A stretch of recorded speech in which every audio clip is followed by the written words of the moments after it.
here for Liquid. So this is interesting. We had the smoke on Cat there. Liquid wants Spirit to go into mid. That is what Liquid wants to have happen. And so how many layers do we have from Spirit to try to force Liquid to jump the gun here? They may lose a player. There goes Tanae with the pop flash. There's Elige on the peak. It was always about this setup in mid. And for Liquid, they get at least one kill. We're back. Make that one more. Oh, that's a swing and a miss from Shiro. And things get closer. Things get more difficult. Zontic's pumped by Naf with the 5-7. Magix and Shiro have got a really tough job now. Shiro needs to try and stay alive as Magix comes to the rescue, but he can't come quick enough. 1v2, he's got 18 seconds. He has to win this by elimination, more or less. Some stolen utility, a Molotov on the bomb. Surely he has to hunt them down. He's just got to send it at them, and Jorko's picked up the AWP. That is a great way to turn things around for Liquid. We spoke about the rounds they need. An unlikely one on the pistol round. Great highlight from you, Dan, in the action in mid, working very well for Liquid.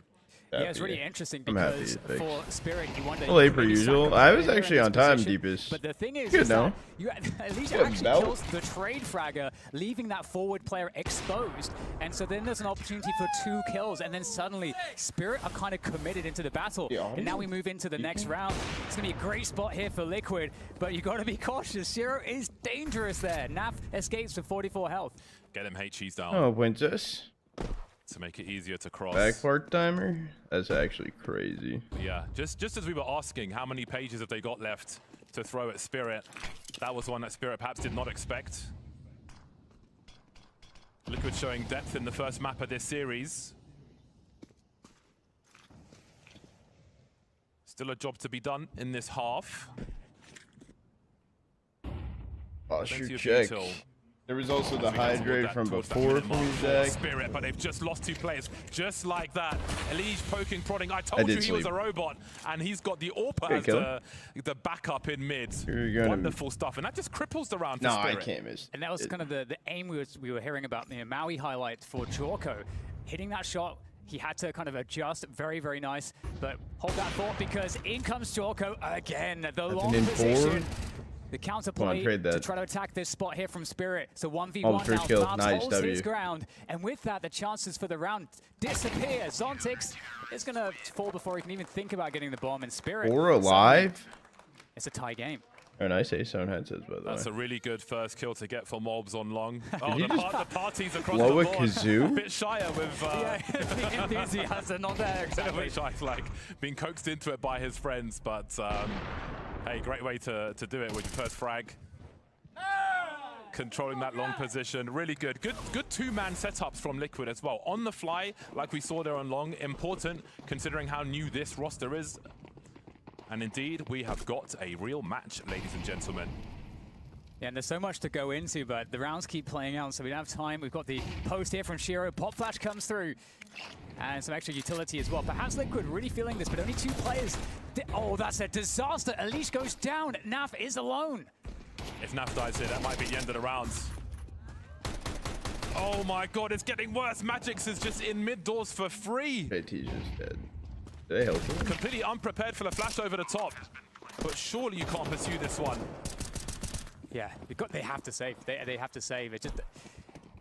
They got it kind of almost looked like Liquid was somewhat expectant of that, but then it was such an early timing from Spirit that the opening setup from Liquid meant 3 players were still on A. The rotation was so doing far fucking away. good. It had to be a very good delay for this round to even be method possible. how you be dog. I don't know if I've seen a Kazoo whipped out on stream. Yeah, that's an unfortunate one from their point of view, but sometimes it be like that. And in case you guys missed the chat, the Troopers got a dub last night. We're 3-3 now in league. It only took what, 41 rounds, so we won 22-19. Good, Neil. Really strong timing there. Yep. You are going up against Spirits after all. It was never going to be easy. Appreciating it. 3-mumper.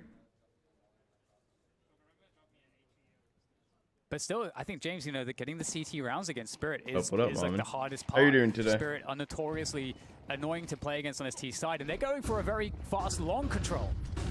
Yeah, there's a smoke on the corner. Good, Aria. How are you doing today? We'll have to abandon. Go watch some other guys shitty shit. They'll be very conscious of the lack of people they have on shorts at the Watch moment. someone's goated channel.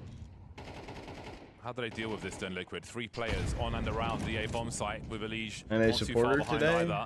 But with a minute 30 on the clock, the CTs have to respond to this. I don't think they could just. I normally like Spirit, but that presence on short. Versing Liquid, I don't know. Yeah, it's an interesting switch up from the defaults from Spirit. Looking like they want to scale long slowly. And you've got Magix here, who's going to be creeping up Cat. This is a very important catch there from MOUZ.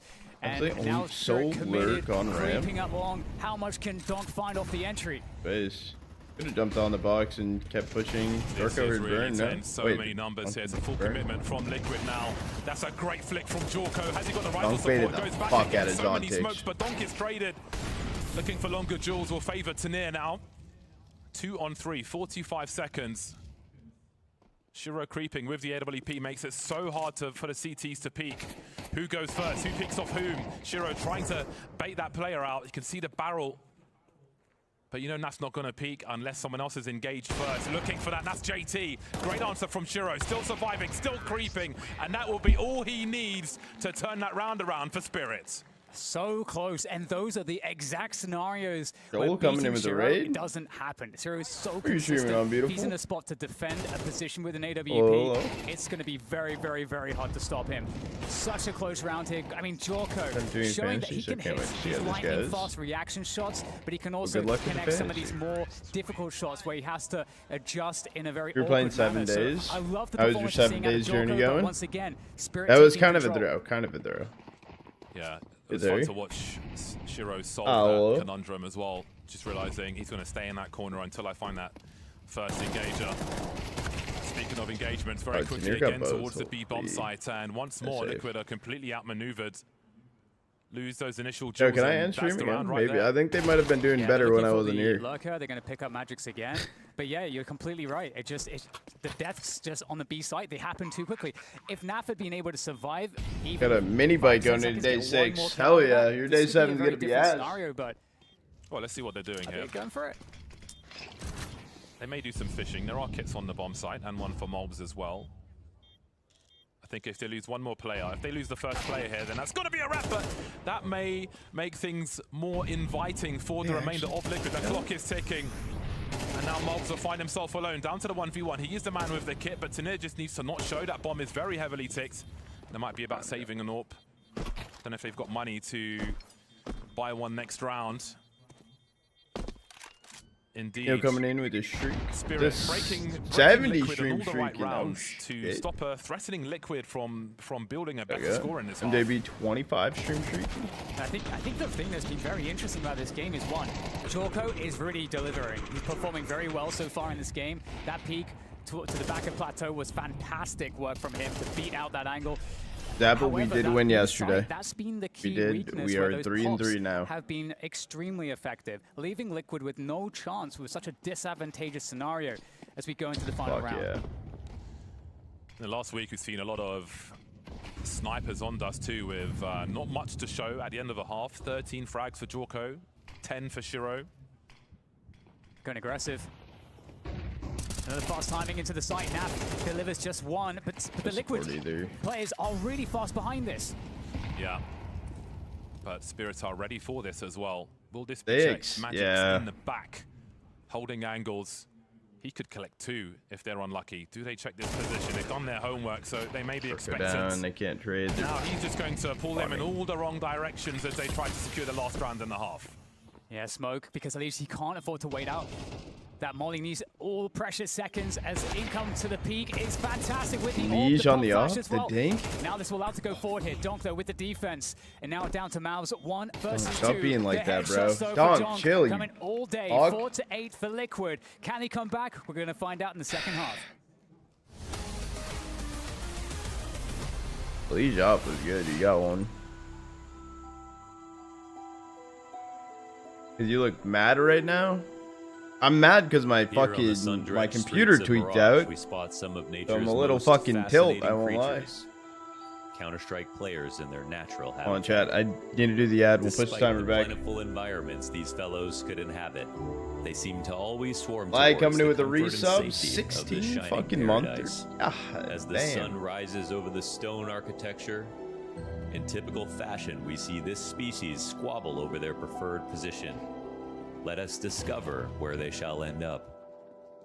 Firstly, we have the so-called A anchor. This fellow is often seen fighting for his life without a lick of support. The window player, an arrogant and egotistical creature. They can often be seen in the pre-game chat, claiming their position in the blink of an eye. They're doing really good. Not all are so lucky as to get their desired For breakfast position. today, The B-anchor, I woke up, oftentimes the I runs of showered, the litter, and I'm here. designated to I haven't hold thought this about empty breakfast site yet. and ward off predators. But last night, Forced to though, survive on scraps, he can often be I found did at the get some bottom soup of that the my mom scoreboard. made. Or it Here was we like, see the signature she said it was characteristic ramen. of this I don't really know if it was oft-forgotten ramen. fellow, It was really key good. adaptation Whatever the of fuck it was. millennia. Wouldn't really This call that creature's ramen. legs propel them tirelessly and repeatedly to spot any potential foe. As this defensive tribe scramble to defend their territory, they realize they are not alone. Mirage can hold up to as many as 9 foes at a single time. As we move across its deserted expanse, we arrive at another group of remarkable characters. However, these bloodthirsty devils do not look as amicable as our aforementioned defenders, their eyes locked on the objective. These players scurry from their spawn with the exception of one. Without moving a muscle, Okay, Berg. we observe one of the players launching a gray metallic canister skyward. The desired outcome seems On not ramen. to I be think she said she was making ramen. a It just regrettable wasn't. mistake. It just With the wasn't new weapon ramen. acquired, our CT favors a more aggressive approach. Meanwhile, that with was the the issue. anticipation in the air, a coordinated attack is incoming. A breakneck flurry of utility flies overhead, attempting to disrupt the defenders. The stakes could not be higher. And with nothing he can do, Dude, I'm just fucking the staring. I'm anchor is blinking flashbanged during like the a deer in non-flash and then headlights. opening my He eyes for the decides his flash. best bet is to retreat. No matter how much he cries out. So for like, help, I don't, support you know is what I mean? nowhere Like to be ramen's found. very However, the restless hunter has found its prey. It's one shot, it was like such as the life of the I don't know how to opera, explain it. precise and deadly. Like, you know how ramen is like water Welcome back, based, Spirit you know, winning some soup? really big rounds towards B, limiting the traction It was Liquid like- could find in that first half. Pretty much spot on. Tastes like spicy coconut cream. I don't even know Pistol how to round was really explain it. important for Liquid. Outside of the pistol and a consecutive, they got 2 more rounds in that half. As I said at the beginning of I don't know how this to explain series, it. they're not great with the pistol was rounds different. historically on Dust 2. I think if they could pick up both, then we could really be off to the races here. Yeah, we have Donk positioned up on catwalk there, ready to receive any of the aggression, but initial utility sent there from Liquid for that initial control towards mid.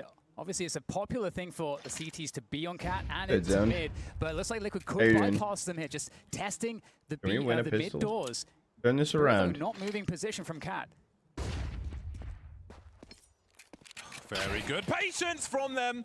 Very nice from Liquid. They've got a lot more work to do, though. Some more follow-up. NHE actually didn't do in this pistol round. much, They'll avoid actually. most of Hold the on. damage. Engineer's dead. How many more CTs do they identify? Oh my word, Zontix, what are you doing?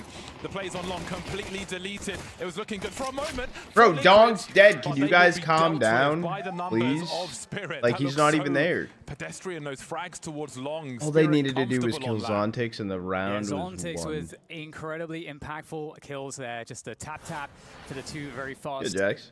takedowns How there you on that doing long today? position. But otherwise, you know, this was such, looked like, again, a round where Liquid was so ready. We see they waited for the pop flash, they bidded it out. Donk peeks off of it, and then Donk re-peeks into an open angle against 2 players. So you can see that Liquid definitely have done their homework here. His but into the next Mongols one we does go. sound really cool in the morning. As Liquid, with no bomb plant there, on an eco. So a 4-8 Very scoreline nice, at really good. halftime. And we'll let them overpeak and About die. 30% of the rounds Take for an Liquid A. on their CT side. Historically, I'm down, you bot. recently, that's what they do on the T side. Morning, so beautiful. they really need to have reinvented themselves. No, in a I'm very telling short them to space of calm time down, because, like, if they are fuck, to dude. overcome what is being put in front of them right now by Spirit. And that's going to be compounded with the loss of that pistol round. So Liquid might get to move through a hole here, but it's a gap led by design from Spirit. They have, of course, you know, the vision from the long cross all the way to the B doors. So this is a killing zone that Spirit have set up. We'll have to see if Liquid have any counterplay to make it easier to get across and isolate these fights, but they're just going to peek straight into the open, straight into the rifles. Shiro hungry for one more, but JT is not done with this round just yet. And now things get a little uncomfortable. Tanir's position could be very key indeed. Absolutely, it will be some bonus money with the SMG. And now the second half. Shut up, good muffin. 10-4. A big deficit that faces Liquid. They've got the rifles. They've got the utility for the most parts. And they've got some strats. I was partying both games. That is the plan, for the likes of Spirit. Strats is good. That is the plan. Be here for both games. Sometimes you need something a little bit more, a little bit extra. Could that be Elige and the AK-47, for example? No AWP in this round for Liquid. Spirit getting aggressive there on the CT side, just straight away. Looking to try to catch Liquid and shut them down before they can really get started. And Liquid, they have to make it work in this round. They've got to start the momentum right now. Look, my face is tweakage. Winning this map, the first opening map here in the quarterfinals. I ain't get a cap, but if you're trying to play with me to carry me, hell yeah. We have this set up. If you're trying to look for carry, I'm the wrong person. There we go. Good trades from Liquid, and they're in. Yeah, tasted their own medicine. Cutting off the rotation is huge there as well. Not catching Shiro. Tanir and Shiro remain. So let's see what they choose to do. When you've got those big flashes into that B bomb site, then normally it is turning and running away for the remainder of that. I'm a mere level 8. I'm a mere level 8. For Spirit. Uncomfortable rotation for the bomb there with an successful entry in towards B. So that was interesting. Maybe playing on the timing where the CTs are expecting aggression towards short. Closer than 10-4. And having less numbers from what I've seen, yeah. But hopefully no.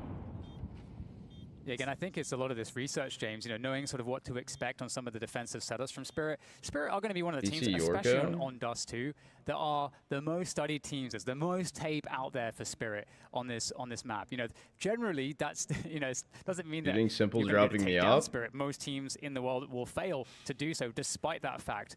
But at the same time, you know, you could see, I think, some of the prep here, Liquid, it seems like they always kind of know quite what to expect. Hopefully Liquid can do something. Oh, they're playing in Malta. Like coming in with the gifted over to David. Appreciate it, GOAT. Tanir and Shiro will save some rifles. Liquid need to do a good job of keeping Spirit poor as they attempt to mount a comeback. Good use of the numbers there. I don't know if the land portion is... No Liquid player was standing in front of another there. And the party rolls on that. Yes, yes. Liquid, they had to make that last round work. They found a way to do it, but now Spirit... Can someone explain this kazoo thing? Can someone please explain it? Shiro. It's all a good setup for him too, and I think Spirit, or rather Liquid, kind of realized this. You can see by the... Is it just a round win, kazoo? But they still have probably for the vibes. I fuck with it. I'm not going to be forced out of this fight. They want to fight to the death, and there's Jorko with the trade. Fuck, dude. In lower tunnel. See if there's a reaction to that from the CTs. Troopers might need to get some kazoos, I guess. So not too telling. And there's a good spread from Liquid as well. They're keeping the CTs honest, one towards top mid, one outside long doors. They're keeping their options open. And in that respect, Shiro starts to wonder and heads back towards long. Unsure if it's been compromised or not. There will be rotation from Liquid as well. Still close to mid doors.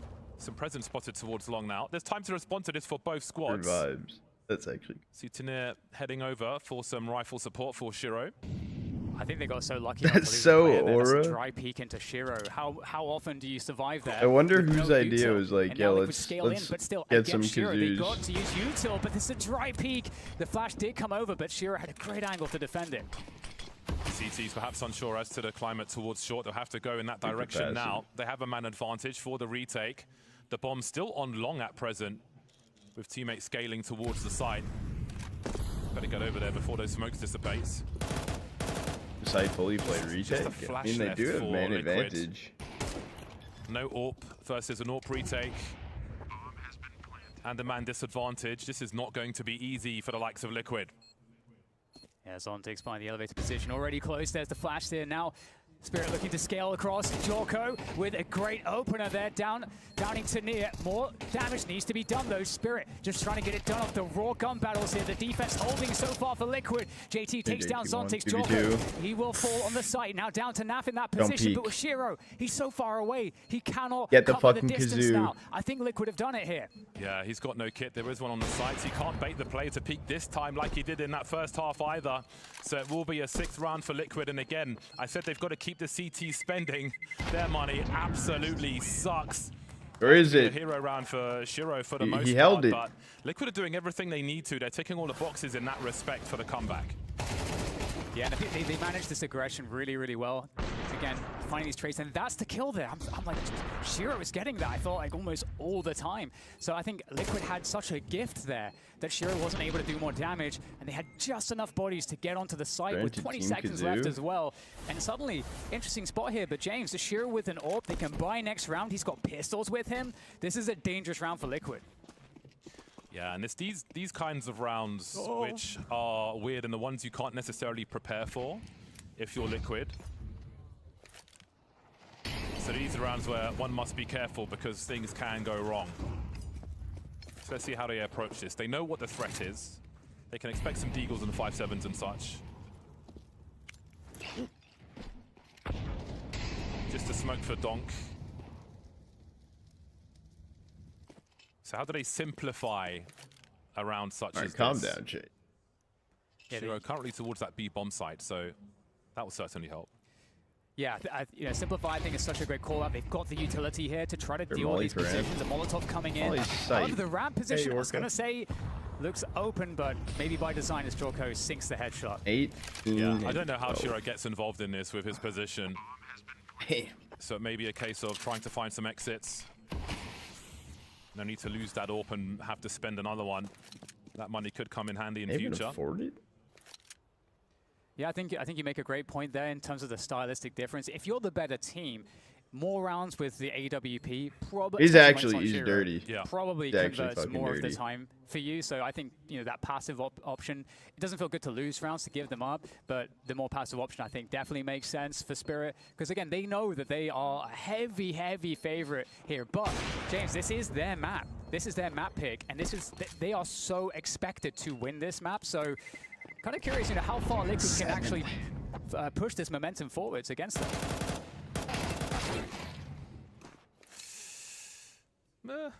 A little waste of money versus some pistols, but no big deal.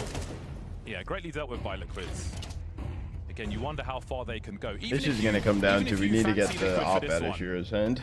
Then there's a question of, do you think they can do a 2-0 or do they have to do it in 3? But again, it's down to them to show us and how much homework they've done. I think yeah, but Chase, it's a very small thing, but Spirit is donk, dude. What excuse are you going to give them? For each other to face as well shows that they've been quite specifically. Chase, be quiet. That's like the average Spirit watch, okay? Donk does the only thing on Spirit. Will be back on the bye once again. It's almost a mirror of the first half, actually. The CT side takes the pistol in a second, and we have a flurry of rounds for the T side. We had 4 in a row for Spirit in the first half. This is the 4th round for Liquid to continue that mirror. So let's see what Spirit are able to do. Again, both snipers delivering in this game of Dust 2. The timing here from Elise is really quick to Xbox. Looks like Liquid are putting up the pace here. Could catch Spirit. That's mid by his standards. Tanir stepping up today. Yeah, I'll give you that. So Tanir will give some sound cues with his reload. Which almost looks a bit deliberate. Maybe he's trying to invite a peek towards the door if someone pokes out later on. We'll see how that one plays out. Leash. Good call. Don't ever peek the angle. Magic's just waiting to respond to a take of shots here. Good timing. Spirit they give up the B side here to play more of that mid defense. So Spirit seem to be expectant that Liquid are going to try to pressure mid itself, but Liquid actually focusing on Catwalk right now instead. But MOUZ just dropped a Molotov behind the door. I 50 seconds on the clock, and there's a big flash as Tanir will deliver. Interesting developing story there from earlier on. None of that has been dealt with. How big of an indicator is that for Spirit? And what do you do with 40 seconds? You still commit towards A? Yeah, well, right now it works out for Liquid a little bit because the B players go back into the side. They're expecting a pop at this timing. The pop is going to be from Cat onto A, and Shiro, he can probably delay here for quite some time. Molly goes a little bit deep there. Oh, they take down the first player, Palm Tree Graffiti. JT, great entry onto Shiro. Long, he's running. And now maybe a chance here for Liquid, but Tanir holds down that long position, and suddenly it's all on JT and Jorko. This angle has to work for him. He spots the second one. They know where that last player is. Over towards Long. Brutal. Makes him really low. 15 HP for Donk. Jump up. M4. You see? JT tries to find where he's coming from, but he's exposed himself to the short boxes. And Donk's able to secure a hammer who only sees nails, securing Spirit's 11th here. Oh my goodness, JT in that position. I mean, the fact that Dong makes that move with such little HP, you're so... If a person flicks you don't get the insta headshot, you're definitely dying there. So it just goes to show that Dong understands the timings of the game. He recognized there was a play to be made. Amazing stuff here. Jorko going for that re-peek onto Dong. Definitely bold. He actually hits him too. So you can't, I don't think you can really be too unhappy about it. I know a lot about the game, buddy. Oh, you know nothing about the game. That's crazy. If you think Dong is the only crucial part of Spirit, you know nothing about the game. 15 HP. That could be quite a decisive round, but let's see how it continues. There will be a buy here for Liquid, but you see the shortcomings. Mob with the Desert Eagle this time. Unable to trade. Magic's in that short position. He has done great work there, taking 2 players. 2 for 1 is fantastic when you're on the CT side. If you can take 2 players with you, you have done a good job. Especially this early, before Liquid have had the opportunity to deploy a lot of utility or really force the Team Spirit to spend much. So it really is the worst case scenario. Yes. And this, of course, would put Spirit on 12 rounds. How do you save this? They're going to try to scale on the catwalk. A nice headshot onto Shiro.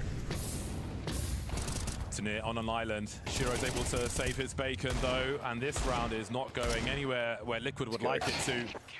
MOUZ put out of his misery towards the end. Not enough progress, no bomb plant, not enough frags. There's no metric where that was successful for Liquid whatsoever, and Spirit find themselves on game points. Yeah, and Spirit look just, you know, like Spirit looks on Dust 2. Just a very, very strong team. And so it's no surprise that the scoreline looks like How did he type in a different I think, though, for Liquid, I feel like they must feel extremely competitive in this game, James, given how close some of these key rounds have been. And so regardless as to what happens here, Liquid are probably going to feel pretty good about this Dust 2. Little different type shit. I mean, it's not over just yet, but if we're thinking about where the money's at, it's in the bin right now for Liquid. It is very close to but anyone who says yo bro is going to get hit. That Liquid have to muster for this one. And yo bro. If they are to lose this, bro. I think that pivotal moment is that 1v1 JT and Donk where the whole game changes, because they were doing a really good job of keeping Spirit's back to the wall. But that changed everything. Oh, literally, if Spirit didn't have Donk... Because to your point, Jorko peaked Donk and hit him. I'm trying to think where I'd put them. Finest of margins. Yeah. But so brutal. So brutal. But let's see if there's anything left. I will say, though, if they didn't have Donk and Tanir was given maybe a better role set, like so when he was on, like, Heroic... It's going to have to be the hard way. Maybe could they be, like, a little bit decent? I would say they would be like bottom top 10 team. These positions, mid and cat, good defense there from Shiro. Again, this is one of the hardest players you could possibly face in this kind of position with an AWP. And here goes Liquid again. They will tear Shiro. Pulls off the angle before he can maybe get that catch onto the drop into pit. But now look at Spirit go. They are all well set up for this defense. That's a really important tag with the scout while the pistols close the distance. Ugly. Okay, re-smoke at the very least. As well. Oh, good. Failed. Donk is hungry for engagements. 4 players focused on A here for Spirits. As Donk looks to thin these numbers out, and he will do exactly that. JT to trade. 1 minute on the clock. So many people coming his way. 6 HP in a dream. JT's going to try and find a way to make this happen, but he won't. That leaves Jorko and the scouts. Nothing doing in that regard, and Spirit, all good, bounce back, able to secure the first map of the series.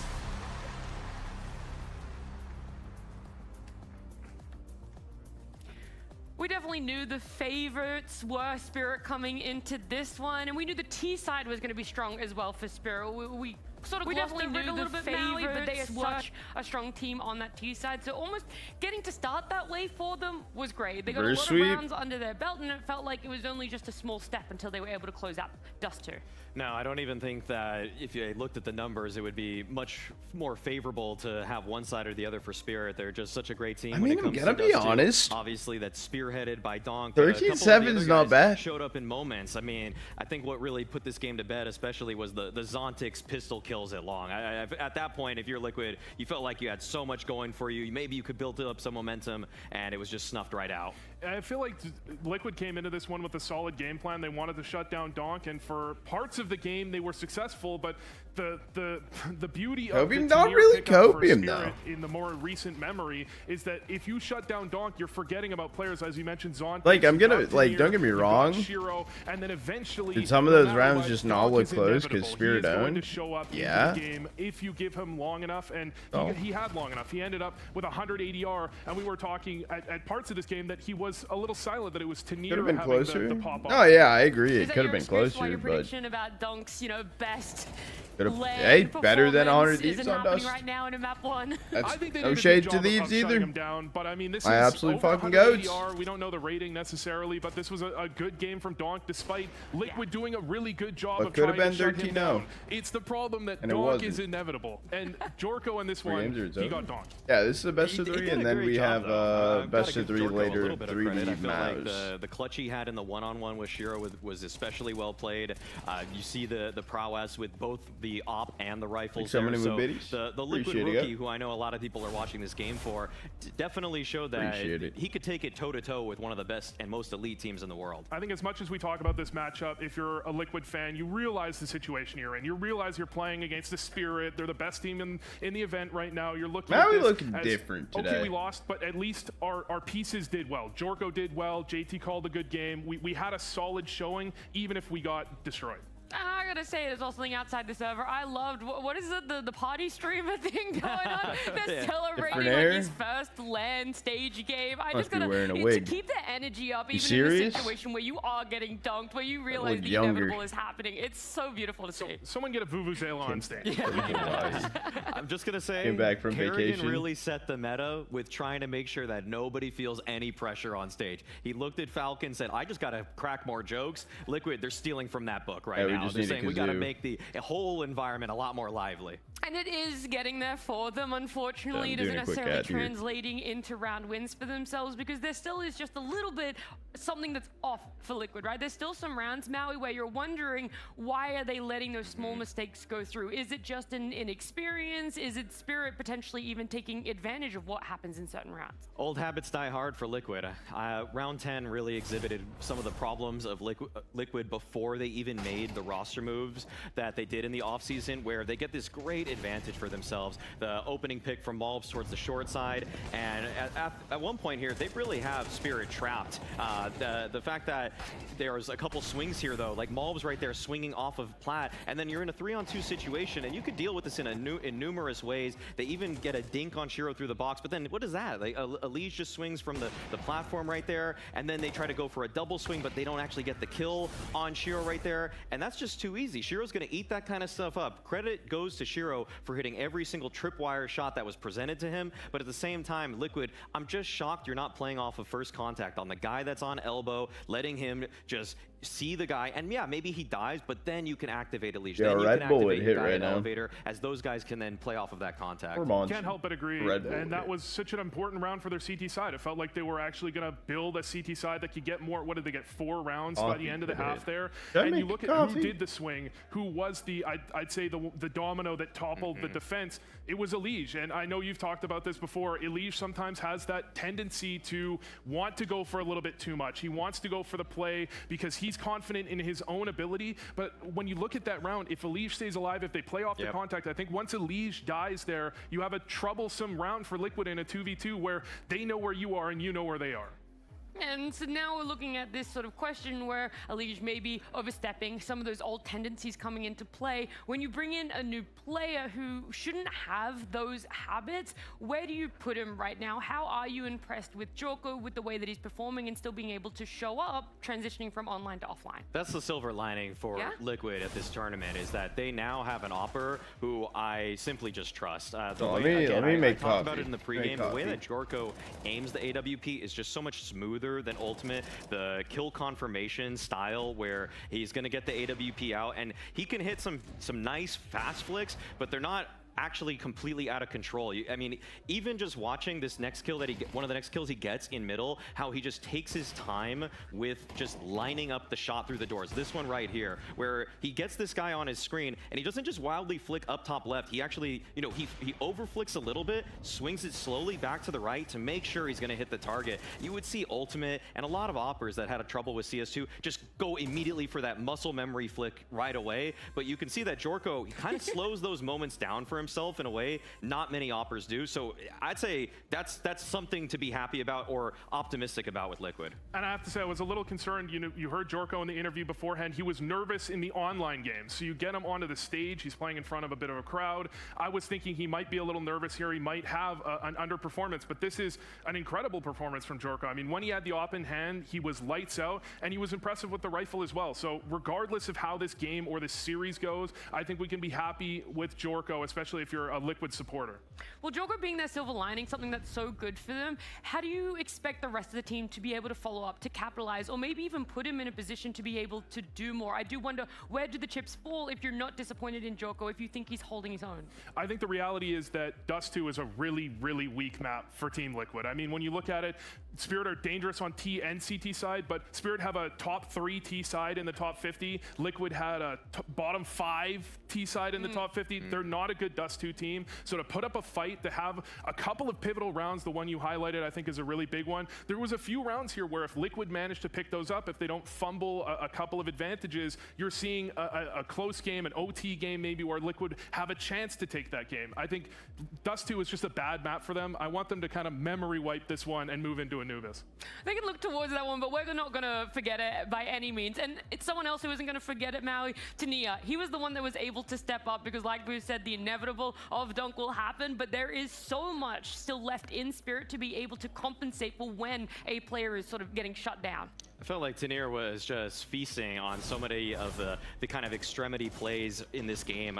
He got really activated in that round where he was putting up that sort of short defense. But yeah, given that he's not really the main attack, they're not really always taking map control for Tanir on this one, that he's just usually working his way through long, working his way through B tunnels. Picking his timings is of the utmost importance. And in this game, he had a lot of great moments where he's either just holding things down. I like that they activated him more on the CT side too, but that's one of the biggest elements of growth for Tanir, that he's just, I feel like he was unsure of when to pick his timings. Now he understands the Spirit system and he's paying them back for teaching it to him. I think mentioning the extremities, I think, is the right way to put it, because you saw Liquid, they tried to overwhelm the middle of the map to make sure they could get trades on Donk, on a Magix as they go into the bomb site. So Tanir could feast on the extremities. He could go for the long push. He could go for the late round plays that he wants to, because really Liquid were just so focused on Donk. As I mentioned, you can focus on Donk all you want. The problem with Spirit is they're a multifaceted team now. They have a bunch of players that can take over a game if you let them. That's going to be a real struggle, a hurdle, right? Whether Liquid want to forget whatever happened on Dust 2, just focus up for what's next. At the end of the day, you are going to be able to have to come with solutions, with answers to what is the Spirit problem. But right now, we're going to go to a break, and when we come back, we'll see if a 2-0 is on the cards or if Anubis has a lot more in store for us. So fast that they just, I hope, Prado.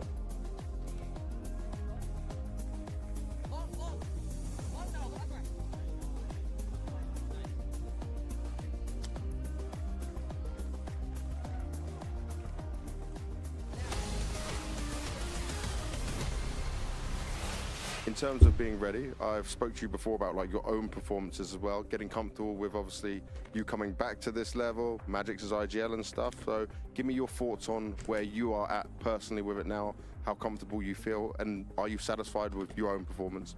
Yes. Yeah? Yeah, there is no much to elaborate about. I think just yes. Are you comfortable with everything now, though? Like, you understand what is needed of you in how Magic's used you, where you're playing with new team members as well? Yeah, but it depends on Hali, to be honest, because we haven't played with him for a significant amount of time. It's going to be different, but if you talk about my career at all, like I had my best time with Hali as a coach, so it's not like I have a new coach and I have to worry about how it will work. It's just curious to see how it will work with two coaches right now, because we haven't played with two coaches before. Are they when you're saying about like the two coaches, are they splitting responsibility? Someone gives you something and then another one gives you the other thing to focus on, or can you explain it to me? I think Sotvik is more micro and Hali is more macro. So I think Hali works more on the team plan, on how we play. I just stopped watching VODs. I was yelling when you guys did something good and slam. Talks more about how we execute things, and we watch demos with him. So wait, what? That's how they split the responsibilities. So we have ability to do more while spending. I didn't slam anything. You know, I think I hit my desk once during the VOD. Just very hard when you have to watch demos together. You have to worry about micro. You have to worry about team play and whatever. It's just too much for a single person. So the coach is going to be more efficient for sure.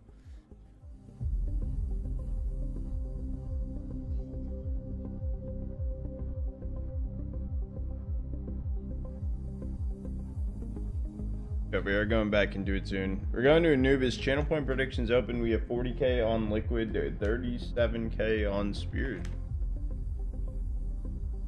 A lot of believers.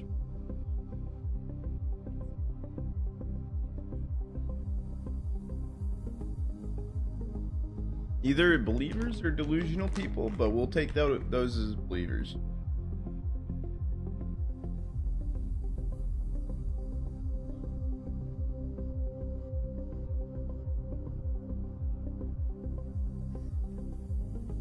I think there was a lot of learning though from that last game. It's huge that we won, but at the same time, like, we just need to keep things going.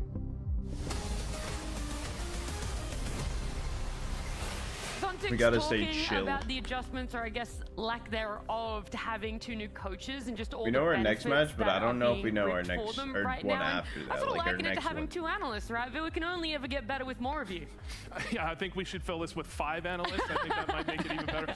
No, I think two coaches for Spirit has actually helped them a lot. When you look at the way they're playing now, they're so much more tactical. They have some of the most flash assists or kills with flashed opponents of anyone in the scene right now. I actually think it's grown the team incredibly, and so to hear him talk about it, where Holly's more overview, he's more team strategy, and you have Sotvik as the more specifics focused coach, I think it makes perfect sense with what we see on the server as well. I mean, with Spirit taking one step up, how we see how strong their Dust 2 performance here was. I do wonder, Maui, with Liquid going back onto Anubis here, what's their strength? What's their go-to that when we last saw them play against Vitality, they were able to get that win and could replicate it today against Spirit? So the my calling in our last match, they played not only Vitality but G2 as well. So much worse. Both of those Anubis CT sides, they were so active. It's what caused and helped. And I did slack drastically win percentage on the defense. On that, of the I was very overwhelmed. The hardest on CT side, Liquid understand the meta. They're extremely active. That even when a play doesn't quite work out for them, they go for another. A double push at long B, a double push in E-box. This is all from the same round, I think later into the game when I swapped up my playstyle with the op and we went more aggressive with 2 stacking towards front cave. Why they were able to put up such a fight versus both elite teams in Vitality and G2, that they're constantly moving around and that they're always looking for some kind of in. Like, you can't play on your heels, and that's really the biggest weakness of so many of the favorites. They just think they're going to play a CT side default, they're going to wait back, hope that you get to hold against those kinds of executes, but Liquid, they always take matters in their own hands. Yeah, and I think the key when you look at that is that they're not over-forcing it. You know, you saw, if you watched the G2 game, there was a couple rounds G2 waited back, Blast looking for the re-aggression, but Liquid, or is this part of we don't Blast have rolling? To be re-aggressing at all times. We can slow it down, we can play a standard round, but Anubis CT side side, it's more like a T side. It is a map where you're trying to go for those aggressions. And when you have JT, often an Anubis specialist, and Liquid, they were an Anubis specialist team even last season, even without JT, the strengths are going to add up together. Okay, I'm hoping it's enough then that we're going to be able to see Liquid come out on top, that we're going to have, you know, that unsuspecting victory from them, but we'll see exactly how it plays out as we head on into Anubis. Yes, let's go. This is going to be a really interesting spot now for the series because James, you know, of course, everybody understands Spirit's one of the best in the business on Dust 2. No one's expecting anything from Liquid, but Anubis.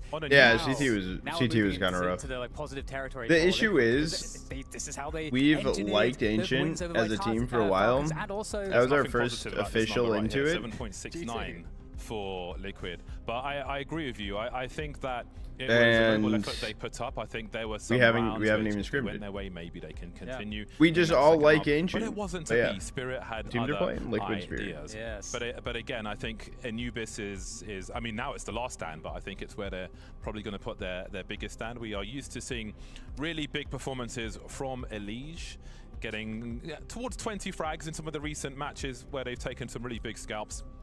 That will absolutely be necessary in this one as well. Yeah, and I said Falcons, I meant Vitality, and like you say, Elige, you know, given his performance in the online stage, I've done a lot of podcasts with Elige over the years about performance, and one of the things that helps him the most is being very active on the comms. Last time I was lagging. Got channel point prediction open, still gonna close it out here in a second. The activity is going to be just out of the sky, just from Liquid. They're going to be all over the place. And you're a believer, Dan. You sound like a believer. I am a believer, James. Yes, there's two of us. There's two believers now. Tense though. God, it was really a really engaging first map of this series. Elige waiting for them to make their way over, and make their way over they will. Trying to stay alive there as he abandons ship. Zontix again. They're so good at having these lurker positions. He isn't even holding E-box. How Liquid can rotate, and that'll keep Elige busy for a while. Ouch. So it just looks so casual the way Spirit gets some frags sometimes. But then there were 3 for Liquid. So this pistol is starting to slip away from the squad. Shiro once more with that P250 for some extra range. The smoke up is really going to slow down. It's going to be painful for Liquid. Right they do have a kick, but is it because of the win at XSE? Just going down, they're dwindling as that bomb continues to tick, and it's Zontix again. Just been waiting for that smoke. They've been at the mercy of Spirits in this pistol round. Not the start they were looking for. Yeah, Zontix is the most just nonchalant person, I feel like, on the stage at the moment. And also in these pistols has been consistently delivering these important kills. You know, we saw that in the second half of Dust 2 as well, with the double tap with the USP. Now, super casual with the dollies, as you would expect perhaps from him at this point in his career. I do love the patience when someone respects the recoil of the dualies rather than just going full inbox spam. Yes. Especially at range. It will reward you if you respect it. It's a force buy.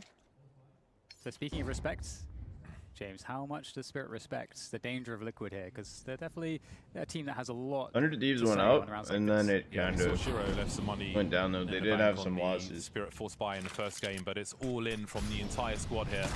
And Jorko's got reasonable outputs on Anubis in the recent matches also. So we'll see if this slows things down for Liquid overall. Dancing around smokes, but Naf will have no more dancing to do in this round. Dave. Liquid just try to get some exits, try to save here. You know, they force bought. That's the typical response, especially retaking into this side. The B side is going to what is the next event 100 Thieves are playing, though? They can engineer a weapon steal or something of that nature. Oh, they're playing nice, at the EWC Open Goal. All of this stuff into the following round. Fucking big reset for Liquid. Yeah. Just one kill in the early rounds here. Doesn't look likely for exits in this one. And that does have a part to play in the it's like the 5th, right? Of this half.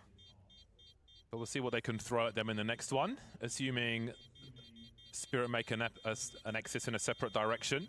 So far, so good for Spirit, though. We've obviously focused on Liquid a lot as an underdog in this series, as a team with the smarts and the discipline to study and improve and bring the best fight they can in this space of time with their new roster. But on the Liquid POV, on the Spirit POV, You know, dude, that's not equality. That's like a whole tier 2 event that feeds into a tier 1. And it's smooth sailing at the beginning of Anubis. Yeah, especially on this this T side. It's really nice to have a relaxed start like this. I mean, I say that, but you know, there's still this next round where some of the weapons, of course, were saved from the previous, where Liquid could get other opportunities. We'll see, though, if that comes to pass. Spirit, once again, I think high alerts, looking to take control here of this A-long position. Of course, a popular spot for a team like Liquid to maybe have some setups. But Liquid, they really want Spirit to finish here onto the A side. But I don't know if it's going to be as simple as that, James. I want to see this HE Jorko is holding be deployed. Now, is there going to be challenge elsewhere that invites rotation? Certainly with Magic's spot. So we'll see if Liquid can have the temerity to hold, but I mean, he's found out too much. He knows too much. He must be eliminated. That will pretty much secure the rotation for Spirit, so he'll avoid the shenanigans, which puts Liquid in a tough spot now. Again, it's a reset round for them. Another one where they've been outmaneuvered as far as this B bomb site is concerned. They can go for some exits, which they avoided last time. They can still, you know, for the long run of this, it's awkward because they've only got 1 kill, and it's going to be 3 rounds of 1 kill if they don't really engage, which again puts so much pressure on them to win not 1 round but like 2 in a row. So it's a tough spot for Liquid in this one. Zontix has 7 kills in pistol rounds today. He has 4 kills in all the other rounds combined. Yeah, that makes sense actually. Yeah, but we do get more attempts here to try to whittle away the money for Team Spirit. But yeah, like you say, you know, this round didn't really have too much to give for Liquid. They were kind of hoping that Spirit would gamble, but you know, Spirit had the MAC-10. It's like that key weapon where you can kind of throw it at a position. If you have any suspicion that something right now, hey, open, area, you can just throw the MAC-10 at it, and if it goes down, you know, it's not too much of a problem. You've gotten the information that you need to finish out the round. So very, very straightforward stuff there for Spirit. 3-0. But now the buy from Liquid on the CT side of Anubis, where they have caused quite some problems for the likes of G2 and Vitality in the 2 matches previous. Look at the money Spirit have in the back, though. It is a perfect storm for them to... Like, you couldn't ask for a better start to being 1-0 up and going up against your opponent's big map. Very fast action from that mid position, easily dealt with by Magix. Is that the round done, pretty much? I mean... There's just not enough here for MOUZ, just having a look, trying to deploy a grenade, and he will be victimized, exploited, as Vu said. All it is exploitation that Spirit are doing to Liquid so far in this game of Anubis. Yeah, just getting deleted there. I mean, perhaps, again, you know, Liquid getting aggressive, it's something that, there's all this tape on this now as well. You can kind of see the timings that are worrisome, and those mid pushes, it is something that they've liked to do quite a lot. So nothing out of the ordinary, I think, from Team Spirit's perspective. And yeah, round by round, it's been extremely clean for them so far. Naf might find 1 kill here, but now they know precisely where Naf is. And given, as you said previously, the money in the bank for Spirit, they probably are going to just bear down on his position and just not allow him to save this rifle. Yeah, again, this is, for me, in this half, this is already a very high urgency situation for Liquid. The sheer lack of kills now. In 4 rounds, the money, the T's are building. Like, there's just pressure on every metric. This doesn't look good. Liquid's way. Yeah. 3 kills, I think, in 4 rounds on your defensive side of Anubis. You're really going to need all the luck in the world, I think, to overcome Spirit and get a good score out of this half. But maybe I'm speaking too soon. Let's see what Liquid are. Well, I mean, Jorko's got a lot of money, but someone else also had a lot of money, but this is, Liquid, I feel like. Yeah, this is not good. Yeah, definitely is. Definitely is. You know, the timer comes to that is really good. Kind of get up to the same page you're here huffing something all right, like. The tough thing is, you know, again, like Liquid have a lot of success, you know, being able to get the aggression on, but as we saw in that previous round, you know, Spirit might be very, very aware of those early timings. So perhaps we'll see something a little bit slower here from Liquid. Try to get to the mid-round so that they can, you know, be in a position where they can get active in the mid-round after some initial actions happened already. You might find more success there. See the highlights here. It just really looks too easy here for Spirit right now. But we're back into the next round, and the money's actually, they haven't decided to force up it. There's no op for Jorko. Some things in Liquid's favor in recent matches versus high-tier opposition. So they beat Vitality 13-10 on Anubis. They beat G2 13-6. They didn't win a pistol round in any of those matches. Wait, they didn't? I think that says something to their prowess on Anubis. So this may not be the end of the world, but of course the tests only get more difficult. Yeah, they might be looking to collapse on the mid people here from the Spirit side. And there is that opener onto Magix, and then, yeah, okay, they are looking to drop in on top of this one. Jorko with another kill. The half buy here from Liquid is created a 2 versus 3. Found a way to take some initiative. Some good damage, but 3 players still standing there for Spirit. And now we'll move on to that 4 buy. I know. Jorko is able to collect that AWP. You saw Naf racing over to try and help his teammates as he did drop the bomb carrier for a time, but he was picked off, as you could see on the radar. Unable to help. But perhaps, I mean, now, I think psychologically, the game begins now for Liquid. 0-5, your loss bonus is through the roof. You've got all the tools you want. The AWP is out. Now is where the game begins. Now they've got to mount their comeback. I said we need a big performance from Elish. He has not got a... Not gone onto the scoreboard just yet, but there's no better time than the present. Run through. So we'll see how this opening goes here for Spirit. Not over. Much more of an A lean. Actually, not having any players towards the B side of the map, this might actually telegraph, at least to us, that Spirit might want to get onto a quicker timing into A. And we can see that Andrew, do exclamation mark HLTV. Right at this timing of the round, really in a good spot to full-on defend A. They are moving into that mid position though, so help can be on the way very quickly. And then there's a way to check like stats. Very committed here. Donk was living comfortably outside A until an apple was dropped on his head. Now he's got 50 HP. So it won't be a complete surprise to Liquid. This is the hold. Who can get over there very quickly indeed. They need to go through that smoke as MOUZ is exploited once again on this A bomb site. Will Liquid have good enough position for the numbers of Spirit? Doesn't look like it. It's a wipeout. The floors are bleached on A. I said the game has to start here for Liquid, but it's going to be a 0-for-6 scoreline. Yeah, and it's interesting. You could see the logic there for Liquid, but I think a couple of things went wrong. They started with the early timing to have more of a lean towards the B, and then when we got to more of a mid-round timing, they have players around mid, which allows them to respond to the late mid-take, but also allows them to respond to a pop into A. But as we could see, the delay from the site itself was maybe a second. Turn off. This is a needs murder. To be 1 second more to allow the Liquid players to get we stay. And as we could see, they were just all lined up. They hadn't got into position just yet. True. So this is not a good look right now because they tried to play a bit more passive. They tried to play a bit more aggressive, and nothing's working. We've seen them come back from. Wait, was that? And they made that as uncomfortable as it could be for Liquid. Wait, Beast Mode, are you thinking? Hold on. So exposed with the T3, are you thinking of 100 Thieves? Behind, just standing there. I think that was Thieves actually that were down 7 over his Vitality and came back. Whatsoever.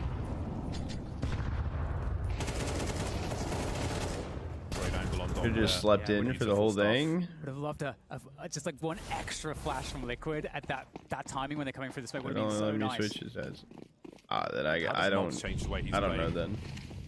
As far as the engagements, how they've found openings towards A hasn't been great. So it will be the heats turned up by Liquid. Elish somehow still standing for now. The trades won't be in their favor as Zontix will be able to collect Naf. And 3 remain for Liquid. Not sure if 1 or 2 were seen pushing out of the A bomb sites. There was no one for Liquid went up positions to take advantage elsewhere. You can see the bomb's been left in a safe position. More to be done for Liquid. They should have 2 left now, it feels like. Yeah, after that's crazy. I mean, the AWP is so dangerous when there's only 3 players left. You have to walk everywhere. It's so dangerous. Okay, very important battle here for Magix. You can just delay. Like, holding time here would be nice, but Jorko's in on the back. And so with Jorko reinforcing the position with the AK, they got E-box control as well. There is space to work here to allow Liquid to be ahead of this push for once. And then for Spirit, 50 seconds to go. 3 versus 3. They know they have the time and the entire map that they can play with. And what do you do if you're Liquid? Your opponent has cut noise. There's a minute for them to play with. You do have kits, but if you separate, then the defenses are so much thinner. Do you gamble on one bomb site? Do you actively move to the other? Maybe a coin flip situation is what they choose to do. But will they open the right door? Oh, the boost timing here could be absolutely incredible. Noise. Will this be checked for? I don't think it will be. They avoid the trade frag as well. And now Shiro's isolated from his teammate, running in towards A. And guess who's waiting for him? It's Jorko. He'll finish off the job. That's around. Surely the first round for Liquid's on the way. Yeah, the alarm system there, really nice with that boost. To ensure that Jorko could know exactly what was coming. And nothing left here at all to be done here by Zontix except to save the AWP. On the board, baby. On the board, can't be a so 13 for Spirit. They are never running out of money in this half. Pretty much every Only player down by has $5 $10,000 or more. Donk has 16K to start this round. Tanir has 14K to start the round. The money is never running out. So it's the hardest road here for Liquid. It really Can you is. get that job? Barefoot in the deserts. There are no clouds for the sun. We'll see if they can survive. This one is the toughest. I feel like Liquid are notorious for getting value out of that boost. Yeah. Such good timing for them as well. Such good timing.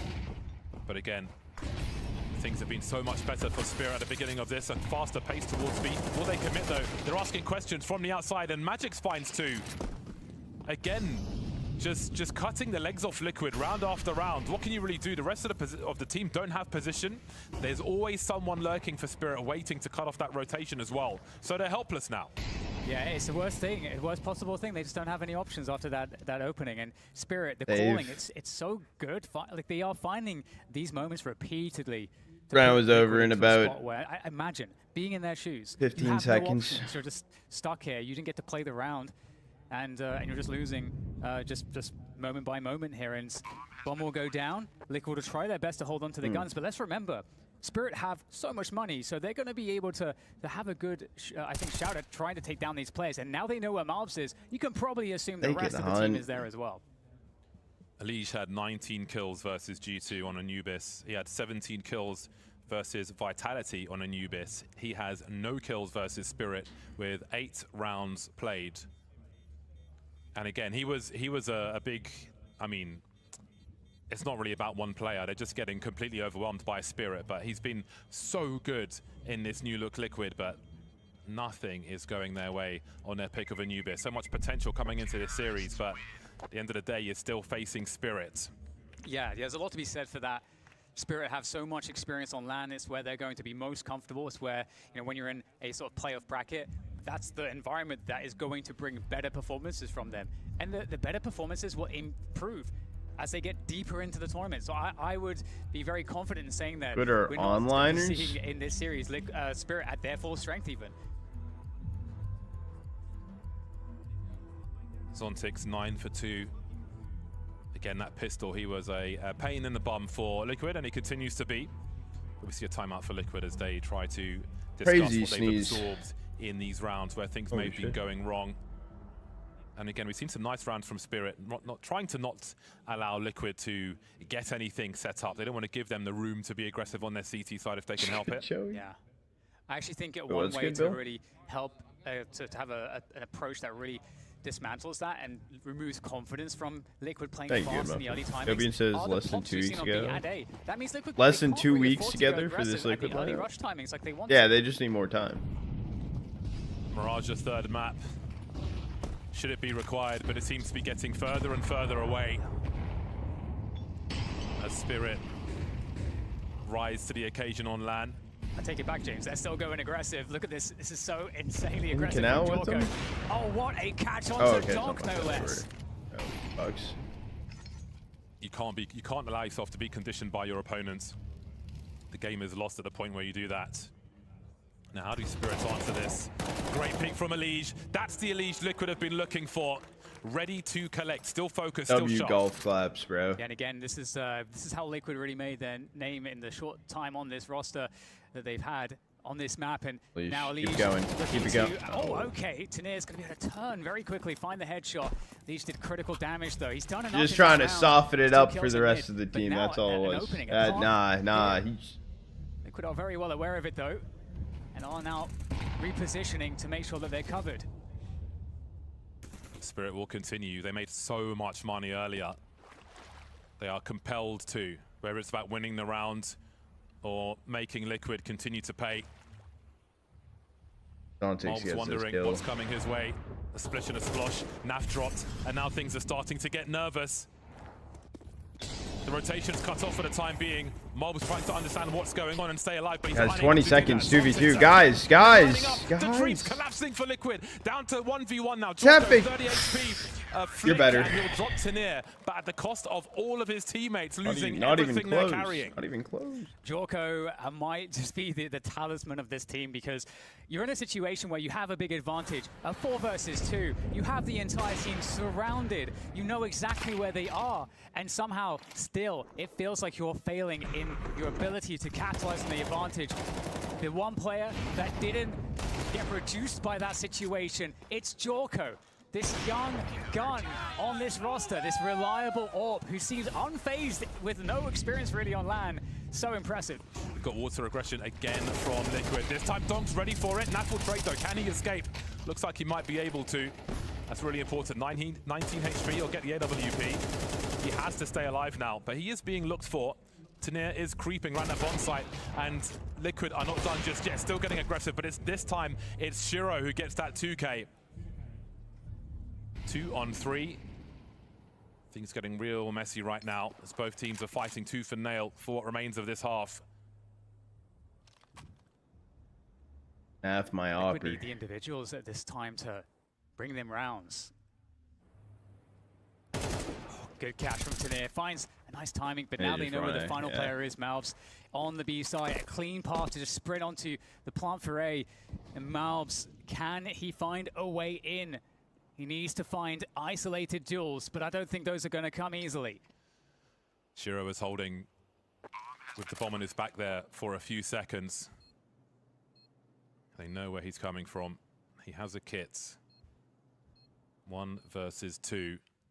Such few rounds in this half for Liquid.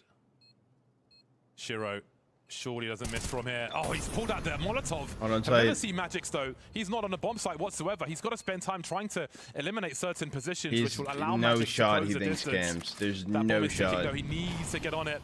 You can see Magix closing the distance now. Has he got the space for this? Magix on the way. He hasn't got the angle. Yes, he has. No mercy shown to Liquid. 2-8 for Spirits. Oh, so to be fair, that wrap from Magic's Beach back in the temple was huge. And punish that Molotov being thrown. A chance. Oh, Liquid here getting absolutely smashed by Team Spirit, showing their strength in this condition at LAN. Magic's just perfect. Understands exactly what to do and how to get it done. Liquid filled with hope, only for it to be dashed away. And again, they will buy what they can in round 11, Liquid. It'll be a mixed bag. They've got utility. Again, they've got a forward position here with Naf. 3 HP. Oh, and Naf is sucked. There'll be no aggression in mid in the meantime. In fact, 3 will emerge. Can they drop Taneer as well? Willing to stand and fight and use utility. This may slow things down. I mean, I think Spirit will take that 3 on 3. I mean, I think Liquid might take that. It could have went worse. Just withering down the defenses once again. That's a good info flash from MOUZ. Spotted crossing over. Yeah. Doesn't matter if you're facing Donk. Very tough timing. Coming in with an MP9. The issue is, dude, bomb is B. Like, run and gun, maybe. Some variance. Shiro's just literally. To shut him out though, and he's planting. Have to let that bomb get planted, but it's not on A, it's on B. Liquid have been absolutely had here, and it's going to be very difficult for them to find their way to the site with any time left. And here comes Dog taking down Alicia in the 1v1, and that's going to shut down Jorko. At this point, I mean, the best case maybe is to find a gun. Map 1? I mean, yeah, It's a really demoralizing game. You're going to want to upgrade off this rifle. I mean, MOUZ A1 is heaven, but Donk is here. He is 17 HP. Yeah, Spirit's a walking landslide versus Liquid. Never mind. Who have very little chance of survival. Last round of the first half, 9-2 for Spirit. That was a forced buy for Liquid, so this one may look even worse. MP9's plural, same for the FAMAS this time. They desperately look for a third round.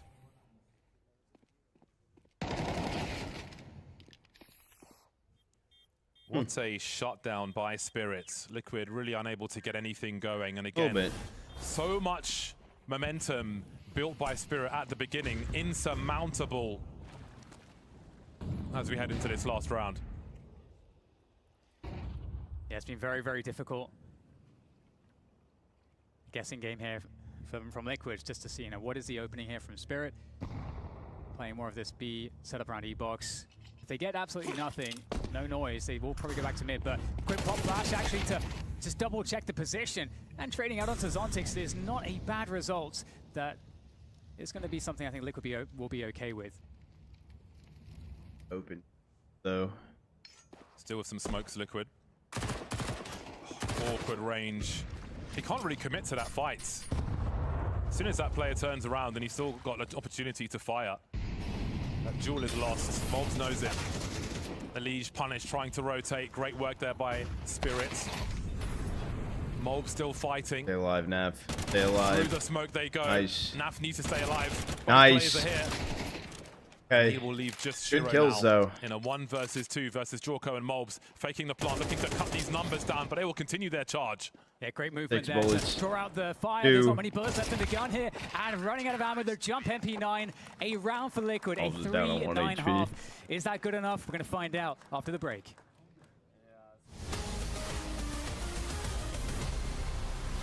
2026 so far, one team that is really close to becoming a really strong team is, I would say, Foot. Thus far, I think 3 rounds is enough, leg? Yeah?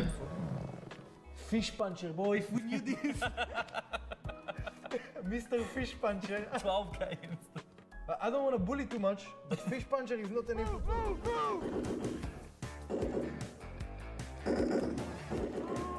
my god! I killed you there! Back! Possible? Come back real starts now. Inhuman Reactions by Hiko. You remember this well, don't you? I do remember it. I can't escape it in some sense. It has become part of my life. Yes. 4 out of 5 faculty members have the letter Z in the surname, representing the organization B theming. Apex is not included because bees have short life spans and don't usually live too early. Had it been delayed like for media days and stuff, and then I didn't have like jerseys and stuff with me, so I have to use the same jersey for like 6 days, and it becomes pretty nasty in the end. So bro, this new generation, I can't. Back in my days, you stop and then you shoot. Good, Elmer. Now, how are you doing today, guys? That time, I have those teenagers. Yeah, I'm doing a quick ad, but time back. Here's the view from Section 111 on the day before. And this is what it looks like day 1. Bon appetit, fellas. I think we all get 1 ravioli each. You know what? I'm grabbing 2. Usually at the start of the round, you want to pay attention to the spawns. That's because only the best spawn for the CTs gets past this corner before the best T spawn peaks. So the best use of the spawn is to try to get a Molotov down at the doors right away to stop a potential rush. This is an incredible electricity in the air.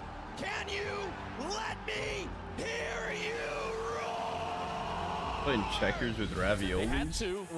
Is that your dream goal, Joel? Buckle up. This is going to be very hard to see what's happening inside. Some say years of practice are required. What problem, Elmer? They're wrong. I will teach what are you picking with me, Slice? Such as smoking, flashing, and of course, winning. Bro, how can I play with this guy in team, bro? I don't understand. What did he ask? Just advice, emotional support, ChatGPT has it helped. What's the point in having Jack up performance coach when you have ChatGPT? But I think he did a great job with Flamesy. That's kind of scary. I heard about that. My question for Ema is, bro, are you him?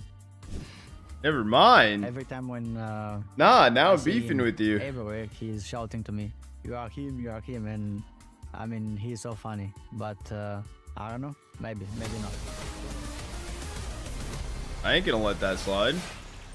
We return. Liquid are climbing a building and they've got no rope. 3-9. They are having a disaster of a map versus Spirit. They move to the T side now. The pistol is going to be so crucial. I still believe there's still a chance until that final bell is rung. Liquid have to focus on the round in front of them, but they have a very tough task in there indeed. Maybe it's too much too soon for this new squad. Maybe they can prove otherwise. The real goats. Yeah, here we go. The explosion into the mid position. Oh, Shiro's out. He doesn't want any of that smoke. Jorko will take down Magix. And will there be any punishment? Nah, it's such a lame answer. answer. Looks like Jorko is going to do so, dropping back into the water as they go back towards this B side. But there's two players here. Donk in position around the side with the dualies. The Molotov was there, but Donk gets himself a third kill. And now what is JT to do? There's just no justice in the world. Smokes and counter smokes that we saw from Spirit coming through. Donk, bro, I'll hype you up on like if he pushes through that. Any other series, basically. You can play against anyone except for any form of an NA team. I don't give a shit. I'll hype you up. I'll cheer you on. But holy fuck, calm down, buddy. Just needs to get close enough to... You would never do this to G. You would never do it to G. A 4K from him, absolutely emotionless. Yeah, this is such a painful scenario. You know, you get these opening picks in mid, you expect the CTs to need to respond. You've already committed to the rotation, they do catch it, and Donk's in a spot that they have Molotov. But there's so many spots to look at, and the push isn't perfectly timed, so they can't punish the position. Yo, it just got gray outside. On paper, they solved that position with utility. But also, my this is tweet, dude. Why is okay? So I have my light, the LED set to red, so it's red right now. Okay. It's such a tough one. Okay, wait for it. They didn't even get the bomb down. It's gonna happen. That's what makes it even worse. No bomb down means no money. So you're thinking, okay, do we just force for the rest of our lives here on Anubis, or do we just go for a pure save, give up another round, do it, you fuck, and then play within inches of elimination with having just at least another, like a proper buy round, like one. Such an interesting scenario. That top corner goes to green. It's there. It's playing according to the rules, but there are no rules. Flickering. When you're against Spirit. That goes to green, and then the rest of it goes to fucking orange. Very expensive indeed. It's the full eco too, so they really want to have. That's my favorite schizo. No, dude, I'm serious. Yeah, I mean, it's, in terms of value in this round, they can get a bomb down. It's freaking me out. Incredible. You're seeing things I'm not. It seems unlikely, but they'll challenge A-Long. Well, they've got a reasonable chance if they send it, because how many can Zontix really get with the fast-firing MP? Don't ask that. He does have help in the back from Magix also. That could be a very handy grenade, though. My word, close casket funerals all around. As he will finish off the rest. Is that all five? Indeed it is. That's a hell of an ace there. Wombo combo for him. That grenade. How much damage did that grenade do? It's orange and green. Yes, like 300, like 300 damage or something. That's absolutely wild. It did yes damage. That might be the most damaging grenade of the tournament, James. That was like so spot on, crazy. Nice. This just meat. No potatoes. The timing could not be better. Like 10-pin bowling. But 5 pins. Right then, Liquid are on the buy.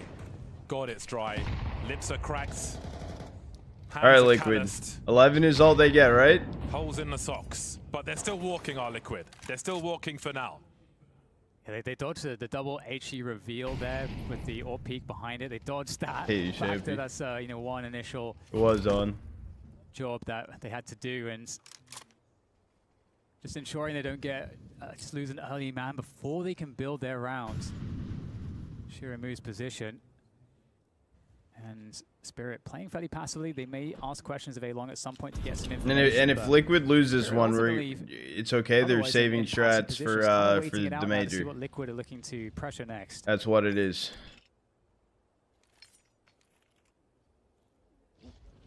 But they're not going to lose. They're not going to lose, though. 4 Spirits on the B-bomb site. Shiro with welcoming arms will drop JT. Molotovs are here again.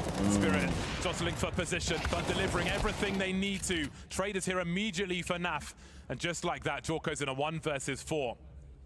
All the doors being slammed in the faces of Liquid players from round to round. Yeah, Dog picking up the ult for the last one. You're going into a fight against Donk and Shiro. It's getting so bad. punishing. It's so punishing. Shiro just is maybe the best sniper in the world in like these defensive positions, delivering every single kill. You got Donk for the backup. Liquid just trying to hit a set piece there, just because, you know, of course, Spirit, I mean, they're playing passive. Yeah, I think it was the timing with D-Box, but it was also the Spirit molly. are not giving anything when they're just anchoring. Don't forget you can live trade on Poly Market for these matches. And if you believed in me when I said Liquid, then I'm sorry. 3-12, match point for Spirits. Again, coming into this one, Donk was 1 out of 100 with snipers on HLTV. He missed a shot on Dust 2, landed one on Anubis, so we'll see what that does to his stats. 1 out of 100. This could be a hit for Liquid. They've only got a couple rifles to play with. Shiro again in the right place at the right time. You can't escape this man. He will peel off the position. Maybe there's opportunity. Nice spray down there. The Galil, the flashbangs do the damage. Man advantage. Hit from Magix might find some extra value. He's going to get committed into this position. The Donk, I don't know how Donk managed to get that kill. Where is Donk? 3 on 3. Kits are plenty. Elise will have a really important position in this one. Now, do they continue to pursue? These two stay alive. They can all buy together. Donk wants the AK. Yeah. In the next round. Magic still looking to be a nuisance, but finally fading away. There's no more margin for error now for Liquid. Never impossible, but highly, highly improbable. Donk going in there to really make it hurt. Let's go, Jorko. Let's go. Keep those spirits up. No pun intended. The rule is when you win around, you got to blow the party streamer. Really great timing here. That flash doing heavy lifting. I can't take it serious, bro. I really love it. How does Ontix? Is your 12-4, friend? Is your 12-4? High demands, high standards for the Spirit players. Need something to get the liquid energy up. I know, dude. The kazoo is crazy. How is that thing allowed? I actually don't know. See what he's able to do. I actually don't know. Maybe inspired by what we saw from Spirits. No challenge towards mid, save for some utility. Do you think I can make custom Entrada kazoos? Actually, I'm curious if Liquid's gonna make kazoos. If Zontix drops the smoke, though, then who knows? Holding the pixel angle. Will he molly and then jump? Okay. Smoke jump forward, yeah. Position to receive the push. JT with the entry, though. 1-for-1. Oh, hello. Catch onto Shiro. The angle's coming very quickly there for Liquid. And once again, not ready for anything. This A site seems to be somewhat the savior for them at the moment. Wait, they're saving? They'll take full advantage. Actually putting Spirit in a position where they don't have money. So they have to really consider, do we decide to go for it with these rifles? Well, they're not. I don't think you want to give Liquid any easy kills. So the disciplined move is to fall off, and that's exactly what they're doing. Yeah, you have to respect this. You have to respect this. And again, it's for Liquid, it's not about the deficit. It's just about the round in front of you and the knowledge that you cannot lose it. So far, so good. Just taking an AWP away from Spirit. So they'll have to spend the money if they want one. Yeah, but like... 10 frags for Shiro. At this point, how can a coach not like show emotion? So they're building. But you can fucking blow a kazoo. You know what I'm saying? Yeah, the only problem is you don't, as Liquid, you don't have any rounds to play with. So if you wanted to try to spend a round trying to find, is there I think that's my build where, let's say, you know, we can find some advantages so that we can mix up and create variants. You're trying to blow who? The kazoo, dude. You know, you can't afford for anything to go wrong. So it feels very uncomfortable. You can't just keep going to A forever, presumably. So let's see what they do next here as we see more of a default spread with that A lean. You have to look for the more scraggly rounds as well from Spirit. If they are to continue to win rounds here, Liquid, rounds where they're just a bit short of too much util and so on, and they're encouraged to be a bit more unpredictable, higher risk. Those are the rounds that can break you on the comeback. they've left nothing. Liquid have left no info on the rest of the map. They're actually super committed into A. Imagine someone was here the whole time. Sontic's playing close then. He is isolated, but he's able to get one, and a lot of info for the squad. That'll have Magic's racing over to this A bomb site. So many spotted. That's all the information for Spirit. They've lost the player, but can they do anything with the knowledge that everybody is here? Magic's playing the slow game now, collecting a second once again, and it's a stalemate on the bomb site. Magic's and Donk do what they can, and it's Jorko down to the 1 versus 1. 48 seconds. He has the bomb. Has he heard Donk? Has he got an idea of where he is? This is so dangerous because Donk could have moved into any close position. Planting is not going to feel safe at all for Jorko. Donk's in He has time to work with. He thinks he's going now? Positions, Tech9 out, and Donk is completely repositioned here. Jorko, risks must be taken. Are they going to be the right ones here as Donk has made his way all across to B, so he's going to go for a very long rotation.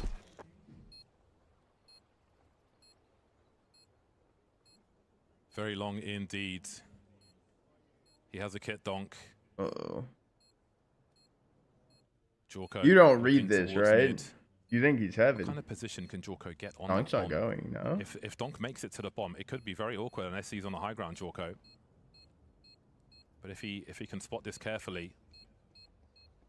Oh, I think he's heard him now as well. So he's got a good angle. As Donk makes his way over, I can't believe it! Is there time? It's gonna be so close. Really no time. Why can Spirit secure it now? Yes, they can. Just couldn't do enough there, and Spirit have a dominating performance versus Liquid from the first map to the second, really stamping their authority on Anubis and reminding people of exactly who they are. Incredible showing from Team Spirit, showing that they are so dominant and you can't put them away easily. An amazing underdog story from Team Liquid. You can't really hold anything against them. A victory against Vitality 2-0 and then G2 2-0 to get to this position. And I think for me, one of the greatest takeaways is Jorko. I think his performance has been phenomenal. The fact that he's been in 2 1v1 clutches against Donk and legged him both times is going to really be very unfortunate for him. .019. Great storylines between those two for the future as well. Such a young person. Not a party pooper this time, but perhaps we need Kazoo guy emote. Look Liquid exciting in this tournament for sure. They've been great at the bounty, but again, maybe Spirit was just too soon for a young and developing squad who look promising for the future. They've got everybody in the NA region excited that maybe that big Liquid flag can ride again. So we'll see what the future holds for them, but for now it is out of the bounty. Oh, did you already do it? I've got Tanir with me here as we are ready to go into this one as Spirit get a comfortable 2-0 against Liquid. Tanir, just tell me, obviously you guys had some shaky games going into the online portion of this, but getting a comfortable, clean win like this, it feels like you're on the right track back to playing as Spirit should play. I don't know if it's rolling online. We're just playing online right now, not online stage, and for us online stage it's so... I don't know, when you play in Counter-Strike 2 in online, it's so bad. We know it, we see it, but you survived through that stage and you've done a good job here against Liquid. Did it feel like, even with, say, on Dust 2, where you were losing a lot of the openings, did it ever feel like you guys were not in control of the game? Because it looked very comfortable for you. Oh, the I by Peepo. Dust 2? Yeah. I don't know. I felt like we just controlling full map on Dust 2, and we understand that they're doing on this map. And we're just waiting their a lot aggression, because they very like for city side to do a lot stuff, aggro stuff. And we just was ready, and for us it was a very comfortable game. Now Anubis was no problem, so I don't need to talk about that, but I will ask you a little bit about how it's working on your coach situation. Zontix was telling me a bit It did get moved up. Obviously two coaches, two different way of approaching things. How much is that like helping you, and how much of that is a learning process of how this works? Because it's very different from what teams normally do. Probably, you know, just we had 2 coaches, like Harley and Sotvik. For example, Harley, it's like more about macro management, like how we should play as a team and something like that. Sotvik, it's more about like micromanagement, how we can connection with your mates or do your micro stuff on your position. And we just working like in 2 ways together, for example. And for us, it's very good, because our coaches like just have main way, for example, and for them it's also easier for do a lot work in their way. And it's always like you understand which way they both want to go. It's always the same direction. It's not confusing at any point. Sorry? Is it confusing ever, or you understand it all? Yeah, understandable. And I want to just say, because this crowd, there's a lot of Spirit fans here. There's a lot of Spirit jerseys that are in the crowd as well. Anything you want to say to the guys here? Yeah, I just heard them, and I want to say thank you for support and cheer for us on this tournament. Let's go. Thank you very much, Tanir. They're through to the next stage. We'll keep things moving. It's time for the Bounty Bonanza.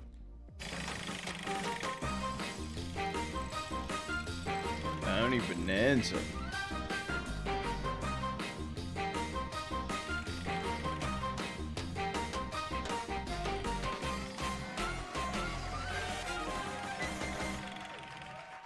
Clean it up, Apple.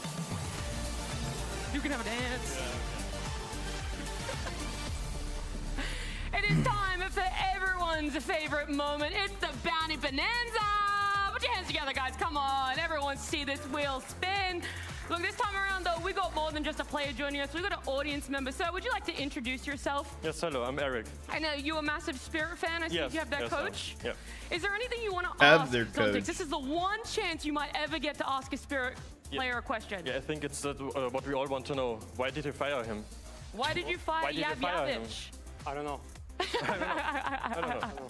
All right, Zontix, I know you just won against Liquid, and I'm sure that feels great. But are you excited to get to spin our wheel, win some more prizes for our audience? Yeah? Are you gonna give me a little bit more than that? Yeah. Dude, give this fucker a kazoo, bro. Go ahead and give it the biggest spin you possibly can. And I'm gonna ask, what prize are you hoping to win? The Bonanza, but it doesn't look like it. Well, it is not the Bonanza, but it is number 6. So let's take a look and see exactly what you've been able to win for yourself. That spin, yeah, dude. Respin. It's 3 $20 Steam gift cards for a player, our audience member, and a viewer at home. Small and mighty, like Malta. Wow. Yeah, that's right. You won.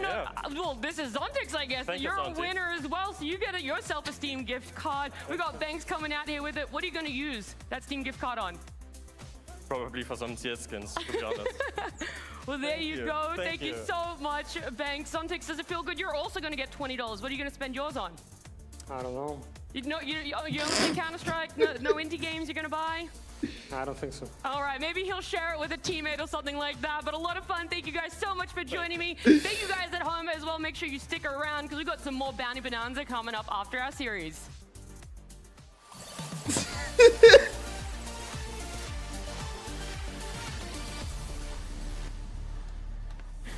Whilst it is a lot of fun getting to spin wheels and, of course, winning 2-0 against Liquid, at the end of the day, we got to break down exactly how Spirit were able to do this. Bro, if I'm the dude that went on stage and said I'm a Spirit fan and that's what I meant by, bro, I don't know if I'm a Spirit fan. Can we just acknowledge how excited Zontix was to be there with you, Nat? That was... With me? I think it was the wheel spinning. I think I had nothing to do with it. I would like to clarify here. I have never seen him more elated to be on stage. Honestly, I didn't know his smile could get that big. If you had told me that he had been 13-0'd by Liquid before that game, I would have believed it. Based on the reaction. By the way, I want to clarify, not every wheel spin gives something to the player as well. Sometimes it's just the audience member. So that's why I think, again, the smile was so large. He was jumping out of those shoes. It was contagious, as a matter of fact. Just like I'm sure a lot of the Spirit guys are happy that they just dusted off Liquid completely. I mean, he doesn't have an answer. This wasn't just some showbiz overreacting or anything like that. What we saw from Liquid in the online stage was good. It was legitimately great CS that they played. It's just that Spirit had the answers. The answer in one came in the form of Dom, fucking hilarious. But two, they definitely understood how to play in this match. There you go. Maui, I'm going to disagree with you. The answer 1 was Donk. The answer 2 also was Donk. And the answer 3 was also Donk. Okay, but answer 4, I'll give it to you. That was that they clearly knew how Liquid were going to play. Yeah, you said you came into this and you're like, this is going to be the dunk event. He's going to be able to set a new record. I don't know, man. The rest of Spirit really stepped up. You sure you don't want to give a little bit of credit to someone else? Can I ask a question of Maui Snake? What was Donk's rating in this series? Was it or was it not higher than any event rating has ever been over a whole event? Vu, his other, you know, his secondary hot take, right now it is proving true. Donk is on track to have his best event ever, but in theory, this is supposed to be his easiest opponent thus far. I will jump on what Nat said. Yes, there were some great aspects from some of the other guys on Spirit. We obviously saw Zontix in a couple key pivotal rounds. I think his anchoring actually on the A site was pretty solid for the most part. We saw also Tanir on the first map. He was excellent too. So it was a team effort in some respects. But so maybe if Donk, say, played 50% worse than this, they might have actually still won, but you can't argue with these numbers. What would you rate was better for Zontix? His anchoring or his wheel spinning? I think his wheel spinning was unbelievable. It was unbelievable. His anchoring, could it ever hold up? I mean, when you're looking at Zontix in this series, I don't think he popped off the page statistically. I don't think he almost ever pops off the page statistically anymore. You know, with the roles he's having, with how, you know, he has to play fairly aggressive on the T side now, but he plays his role to a high level, to an acceptable level. And when you look at Tanir, I think he was more impressive. You look at the rest of Spirit, I think they were all incredible. But Zontix certainly doing his job, as you always see, and he's aiming at the head a little more often, I might say. That is true.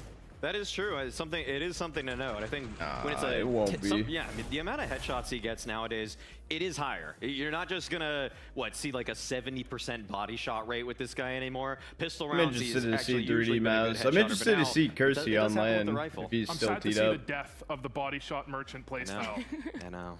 Well, unfortunately, all good things come to an end, just like Liquid's run. It was great for them, and one of the big highlights was how strong their CT side had been on Anubis, and we thought that that was going to be the thing that gets them into a great advantage for this map and potentially even this series, Maui. But unfortunately, early on, it was quite evident that Spirit had answers, multiple answers to what they wanted to do. Round 4 just completely showed how Spirit did their homework, that they were entirely ready for the aggressive plays that Liquid wanted to throw out there. They're already challenging the bottom stair smoke, but one of the plays that Liquid made in the online stage of this was these pushes towards middle, but Magic's just completely ready.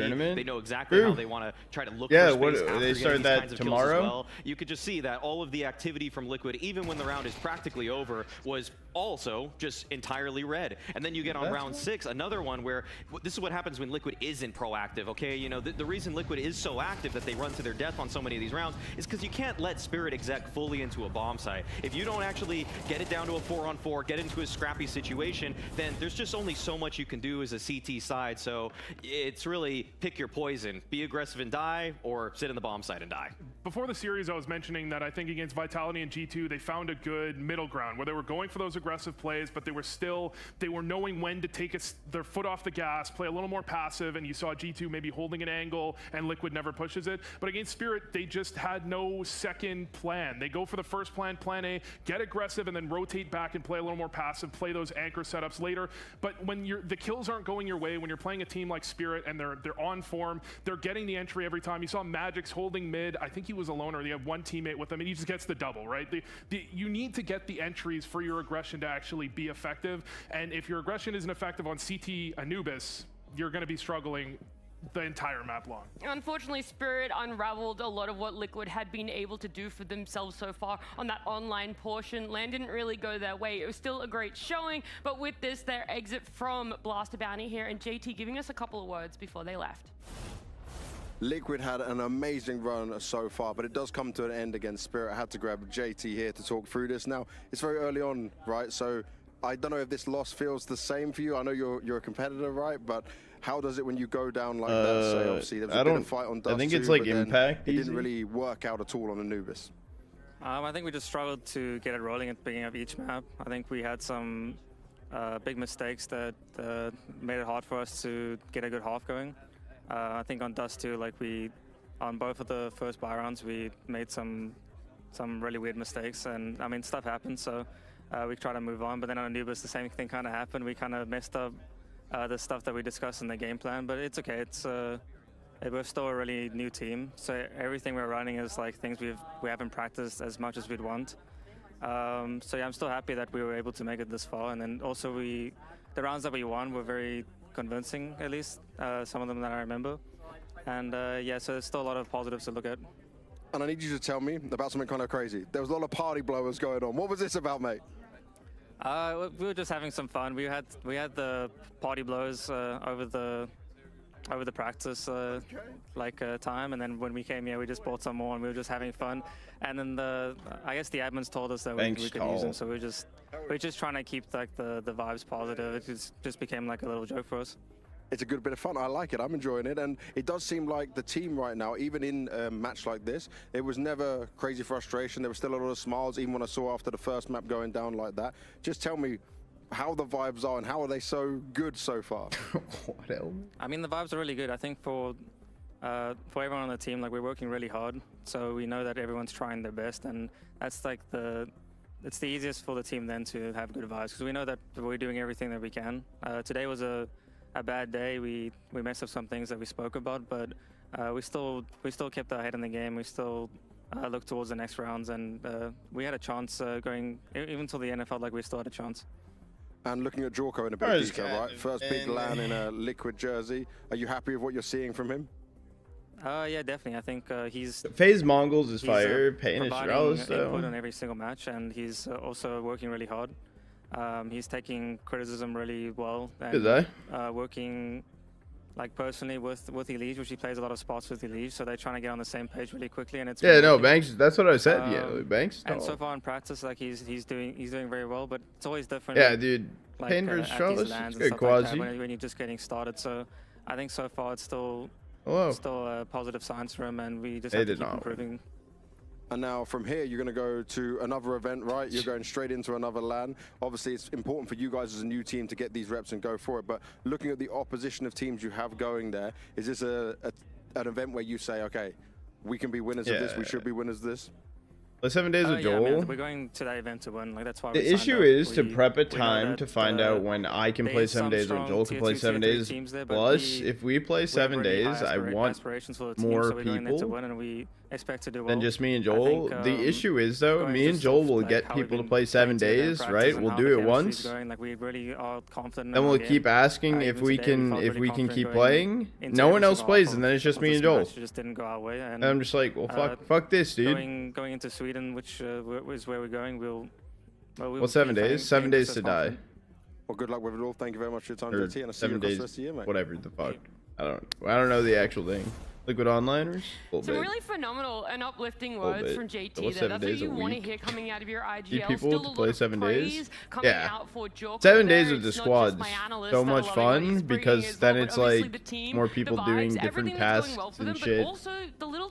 Or like me and Joel will go in and we'll like be with other people, and then they'll build a certain like they'll research like books and stuff and do certain parts of it, and then we're just cooked. Back those up as well. And so I'm really excited to see what the season brings for this group of 5. Because then that's person stops playing. It's like, okay, well, fuck us, I guess. Into this event. I think almost everyone would have predicted them to lose to Vitality in the very first round, to not even make it to the LAN. Then you play a G2, that's a strong team. You give them a bit of a better chance, but I think they're realistic. I mean, you look at JT there, he understands this is Spirit. This is a team with a lot more tenure, a lot more practice as a team, as a squad, and they're expecting to win this event. So as Liquid, I think you'd be happier if you would win a map, what everyone's made thinking. It a little closer, but at the same time, you saw what you needed. You saw your young gun actually continue to show his form on LAN, which is, I think, was the most concerning thing for me coming into this. Could Jorko keep up the performance we had seen from him?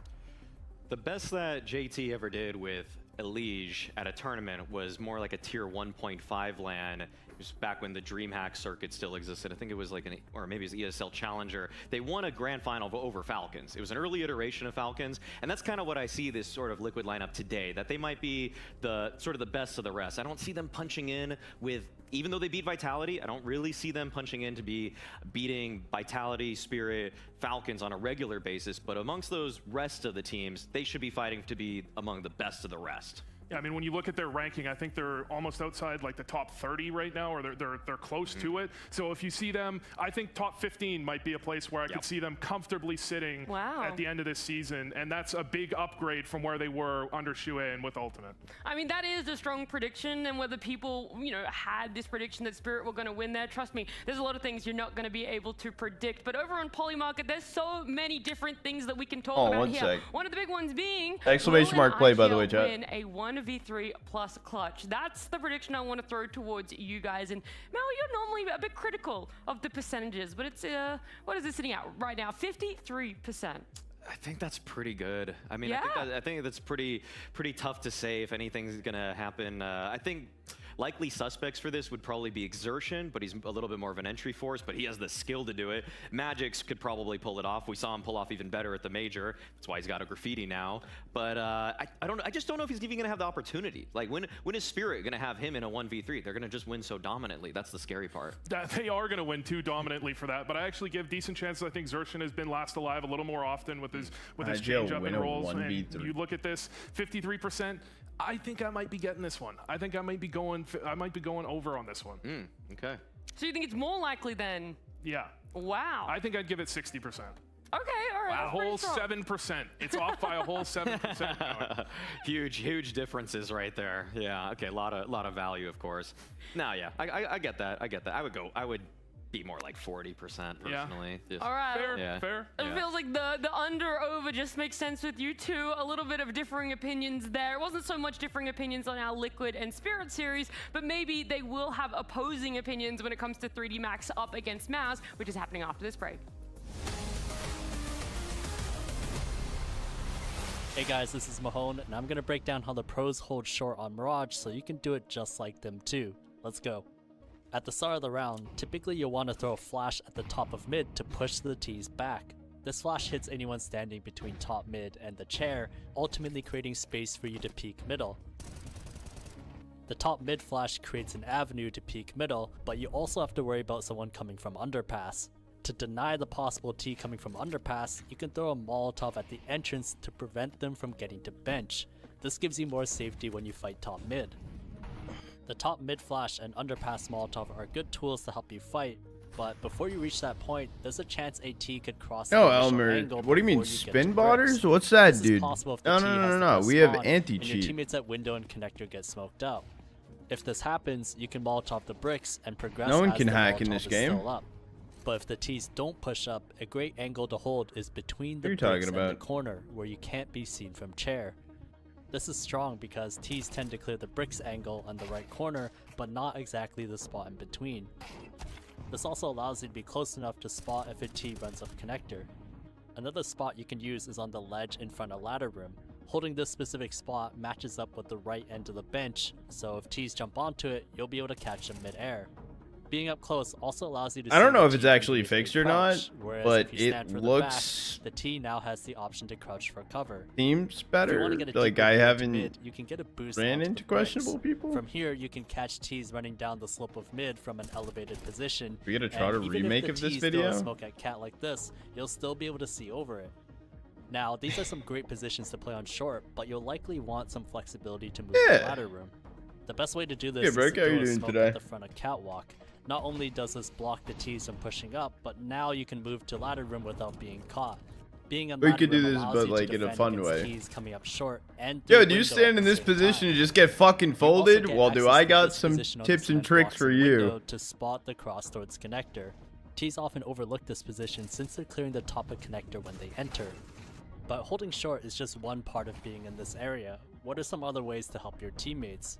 If you don't use your smoke for front cat, you can also use it to re-smoke the bottom connector, which slows down the team's map control. The rage hacks get caught again, but people putting yourself right up to the bricks gives you an isolated fight for the window.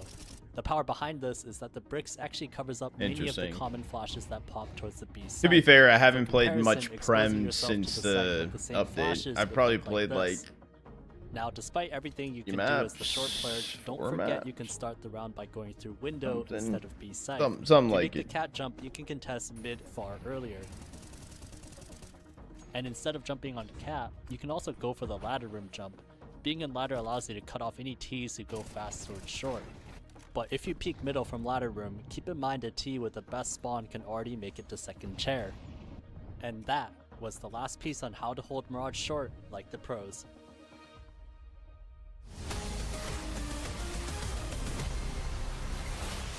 I think we are well prepared. I'm very confident going into this match, but of course, we don't underestimate. We take it step by step. We do like. I take notes for ESEA. Even though we banned Mirage. Yeah, we're gonna see on the server how sharp are we and how the prep will go. I think we just have to play good as a team and maintain like very good communication. It's something we have been working on a lot. Now it's yeah. Cash is definitely on our. Not as strong as before. Yeah, Cash is on our ban list. Something that's gonna be good for us. Not actually, but just maybe. Focus on ourselves, have good communication, and play good as a team. Yeah.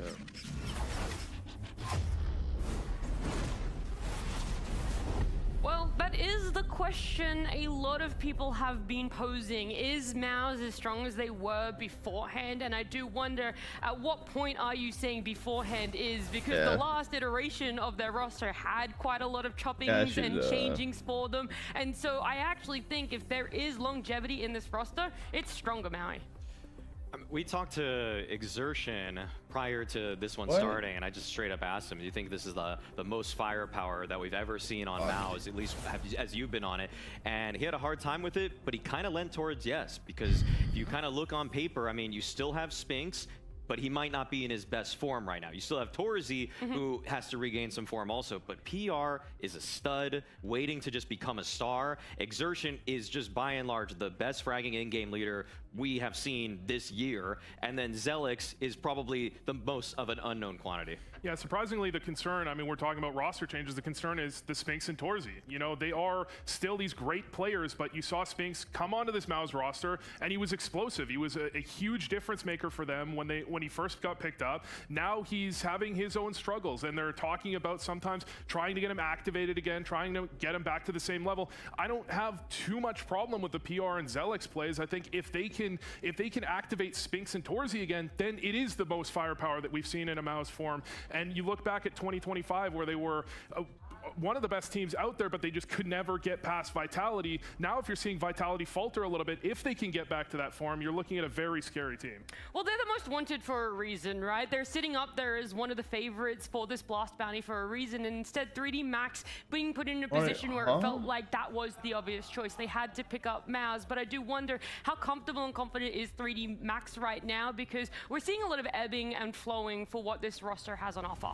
I think when you look at their history, they were once this team that was really scary for top teams, that they could upset a top 5, a top 10 team pretty comfortably. You were looking at them as this incredible tactical team. Then they're changing IGLs all over the place. They're struggling with the roster, and they really had kind of a massive fall off ranking-wise. And I think in their own confidence in their ability, you see the way they were playing for a while, they leaned only into these full execs, these tactical plays where they're trying to do little gimmicks because they didn't trust themselves in terms of their ability to run a default. I think they have got that faith back in themselves after picking up Kersey. I see them playing a more well-rounded game, but they're still not really up to the task of beating a MOUZ, I don't think.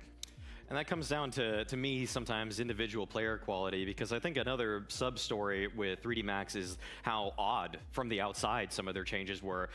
This has kind of been a classic for French CS for the last decade in Counter-Strike, even longer than that, where it just feels like they're more often than not picking their friends instead of picking who might be the best suited for the task. Like if I were to actually put forward the best French roster on paper, well, I'd steal some Vitality players first of all, but if I had to use everything that's left, I probably would have kept Body, I probably would have kept Exorcies. I probably would have tried Masuda instead of someone like Gravity, but spoke to KRL a little bit about this.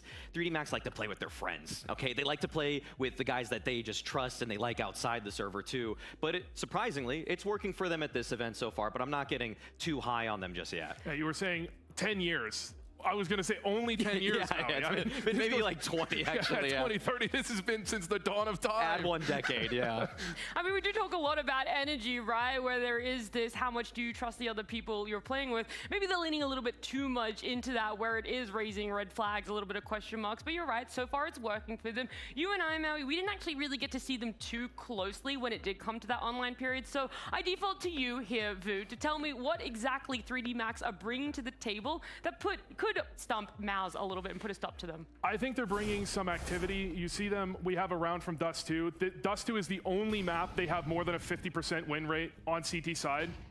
Take that for a second. The only map. And it's because of activity like this, where they go for this full exec in the middle. They get a trade. They don't get the entry that they're really hoping for, but they go 1 for 1. You see, as soon as the wheel spin was crazy. Instantly rotated over the car so they can drop would your this percentage be for each team? And then they re-aggress long just in time to get the rotate back. Because Foot makes the right play here. They make the rotate back over to B as quickly as possible. They clear this just in time to allow for a online rotate. And Masuda has the molly left over to stop this push, to delay it. He actually I would gets say the MOUZ 1v1, has upper and hand, then you have a retake that's actually kind of picture perfect a little later here. Me. But he doesn't get more than that. They get delayed. They get the nade that Lucky still has ready for this exact smoke, and then the retake comes in picture perfectly right after the bomb is planted. They don't have time to get into the after plants in time.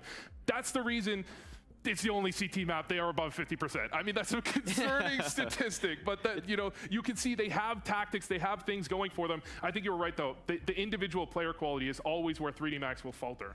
That's a scary prospect here, because even this kind of play, even some of their CT antics that give them some rounds are kind of reminiscent of what they were good at maybe a year ago, when they were actually sometimes taking maps or even series off of top 5 teams in the world, where it's just so set. It's so structured. It has to go exactly as they planned it out. And that versus a MOUZ team that is so fluid, super switched on right now. That's the Torzy Classic, to be fair. He does like a little meditation session before it. And yeah, I mean, I just think that 3D Max, if it's not that structured play, you'll usually see the MOUZ players outclass them in the more kind of in transition fights. Yeah, as much as I was going to talk up that play, we did just see a Liquid where we talked about a very similar play from Liquid. They run into a Spirit that's ready for it, holding the angle, and it turns out Spirit can shoot them a little better than they could shoot back, and I'm worried the same thing's going to happen here. Well, I wanted to throw an individual towards you, Maui, to sort of temperature check exactly what you're feeling towards him, if he is that over-deliverer, under-deliverer, right?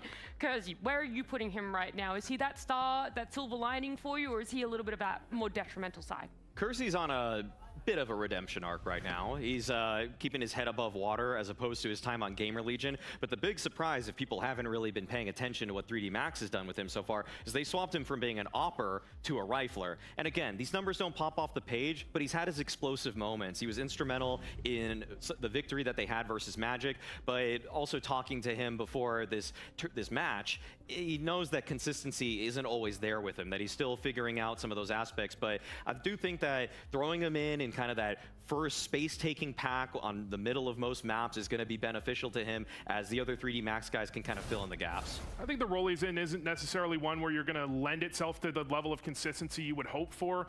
1.05 rating for a 3D Max player is pretty good. I mean, that is, as you mentioned, he was instrumental in their win against Magic. He struggled a little bit more against Foot, but with 3D Max, it's always more of a team effort. Maybe the words of my analysts aren't enough for you guys and you want to hear more about Kersey. Well, we talked to his teammate and asked him about that. It's Lucky to give us some more words. Lucky, you played with a lot of different players across your career. I wanted to just ask about the new addition of Kersey, and what do you make of him so far coming in the team? What he adds for 3D Max? It's hard to say right now because it's been a short time, but at first I would say it's a very, very skilled player. Like a lot of those newcomings, they are very mechanically good, I would say. Now I think it just lacks a little bit of experience, and I think it's just going to get better from here. But yeah, and also he's also adding a lot of voices. I hope we get more wheel spins. I wonder if it's one after every series. It's good for us to have someone a bit young, that's hungry, very vocal and skilled. You know, I think it's nice. What does that do to the rest of the environment of the team with him being able to add that voice? Is it a balance that was missing before that was needed now? Kinda. It's hard to say because we also have Gravity, Maka, they all talk a lot. Bonanza? So it's. Hey, were you not here for Zontic spinning the wheel? But we are it's a process. We are learning to do that more and more, and hopefully we can find a good balance in the end. Now, looking at this event, obviously very important for you guys in terms of VRS, but also it's important for you guys to be back on land, a big land like this. What was the problem for you guys coming off the player break, right? Say China and some of the other events you attended, and what changed coming into the online event of Bounty? We had probably a lot of different issues. Like with those two new players, like with Mizuta and Kersey, we had new issues that we had to fix in the game. Kersey is a good player, but he's very inexperienced with the rifle, so it's a whole new process to be able to accompany him to be a better player and make less mistakes. And I think it's getting better and better. Morning, Flavor. How are you doing today? Our footing. They did well, lose. New player and new role for themselves. I do really wonder where We're at the exactly walk. are we going to put now the new players on the side Fire of wheel MOUZ, spin. right? Because they're saying it's getting better on the side of 3D Max. They just really need time to be able to have that vision come to fruition. But for MOUZ, time feels like it's just kind of redundant. They really just showed up.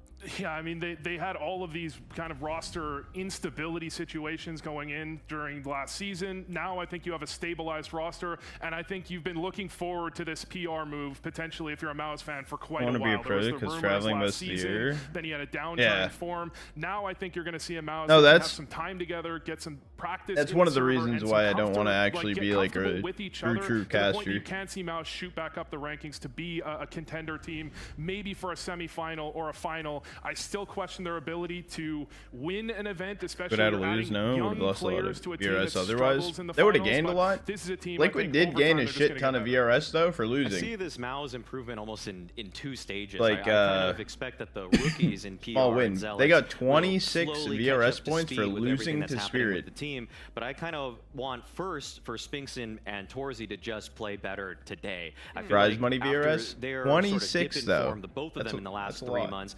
Now it's time for them to just show how it's done, so that the rookies can kind of buy some time for the rookies, and then they can hopefully surpass you as well. But it's kind of a lot that has to go right for MOUZ in this season for them to truly be elite again. PR is a name, though, and a player that we should highlight a little bit more, because we're talking about him a little bit more vaguely, and I want to talk about him specifically, what he's showing up, what he's doing, and whilst there are players making space for him, Maui, he's just showing up. There has been this conversation of whether he's going to MOUZ, and then you finally see it, you see him show up as well, but what is it exactly about PR that has been outstanding comparative to what they ended their last season on? I just love seeing PR on the extremities when he knows that there's only one angle that he can be approached by, and then he just locks in and wins the fight. He's one of the low sense warriors out there. I mean, really, if he gets a guy right on his crosshair, that crosshair does not let go till that guy's dead. So he is so consistent in those kinds of fights. The one time that PR really had a dip in form was sort of when there were attitude issues at the beginning of this year, where he thought that he was going to get picked up for, say, like a G2 or maybe even get back on MOUZ in January and February. But once he just realized, okay, I'm on Gamer Legion for one more season, he came right back up, and again, looked like one of the best, say, ramp players on Nuke, or just one of those guys that's on the side of the map and just has to hold it down while all the action takes place elsewhere. Yeah, I want to almost say, I want to mirror what you're saying here, is that time, that little period in Gamer Legion, I don't count it too heavily against him. I think he had some, maybe, as you're saying, attitude problems. I think he said publicly he expected he was going to get taken off of Gamer Legion to one of these top teams, and his performance warranted it. You know, he was playing at a level where you could expect that he could get picked up to a MOUZ, get picked up to a G2, those sorts of teams. I can see why he would be disappointed, but when he's on form, and I think he's on form right now, he is lights out on the server. We're going to hear more about this from some of the MOUZ players themselves before we get into our series. Now with that experience you have though on this tier 1 level, how much is it like a bit of responsibility on What's you 100 DZRS, like their right, ranking? to help these young players? Like how do you manage that as a team? Yeah, it's on us to help them, to also have them prepared for the games, show them the way, Thieves. and I think also show Good the best. way Here you how go. we work. Let's and show the next series. I obviously can't that yet. MOUZ, we try Unties to right now globally is sitting at 40th. They, you know, just want to add something and they don't know how to. European like, VRS, they are sitting also just show them at that they are 28. here also to speak, because we want to listen they're up there. their opinion as well, and because they are also really smart and intelligent people, and they are really good Counter-Strike players, and we are also here to learn from them. Of course, mostly we are trying to teach the way of how should we play, or you know, how the system works in our team, but we are also here to learn from them. They also play in different teams, and you can always learn from someone new. But yeah, it is our responsibility as older. For one start soon, Bash. Longer standing people in the team to show them how to do it. And so far in the opening couple of games, it has looked good in that MOUZ jersey for you. Why do you think that beating is? Falcons? Yeah, because they also lost to like. You're being used. Yeah, they also had some rough losses. I think I spoke about it yesterday in the interview that the way exertion calls, it gives me more responsibilities and I have more like. I did not see the draft for this one. Control my area, you know. So this is on the T side that fits me good and I like it, and on the CT. I still need to learn because I have new positions. Yeah. I spoke about it as well. So over a minute now. That's another do a path 90. I need to progress on. He's talking highly there of exertion. I mean, we've sung his praises so many times here, Maui, but I want to hear it from Vu himself. It's got to come from the horse's mouth about just how good he's performing. Yeah, I mean, you see Xerxin switch to an IGL role and you kind of question it for a second. Is this the right move for MOUZ? But somehow he's only been better since he's been IGLing. He's taken a step back a little bit, and the strengths that made him good as a player, the instinct to actually get aggressive at the right time, to take the bomb site, to actually push in, those sorts of instincts allow him to push his team in the right direction, make the right mid-round reads. I think his calling has been very impressive for someone that's had so little time as an IGL, and his fragging, if he can keep this up, he is the best fragging IGL in the scene right now.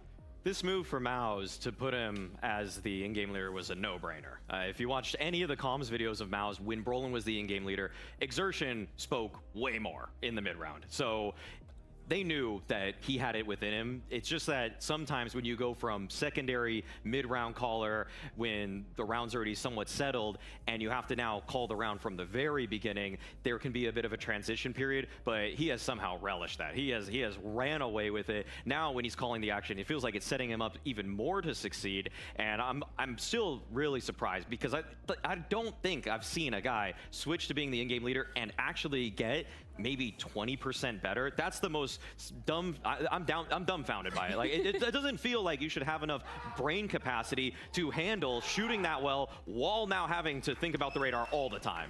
He did say it in an interview when we chatted to him, and he's like, I actually love this system and this setup. It just aids so much into who he is as a person, but a player as well, to be able to do some of that managerial things for them. So I'm hoping it's just continual success for MOUZ and for him as a player, but we're going to see Alvido here rolling up, and so it is now going to be a Dust 2 being picked up by 3D Max. Nuke going for MOUZ there, and our decider of Inferno.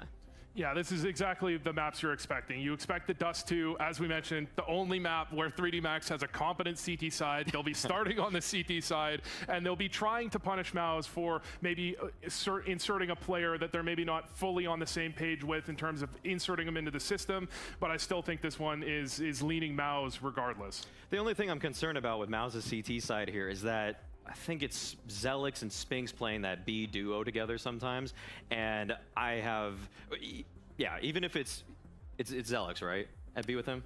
I believe so. Okay, either way. There we go, Dust, Nuke Inferno. I'm trying to set something up quick. And I don't like when I see a B hit happening and it's just poor old rookie Zelix on car by himself, and Spinks is just in lower tunnels or even CT spawn sometimes. I think he takes too many liberties when he really should be just shoring up that defense, assembling a crossfire. So I would expect 3D Max might test that side a bit more. I appreciate all the analysis you guys are putting out, the big brain, high IQ options that you're giving me as to how 3D Max or MOUZ could win this one, but it's time to sit back, relax, and enjoy what is going to be this best of 3 with Scrawny and Launders. Yes, ma'am, and good sirs. Thank you, everybody, for your thoughts heading into this one. 3D Max versus MOUZ, their pick of opponents, and they went with one of the teams, Mo, that, well, has looked good in their first outing. PR's inclusion in this roster has not kind of shied away from Xertion's new in-game leadership role sticking, and, yeah, just, again, I think MOUZ coming in is what feels like, to me, Spirit's #1 challenger moving towards the grand finals. I think that's very fair. If you want to compare the routes, you could say that 30 Max so we can had it pretty do tough. 10-mans eventually. A team that beats Magic is decent. Okay. A team that beats Foot, though, that's Sure. you're a threat. And those are two very aim-heavy teams to warm up against.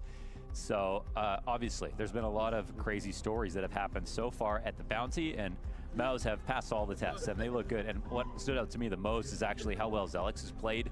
I think he's somebody who I would have expected to sort of fade a bit with PR coming in, right? And where, you know, everybody else on the team is super solid, and PR comes in as a potentially an upgrade. And Zelix, I think he's kind of stood up to the test. So we're going to look at the consistency today when they play against 3D Max. Yeah, This is a sleeper team right now.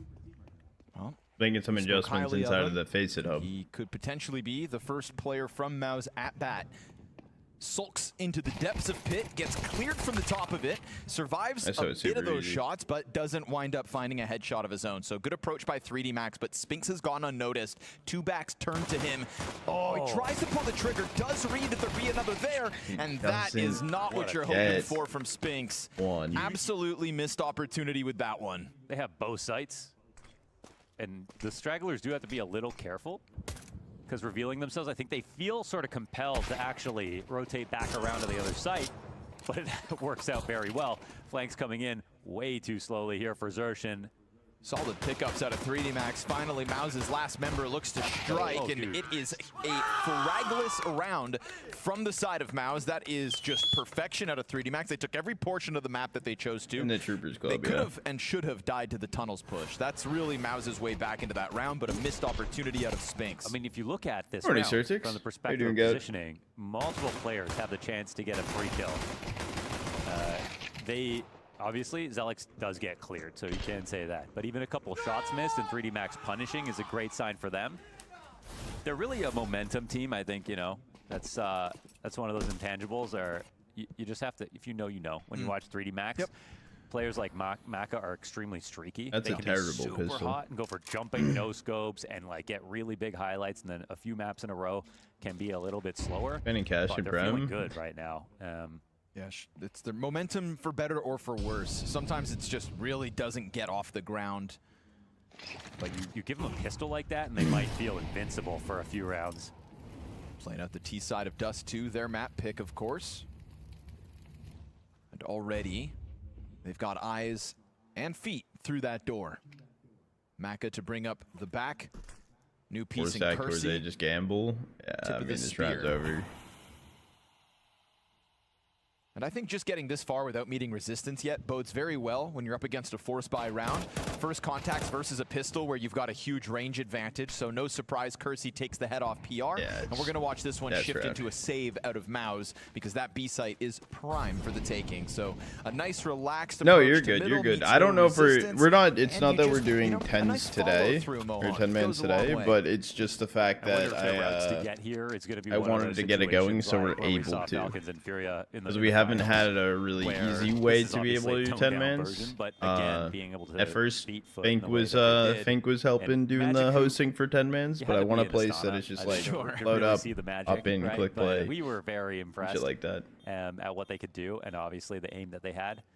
But I'm gonna try and test it out later today. Yeah, I don't know. I mean, this is a game where people. And then once it's good to go, I want to rip 10-mans. Understandably, so there's no reason to really doubt them as it stands. I would only say. That was a game last night. We ended up winning last night, sir. Play potentially. Yeah. Well, I think that's the thing is you just said it. Do you have a Discord for 10-mans? Watching Astana to appreciate what. So there's no channel right now for 10-mans inside of Discord. We could. Obviously, 3D Max's peaks absolutely outshine Magic. But I have a Faceit hub for 10-mans. They were a real contender for a solid season of Counter-Strike. Yeah, we're 3-3 now. The desk brought up the VRS drop-off of 3D Max and how they are in a position where they need to recover. You know, they're on the scary part of the fringe right now. And so the issue is with having like a, well, for 10 man we can just do in-game chat. You know? We don't need like play wonky events, start having to go on weird travel or things to scoop up VRS points in freaky countries like Sweden, VRS 31, and the Netherlands. Face it, man. Yeah, they do have some cool ones. Just hope it's not contagious. Yeah, exactly. God forbid you have to fly to NA. Kersey helped with the kill on Gravity. Cheeky team kill out of Kersey as this saved force buy out of MOUZ at least finds one victim. Zershan's feeling freed up to go for the duel towards long, and he'll find the kill over Lucky. No trade on that one, as it's the bomb up next from the same approach. Maka playing this somewhat cautiously, still finds the right timing, so good on him to get it back to 3v3, and that was bomb spotted. He's so separate from his teammates. He showed the bomb, but it's kind of awkward because he's got all of this map to actually have to rotate around. He can do it safely. They kind of just want to feed into the site, but as you can see, MOUZ,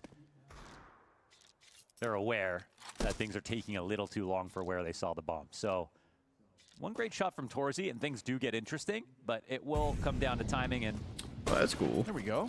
Timing's good for the scout shot. Torzy, nope, doesn't spam it, wants to go for the window peek. Sees the head cross to Platt, but that might get him a bit tunnel visioned. Now there's a Molotov on his approach. Yeah, I was just trying to think of like go through door, but they're going to try to boost over instead. So still, it's mainly going to be just like community 10-man type shit. It's just the top of the smoke on cycle.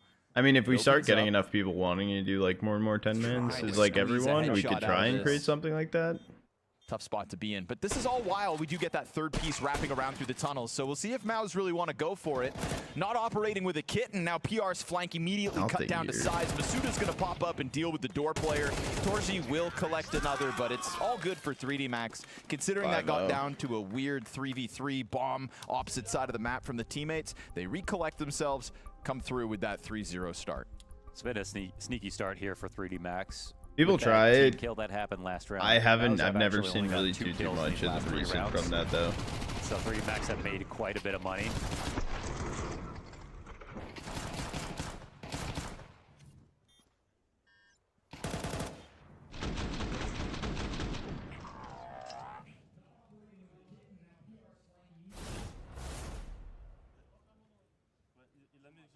Torzy's got a chance to flex an op without there being a counterpart on the other side.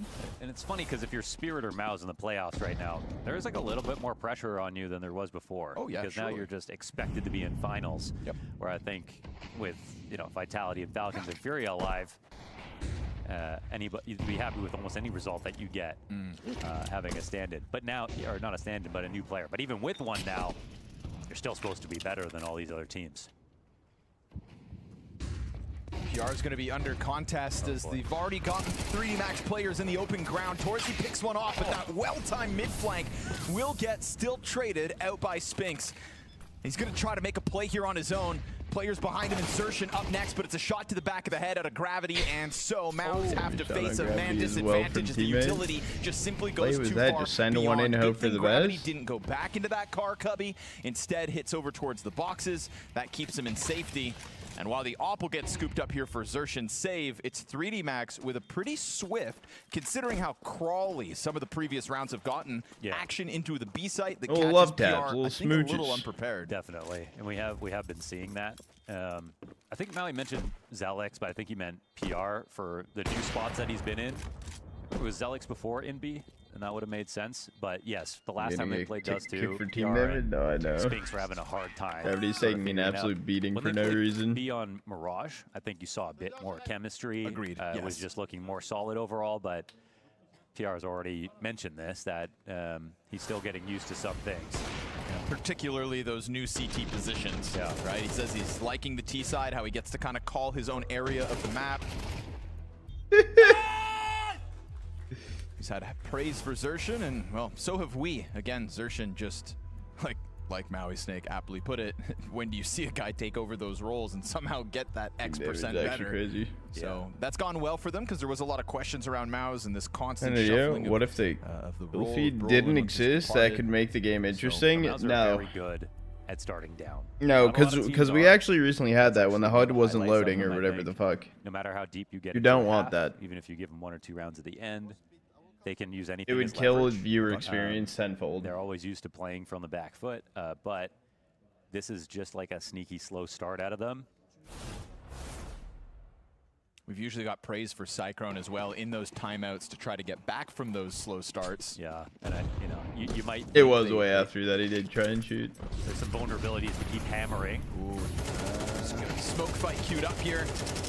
CT's trying to come out on top. Maka's gun's empty. Yeah, Zertian's going to lock down through the side of the smoke. And it's a huge advantage for MOUZ on long at the start of this round. It's an explosive start from 3D Max. Will it continue with tempo to end? Because they do split their 2 remaining players up. One towards Cat, one remains back in middle. It's just a show off of the edge of Catwalk. And Masuda's very quickly back to escort that bomb. They found an opening. I think they do know that there's only 2 players B. That would be the... But right now only 1. Masuda will grab the smoke, use that for mid B, and PR is on a big flank, but he's actually got to walk it all the way to top mid. So there is a small moment of timing. Oh, but check this out. Bomb splits into tunnels while Kersey's already now quite far away from PR. And the A players are a bit confused as to how to come and help out. But I think PR would have seen that gap through the doorway, and even if he didn't take the shot at Kersey, feels like he saw him cross over. Masuda, you take this peek. Oh, no. Spinks is locked in towards the window. Now Masuda announces his intentions. He's going to lose a bit of health because of that. And Torzy eventually gets in once that smoke fades. Kersey just a bit disjointed from the play. Didn't have that long to float out there, but again, spotted from top middle. So this has been MOUZ very aware of what's going down. Masuda's clutch attempt will be denied. Beautiful shots from Torzy. One on an unexpected victim, but to catch that door cross with the wallbang, nice to see Torzy's op finding impact here as MOUZ will collect their first. You could put it on Masuda because he's the guy with all the cover inside of tunnels. The only problem is just so hard to distill that situation. I think they had almost a perfect read. Coming out mid, finding the op on A, confirming the 3 long setup that was taking place. Torzy was throwing flashes here with Zelix and Zertian pushing. But because they didn't full commit to that belief, they could have had Masuda come out, get a free kill. Kersey could have gotten the window a lot more quickly. Yep. Let's not think about it because MOUZ need the rounds. Now this time, Torzy's operating with an enemy op on the field as well. Maka, an opping in-game leader nowadays. As he'll be whittled down to 3/4 his health. Spinks disengages from the door just in case 3D Max are thinking about popping through it. Not the case, clearly Catwalk, their intention. But Bomb still floats back towards middle. So let's hit that pause button as V-Tram's just dropping. Zertian facts. Top 4 rated player the last 3 months at MVP events. That's awesome. After becoming an in-game leader, by the way. There's a sea of players who have picked up that responsibility and fallen into damn near irrelevancy. Zertian will not be one of those guys. Incredible evolution for a player that has shown so much promise throughout the years. Yeah, you'd think it'd either be the calling of the fragging that has an issue, but neither so far. Lucky tiptoes through the doorway, so it's first blood MOUZ. And Zertian's going to extend that, and Zelix will keep it clean. Nice 2-bullet tap into the player, extending inwards. 3D Max are no longer finding those free openings. They'll still join up in this 2v5, but nothing will pressure MOUZ off of that bomb site. That is what they're looking for. Torzy collecting 3 kills on the round, and Zelix showing us that he is looking to lock in tonight as well. That was nice with the 2 taps into the head of 3D Max's approach. Torzy has hit some nasty shots this past week. Remember that one on Mirage inside the window? Ooh, onto the player catwalk. Shoots good. Oh, yeah. It's a weird thing, but he's looked quick. Yep. It's already been fast, but... And they actually do, with those 2 solid rounds, get through all the money at 3D Max. It felt like it was going to take an extra round to do that with the start they had. But this is that little bit of leverage that MOUZ always seem to be able to find. And again, off of the tactical timeout, Cyclone has a word. Now on LAN, can only speak, of course, during those tac timeouts. And lo and behold, because online the MOUZ coaches had were found able their to answer. talk more. We're just Set up nicely, like you super said, weird. by Like I their kind of wish ability that coaches were always to able to talk rebound at that off point. slow starts. Now, will Pistols throw a wrench into MOUZ's cogs? Just looking to get this war machine online. Torzi's got open avenues towards middle to sit on all day long.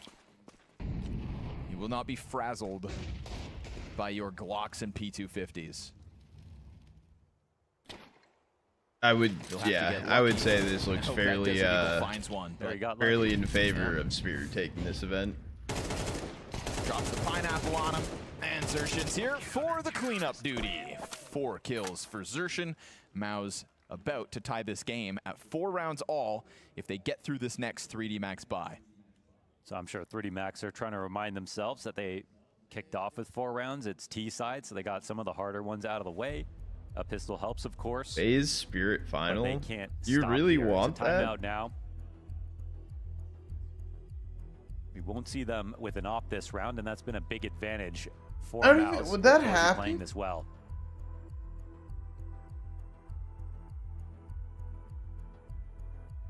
Masuda in their last series Maybe, was awesome. No. Somebody. If FaZe win, they'll probably end up getting Spirit in semi. We thought maybe we wouldn't see on another top team. Who knows? Sure. A chance at Vitality. Yeah, they have to During draft all those years, not they after definitely, today, but tomorrow they'll not draft good for enough at the semis. time. Yep. There's a lot If of FaZe time win, to they'll grow play since then. Spirit. I mean, I think it definitely benefits him that since that run in Vitality at the time, we didn't have an all-French team kind of in that upper echelon of Counter-Strike. The evolution of 3D Max opened the door for his return. 3D Max, they've looked decent this He has tourney. shown us glimpses as to why he's earned a spot. I don't know. On this all-French roster. I don't.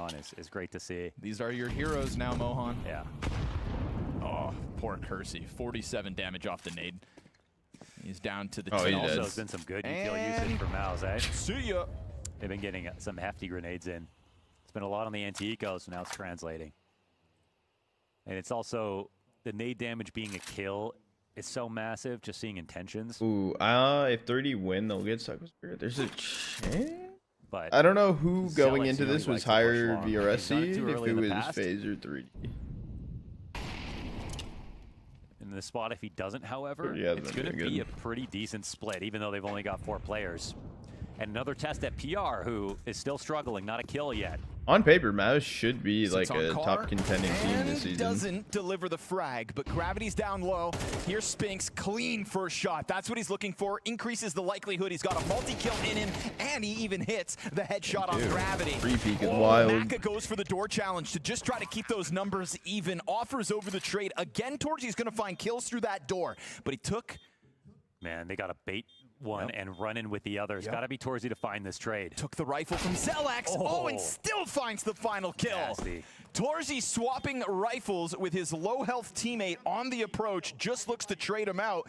Torzi could do it with anything, seemingly up to 11 and 3 with a triple kill this round. That's just a game saver. Ooh, it is okay. A very solid position again. After this nade kill came down No, that for is good 3D then. Max So to yeah, find 3D would a way probably to win this round. They've been, from a If perspective 3D of Colin, and FaZe doing a win good then, job of yeah. picking an easy site to take.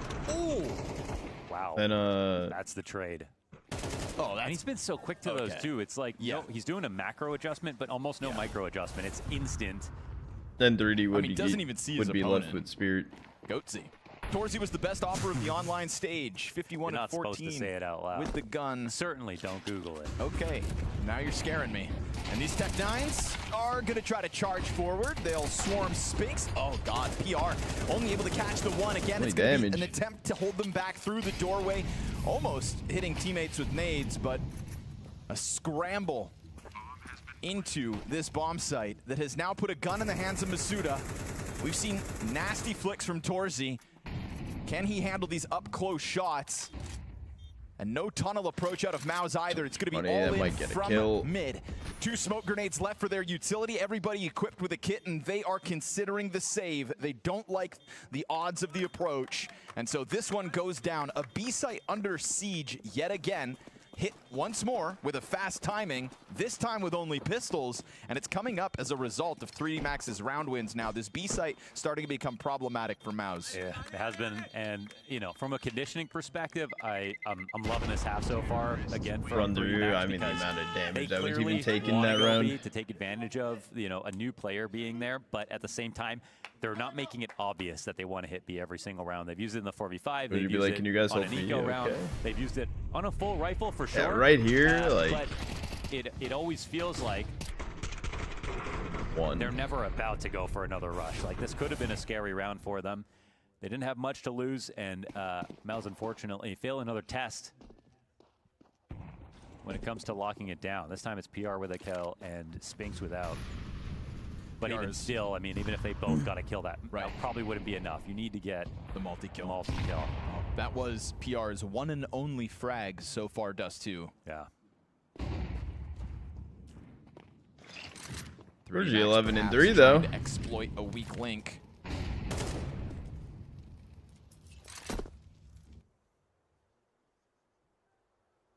MOUZ will be hoping that they can just answer back with at least that surplus of cash they had earned. This is so funny because now they're like, why even pretend? Right. I like that MOUZ walked away last round with as much of a save as they did. But, and you don't have MOUZ like in a 3B lean in any of these situations, so.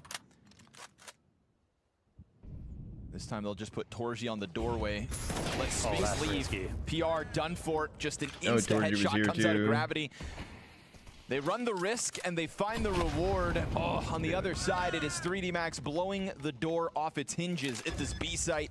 Torji never even given a chance to shoot back. I mean, this is 3D Max without taking a point of damage versus full guns.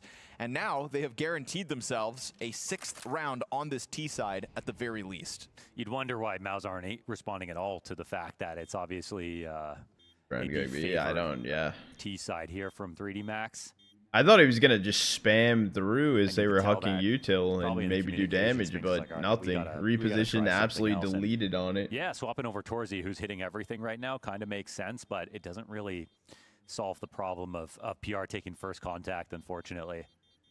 And 3D Max are an interesting team because, I mean, at one point they weren't very well balanced. They had a lot of good tactics, and they thought through a lot of utility that was always good. It always looked like really well placed, really modern utility, but they didn't have a sort of like fully fleshed out game plan throughout a T-half with conditioning as well. And so you can see a lot of that coming in now, but they also have these really strong execs. Yeah. They catch PR totally off guard. This nade was huge. It secured the round. Just outside the window. It's exactly where Torzi's standing. Perfect for a player that took damage on their exit.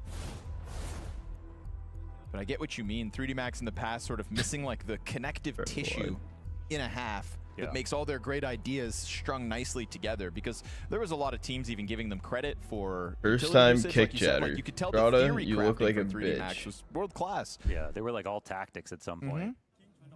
But now they're bringing in the strategy.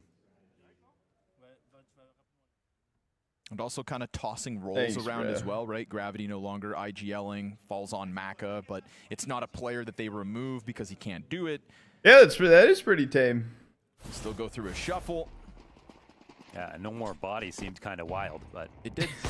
But here we are. Maka's going to find Torzi dead to rights at the start of this one. Spinks' push into the lower tunnels doesn't actually hold back 3D Max, but he will clip Kersey's head off from the top of mid on his retreat.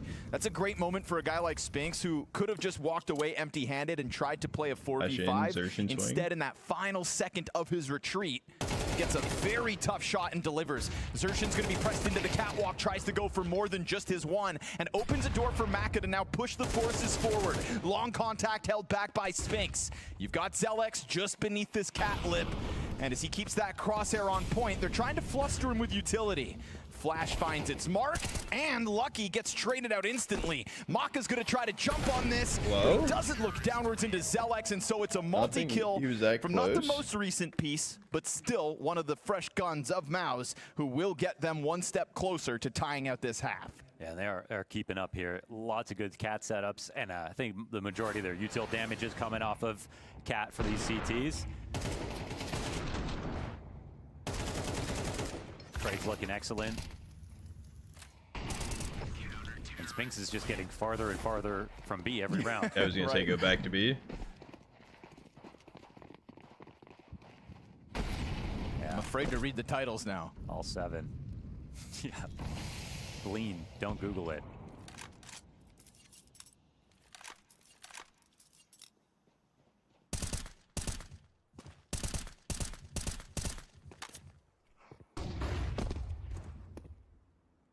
But still, they refuse to actually go for the B lane, and that's MOUZ here. Mm-hmm. Which, at this point, I gotta say, not once this half. A little confusing now. It's final round. First, for a while, I was like, okay, they're not gonna fall for it, you know, and they trust the Max team. They're gonna keep it changed up, but I don't know. Now you gotta be like, okay, Zelix, you cleared out long doors at a minute. You're not more seeing of anything. the Let's maybe fake ramen later.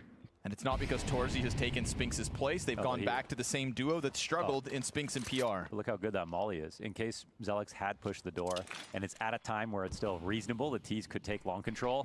They're going to put some pressure down here. Or your knife and inspect it, level impossible. PR's just looking to deliver a multi-frag. We're looking for a Yo, good I'm not going to lie. I'm really sold. If I get a butterfly instead of my karambit, my gameplay goes up like 30%. Spinks looks so blindsided in that moment, as if he wasn't prepared for them to have pushed through the edge of the smoke. 3D Max running risky games once more, but getting past PR over and over.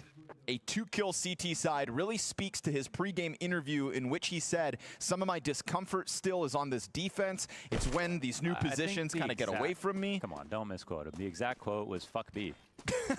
Something like that. Why am I an anchor?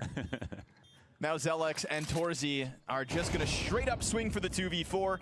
No trade off that, and Maka given a chance to strike down Torzy as he's playing off that M4. Bomb is very far gone already. They're just going to come to you, brother.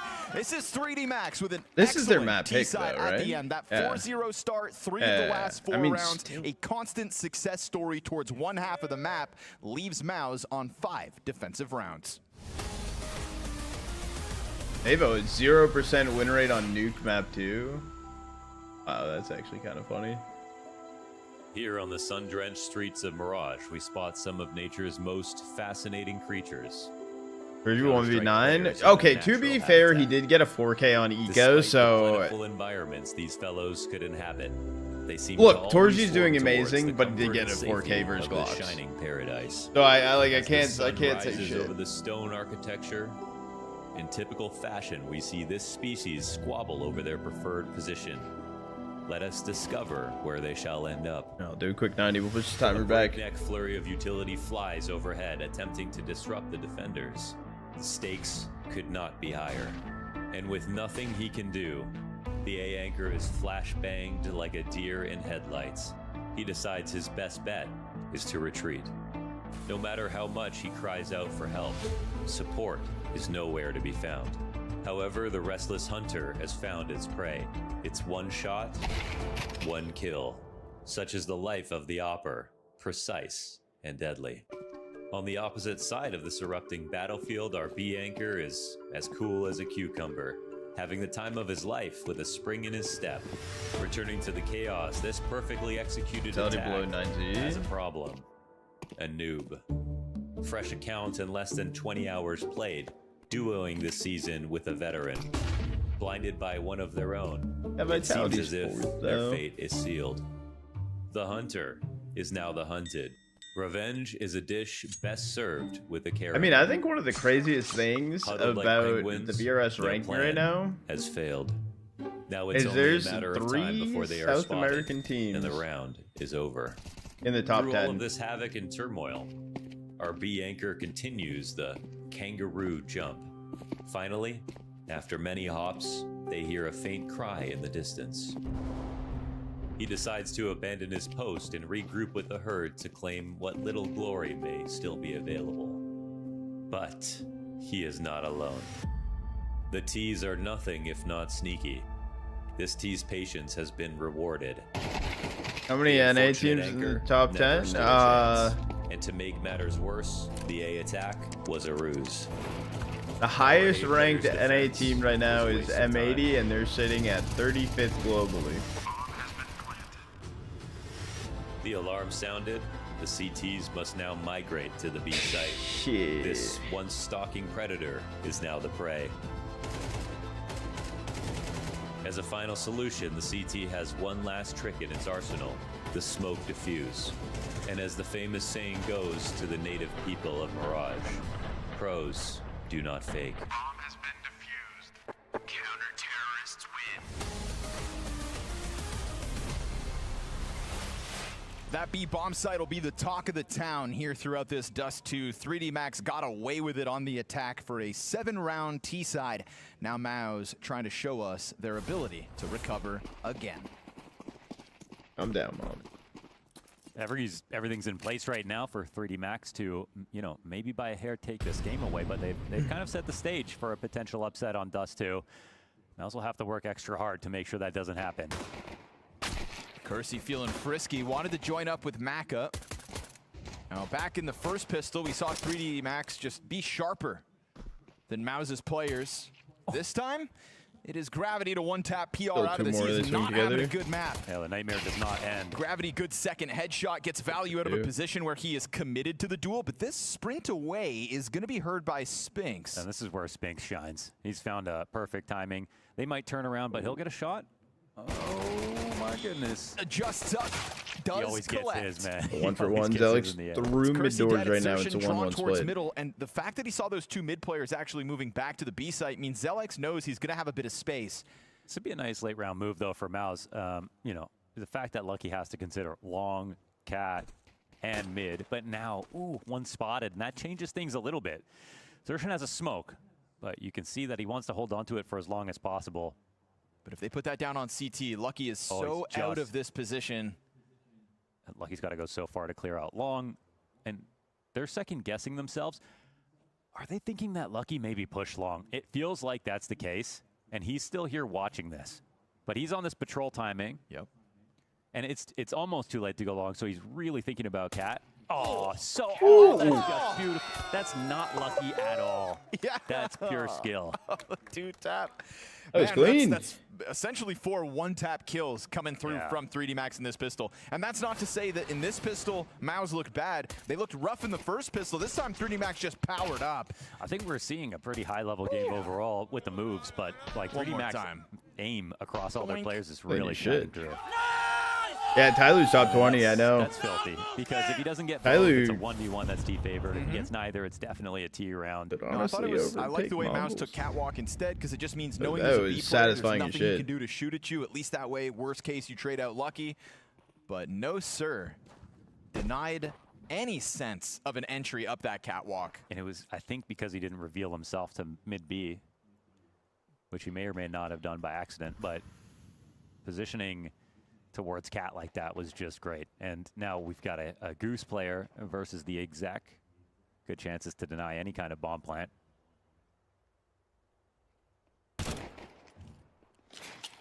.3D Max with no SMGs here. Want to just extend the distance between them in the attack. A little bit labored. Lucky, though, still gets his damage in. Him and Maka combining for the stoppage of all these pistols, making sure no bomb can be planted. And MOUZ were always desperate to get a single kill in this round. There's still a world where Zershin can catch you off guard. Will they consider that he is in their spawn? No. Just hoping to blindside somebody. Yeah, there it is. Catches Lucky, trades out. So you will take one FAMAS off of the round of 3D Max, but I think they'll be happy they are 4 rounds from victory on their map pick. Oh, yeah, actually? Was he playing that game before? Troubling spot here for MOUZ. The nightmare hasn't ended yet for You swap PR. back into this? A reminder that you can always live trade the game on Poly Market, as slowly but surely the prediction leans further to 3D Max's favor. I do think there's no reason for PR to, have a terrible T side overall. But I think one more one tap and he'll stop believing that he can hit any shots. Just doesn't really get a fair fight towards long at the start of this. Has to rejoin the pack and follow bomb towards tunnels. This is starting to feel like when Zway joined Spirit. They stuck him in B same way. Right. Which means... Gotta give it time, yeah. Which means PR will eliminate Falcons from the next major. PR is 2-10 right now, which is actually crazy. He has to do something. I low setup to fight this. Tapping away with the FAMAS. There is an answer back, though. MOUZ just peeled a player off middle with Lucky dying at the hands of Xerxin. Torzi's going to get away with the jump. And now that 10 HP of Xerxin could be problematic. 11 HP, Squani. Hidden back around through tunnels. He's going to hear this stomping down towards middle. It's such a tough decision for Xerxin. Yeah, you know where they're coming in from, but you've got 10 health. You could throw away the man advantage. He listened for this. Or instead, he'll try to play the slow burn flank back behind them. They have not considered that he played those tunnels. He opts not to pull the trigger. Getting closer now, a grenade in the hand. He tries to target select perfectly, but Maka's able to respond quick enough, and Torzi's got another headshot off the rifle. Torzi is the reason MOUZ remain competitive in this game. Yeah, I mean, Xerxin also plays his role really well right there with 10 HP. Times the flank, takes a small risk, as you should, and I thought maybe he could screw it up, not even get a single kill. Nearly gets both. Very, very good play here to make sure that Torzi had an easy shot. With the door smoke, this is free.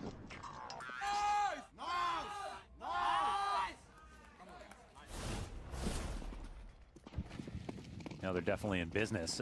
Wow, Maka and Masuda, $4,500 and $4,900. And it's no a money full spent save on this round. See, I like this call though. I like that. Not a dime. That is crazy. Not even a singular pistol bought into this. Not one. Guess they said if we all stack B, no one should be throwing util anyway. But I mean, I need to send this singular round to the troopers. Expect them to completely avoid this. They've been scouting, working a default.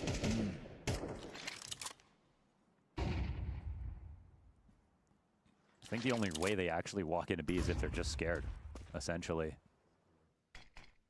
5.7? No, 5 USPSs. Oh, they stacked B, which is a little weird in my opinion. Yeah, there's no long players, as PR has found out for him. And 3D Max will also get the hint. What are you going to do about it, though? You haven't spent a dime. Yeah, it's actually just to them more important they don't give any more extra money over to MOUZ and think about the next round. I mean, MOUZ are also going to be down on 3 Galils, too, into the next round.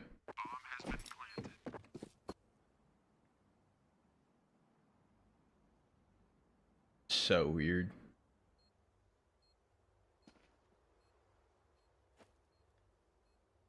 I feel like Xerxin and Torzi are going to be looking to farm this multi-frag moment. Yes, sir.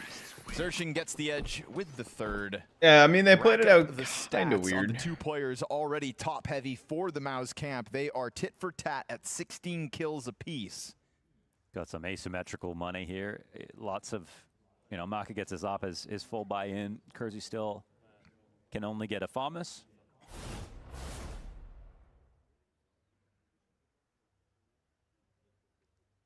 Bit of change to spare for Masuda.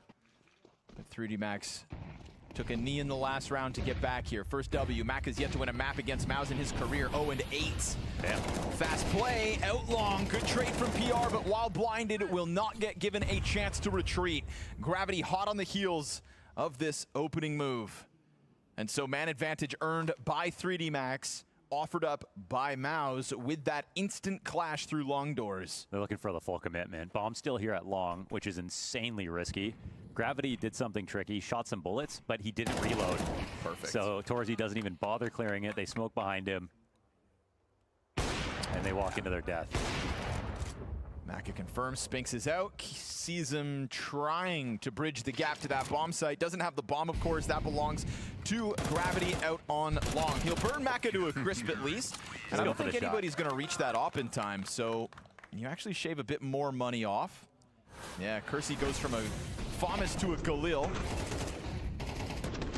The Gravity emerging through that smoke to chase out PR and this really clean I don't I mean, that play was pretty not works out wonderfully. good. It is 3D Max to the 10-7 lead. You see them still making plays like that. No, we're still interested. 3D Max coming forward with that aggression. thereby only Intruders gameplay, to be honest, nah. MOUZ spend down to their bottom dollar. Nah, we would have probably ran 3 out long there, and we would have all died. And then it would have been a 2v5, and then we would tilt. Just to have a chance. That's effectively the first time 3D Max have stopped MOUZ's guns. So it's an interesting time to pause, actually, for 3D Max, because it's such a critical moment for MOUZ. I would have actually been more concerned about giving them the chance to speak. Especially knowing that literally in the first Plus, half... Plus, on CT side, how hard could it be? Right, just, you know. You should already know. Letting Cyclone have a word is what got them back into the first half as well. So 3D Max give that pause over. Don't force Cyclone to use his last. Ooh, I swear he saw Zelix, yeah. Oh my goodness, that was close. Tricky smoke.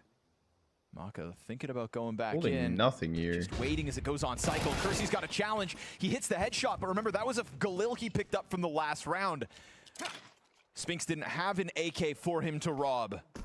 No one's cat right now? So the lesser rifle comes back to haunt him. No, Gravity's cat, Trying to make sure not to show too many grenades here versus this mid-B crossing.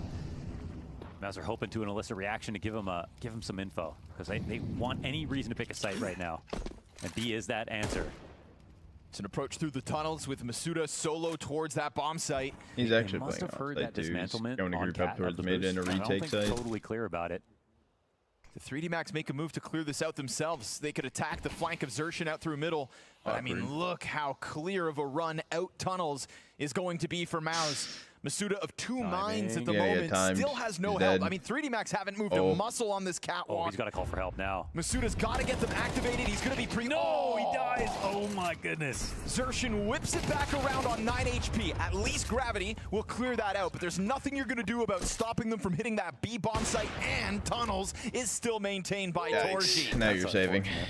Tough stuff to stomach if you're 3D Max. A little delayed to the play. MOUZ, no hesitation to sink their teeth deep into the B site. They do to 3D Max what was done to them. And B site has seen so much action tonight via both attacks. I do think that took some confident calling still out of Xerxin, so I want to give him credit for that. And even if Masuda gets this kill, it's still a player advantage. Or it's still, you know, definitely saw him, bro. He did see him. They did see him, right? Yeah. Didn't respond to that. Bullets 5 through 8. Hospital, treat yourself.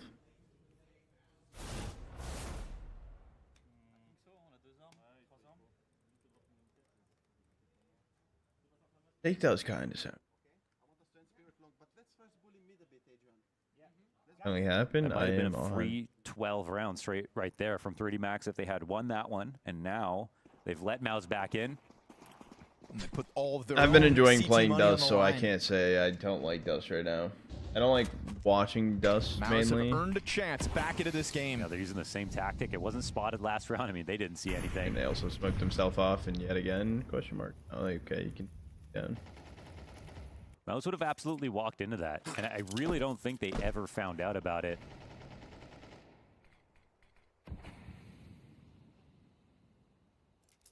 Oh my goodness, right when they give it up. Kersey doesn't want to be the first victim again. To be fair, when mid-smoked and you can't hold that cat cross, there's always a risk they run up on you that way, but the smoke, I mean... I think the problem is they had their own smoke that was going to expire, and so... That was on a clock. Trying to get contact here as it will be Kersey popped again, this time by PR. 5th kill of the map for PR. I mean, 55 trying to find seconds his though. slot Gravity on the attack. Gravity making a move. Yeah, but it's being held not by one, 2 players of MOUZ on the other side of this doorway. Will his extension pay off? There's a third, and he shuts down one and gets half of the damage on the next. Now suddenly big pressure here for Lucky. Mid player caught off. Maka dead with nothing. Lucky tries to strike, but there's an additional rifler tucked in behind blue, and Spinks can take his sweet time while that bomb sprints to the opposite side of the map. They are simply going to avoid Lucky. However, Spinks gives him an exit route. Now the bomb has not been planted yet. Now, he's miles away from this, but it's only 2 players left over. It's another lurky situation here for Xerxin. He hasn't made any foolish moves. when he is one of the two. So another moment here for MOUZ. This is a very strong round, and it, you know, I go back to it. It looks unlucky actually that they give up the boost, but if you look at it from MOUZ's perspective, they only give up this boost when their smoke is going away.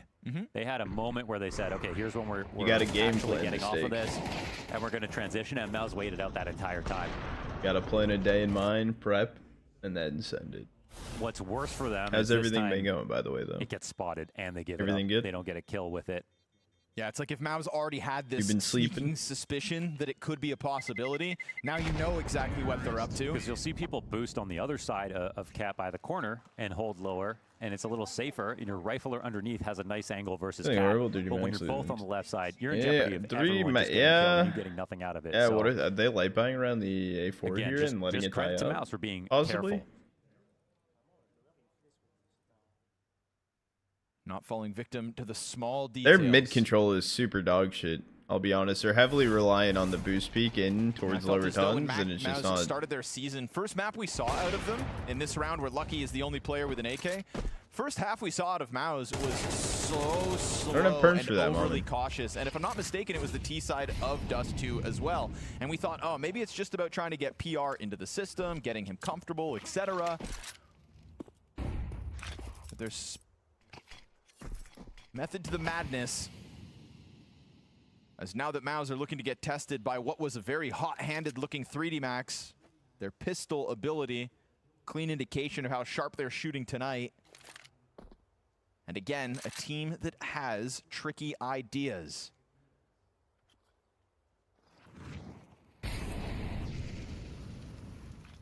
Lucky AK-47, a part of this setup. Yeah. PR down to 17 health, and Kersey's nade is gonna find him. Man advantage momentarily here by 3D Max. Now suddenly, second rifle grabbed. They're dropping util. It feels like there's gonna be a far gap now after the first smoke fades. Oh, but they missed the jump. Does anybody spray through? AK off the top. Lucky hits the headshot. And Sphinx now, he has to come in. He's looking to activate catchbacks in that CT spawn. Sure enough, clears out Maka. Yeah, all he did was kill a pistol. Down. He will. Then the response. Kersey collects. Bomb's still not planted. It's out in the open. This is potentially the first big mistake 28 seconds. by They're getting MOUZ. flanked from gravity. The issue, yeah, But what's he going to arrive with? A 3 health USP. And he just starts firing instantly, sets up the distraction. Car player misses, and Zelex looks to rebound as Kersey's AK finds a third. This is what was grabbed off the ground. Oh, a chance at a fourth. Zelex, half health now, has to plant. Kersey goes over top. Oh, the swing. left side, and he's got it. Picked up AK with no Kevlar. Kersey extends their lead. That's a scary moment for him. Bro, there was only an A4 like into that round. Again in that spot, Only an exactly A4 into the round. He has to drop off and go into CT spawn to get cover. And in that moment, he had a high-low advantage, and Zelex thought he'd have that extra moment, but instead, it's a 4K from Kersey, 11 now for 3D Max. And I ain't tripping that hard. No, not that hard. It with a tempo after saving. A little bit though. They didn't have a single. They didn't have any upgraded pistols. No, it was USPS with an A4. The frag grenade that I didn't see at the start of the round, but Kersey just dunks it on the low health player, grabs the AK, and moves it back. Oh my goodness. Lucky, the only AK. Yeah, same. Damage. A single dollar go into that round. Well, the frag I did the same, Mom, and I heard nothing. Oh, right. I'm not sure. I just saw the rifle. I've done it in the past, though, to them before about something a while ago they didn't answer. You could feel that one slowly brewing on their approach. And in a lot of other rounds, it felt like MOUZ had that extra layer of caution. This time, if I'm not mistaken, even with that jump over. B-Trams, what are the odds of winning a 5 USP round with no investment? Well, they saved one AK to start. Oh, they did? Yeah, there was a save last round from Lucky. Okay. He did the damage that allowed the nade to get the kill. Second AK grabbed. And this is going to be expensive for MOUZ, but it's still serviceable. It's a very good buy. Everything they need.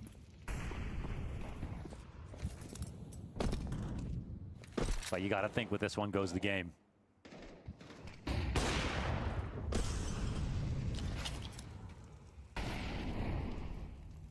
That's a jolt of energy for 3D Max.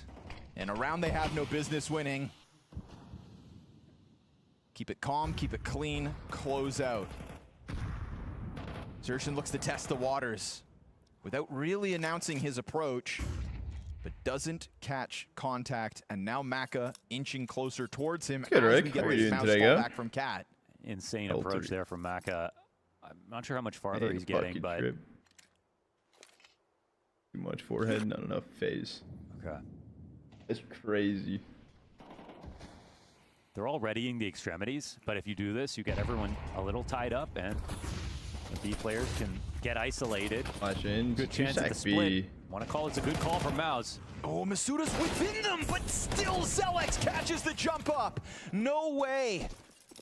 Masuda's got his barrel pressed to the back of MOUZ's head. My goodness.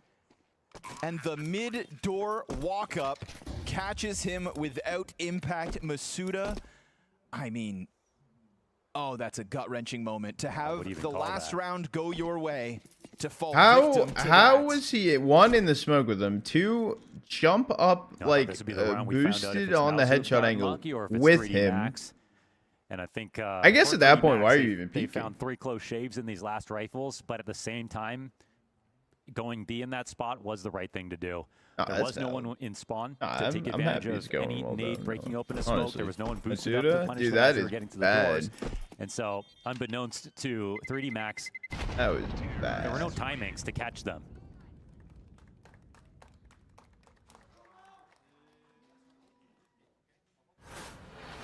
Oh, this is going to hurt to watch back. Oh, wild. As Spinks is climbing into him, he doesn't even see it. Yeah. And then he tries to go one over.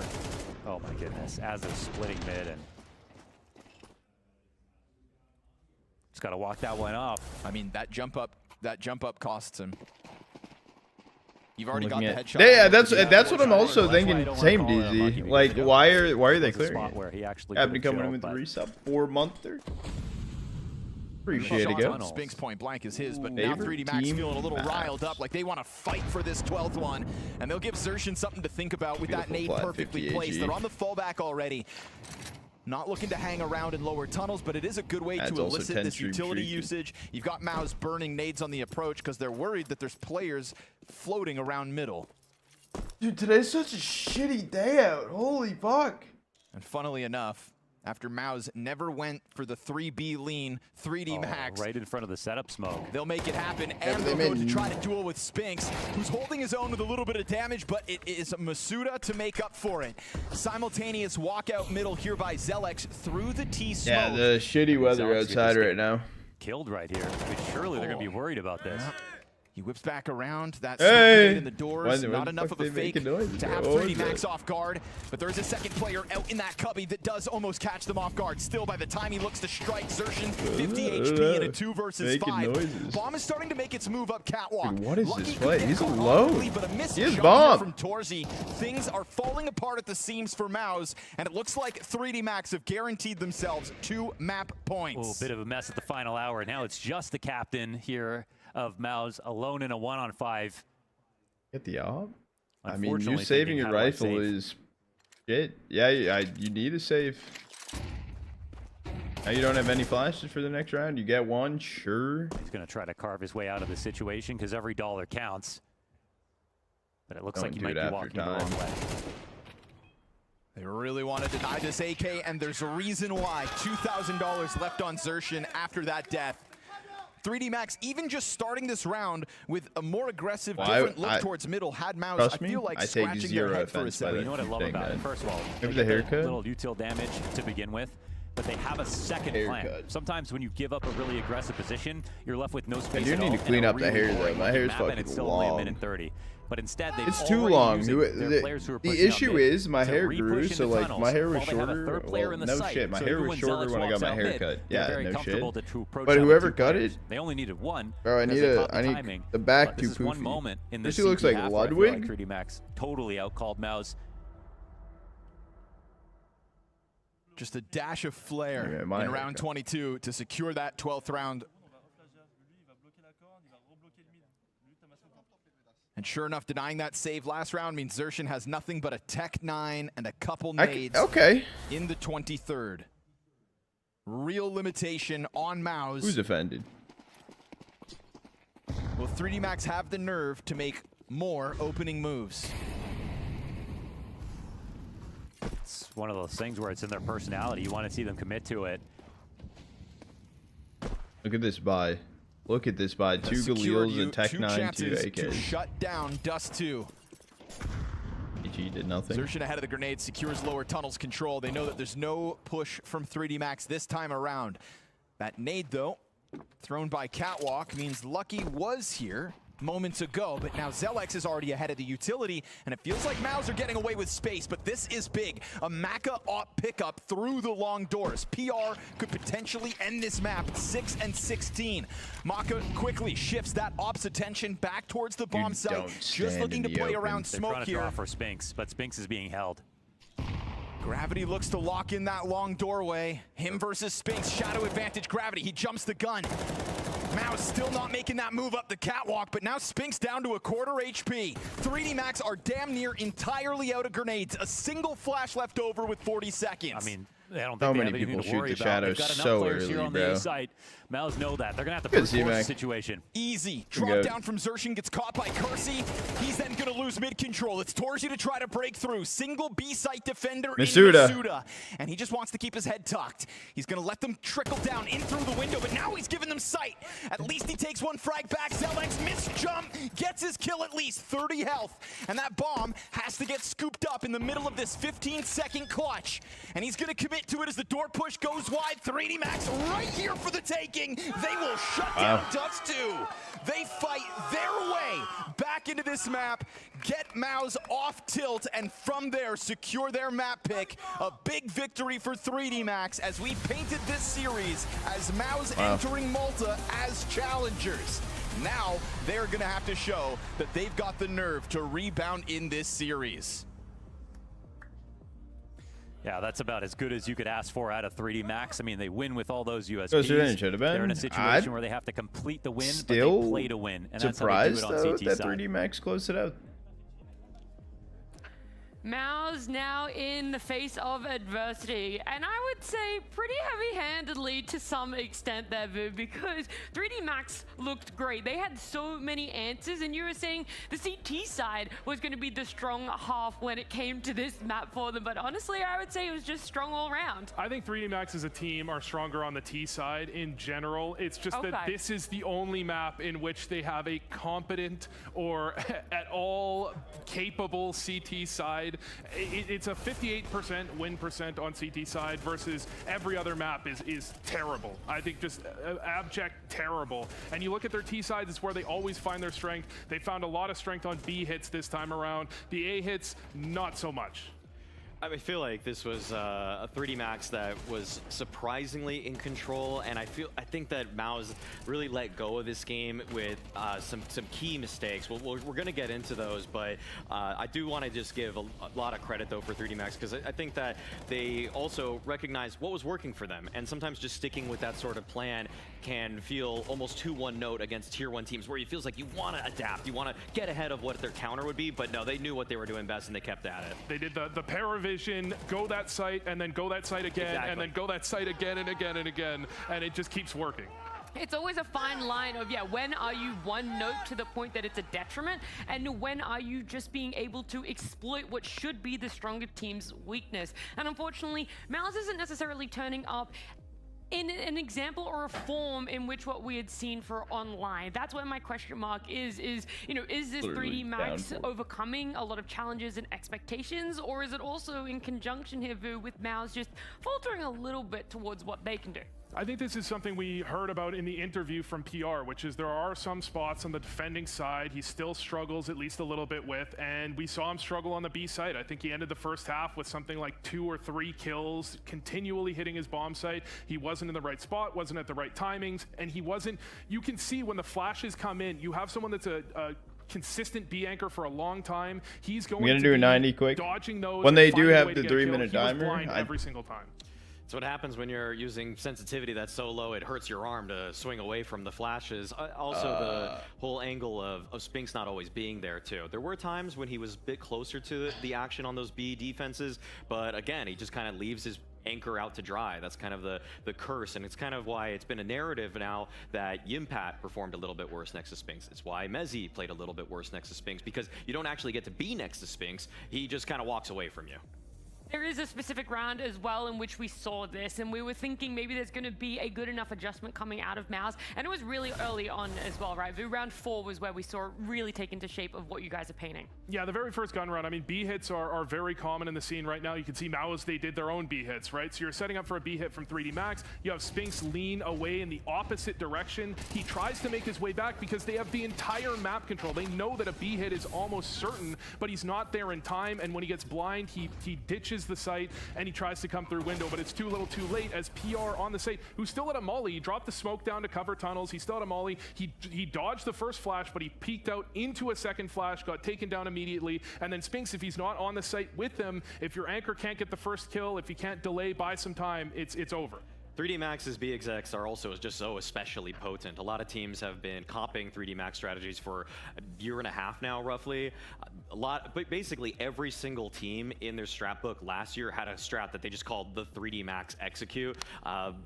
On B in particular, they were one of the teams that just started using that kind of wood paneling at the top to bank flashes in super effectively. Usually they just have such great layered flashes, and also that really just was to PR's detriment.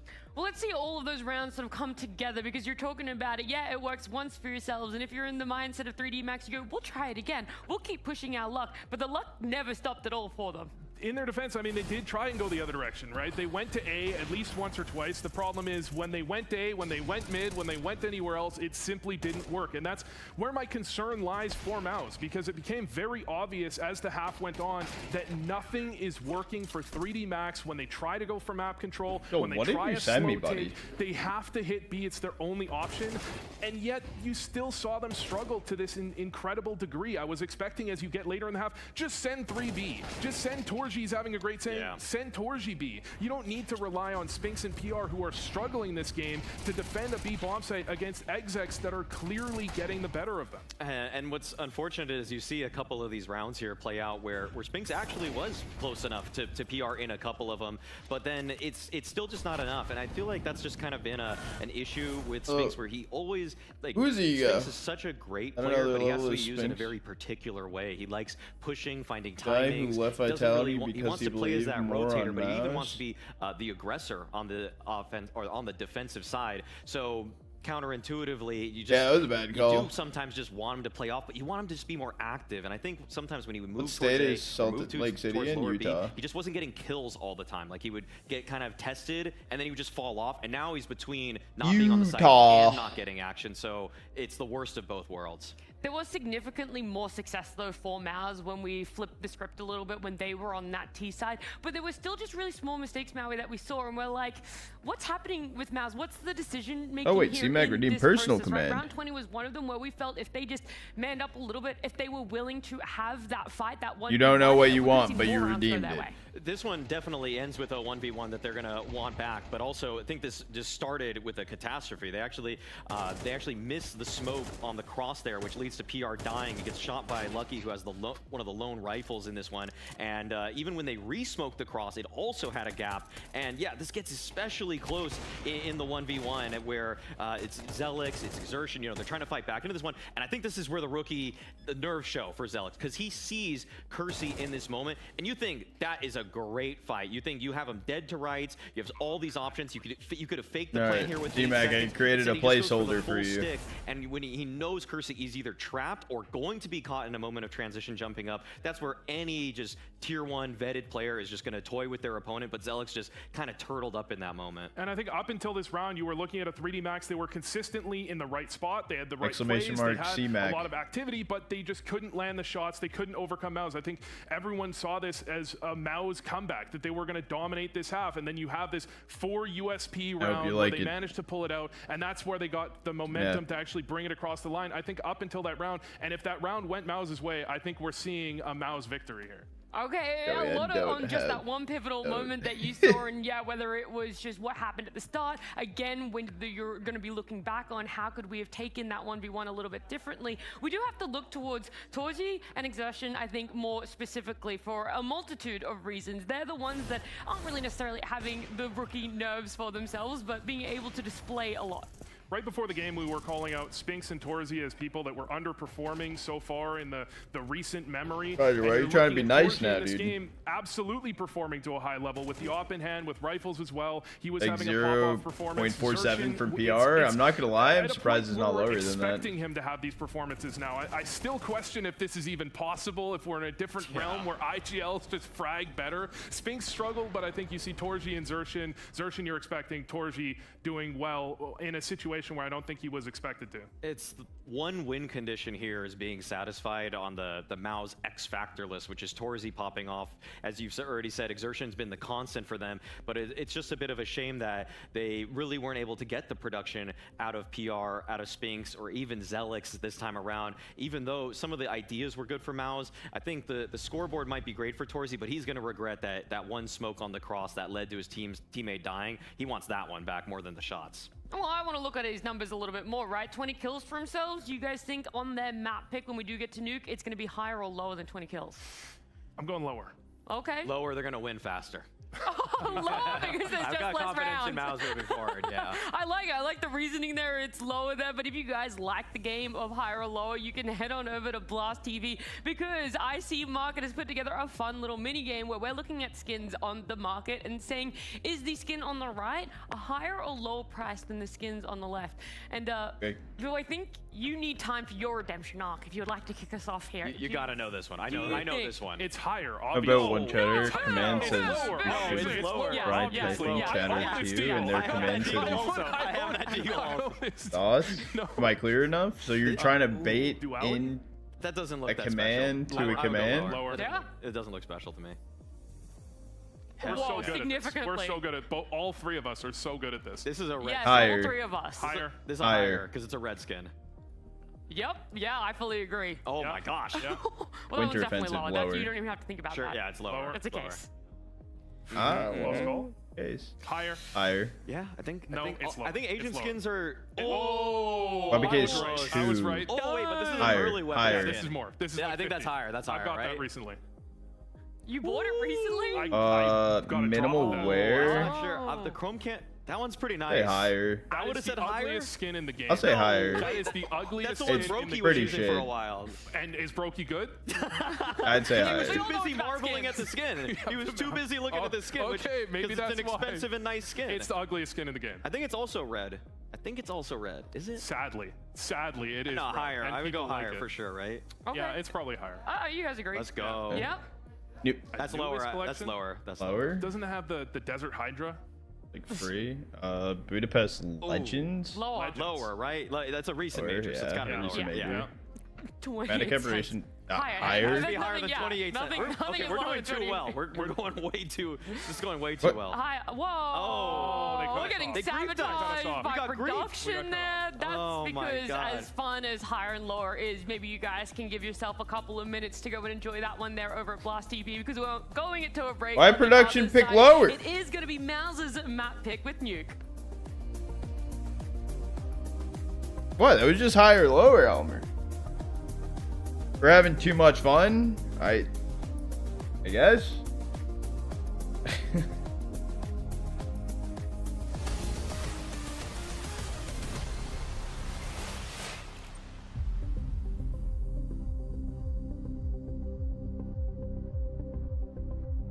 Yeah, do exclamation mark play for marbles in Twitch chat.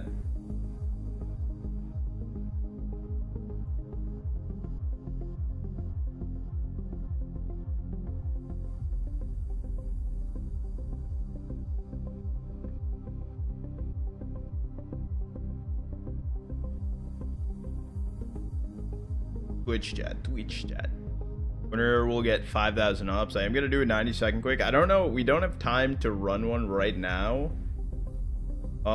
We will do a 3 map If this does end up going map 3, which is very likely because they have a 0% win rate, we'll do 1 in between and we'll do 2 after. I am going to play some Prem after these matches today and just vibe out. No. 5,000 ops. Ops, Captain. Ops. Ops. Let me do a 90-second quick. We'll push the timer back. No, 5,000 Bitcoin. No. Hey, fill my water.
Some pretty damning stats brought up there before this one goes live, with 3D Max having not even played Nuke in the last 3 months. So do MOUZ have an edge in this veto to extend the game to a third?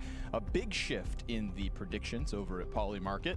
Obviously a map win will do that for you, but it's not just the map win. I think it's the nature of the victory. 3D Max had a solid game plan, found a weakness in the first half, really got value out of that B bomb site, and when push came to shove and MOUZ's rebound felt real, they threw a wrench at MOUZ, catch him off guard with an upset win, and sure enough, sit pretty on top of Dust 2. So again, looking to supersede the stats, looking to find a Nuke win in their first outing on the map in months. It's a tough ask for 3D Max. Sponsored by Bitcoin? But it's a good test for MOUZ. Oh, that was in 2011. Yeah, I mean, they probably knew this was coming, so there is that at the very least, but it doesn't change the fact that MOUZ are going to be super happy to take him down. 5th through 8th place got 25 Bitcoin, bro. Imagine. But preparation can make up for that. Let's find out why 3D Max suck. Holy. Sphinx full blind gets into main. Ooh, these Berettas. Yo, let him rip. Get a trade, though. Mako with the headshots and no response out of Wrap it MOUZ. up, bro. It is It's over. another dominating pistol victory here for 3D Max. Make it 3 of 3. I think they forgot to put real ammo in those guns. That is unfortunate. Yeah, little rubber bullets for those Glocks. Yeah. Pistol stats like that can make 3D Max have obviously. never won a nuke, or recently their past 4 nukes haven't won. They have lost to Walzaki, Gentlemates, Heroic, and Liquid. What are we saying here? We're talking about 13-7 to 13-11, all in between line, those. 3 single-digit losses to Wazowski, Mike Wazowski, Gentlemates, and Heroic. And then watching you, Wazowski. A 13-11 loss to Liquid as well. Very poor in both halves. So basically everything needs to change today for something to give. Right now. We can put it this way. This would be an all-out embarrassment for MOUZ to lose this map. And if you and that would just be on the basis of the scoreline. For us watching, we might see that 3D Max brought, generous amount of preparation to the map and actually anticipated it coming through and That want to is show that crazy. this is now not a part of the map pool you can bully them in.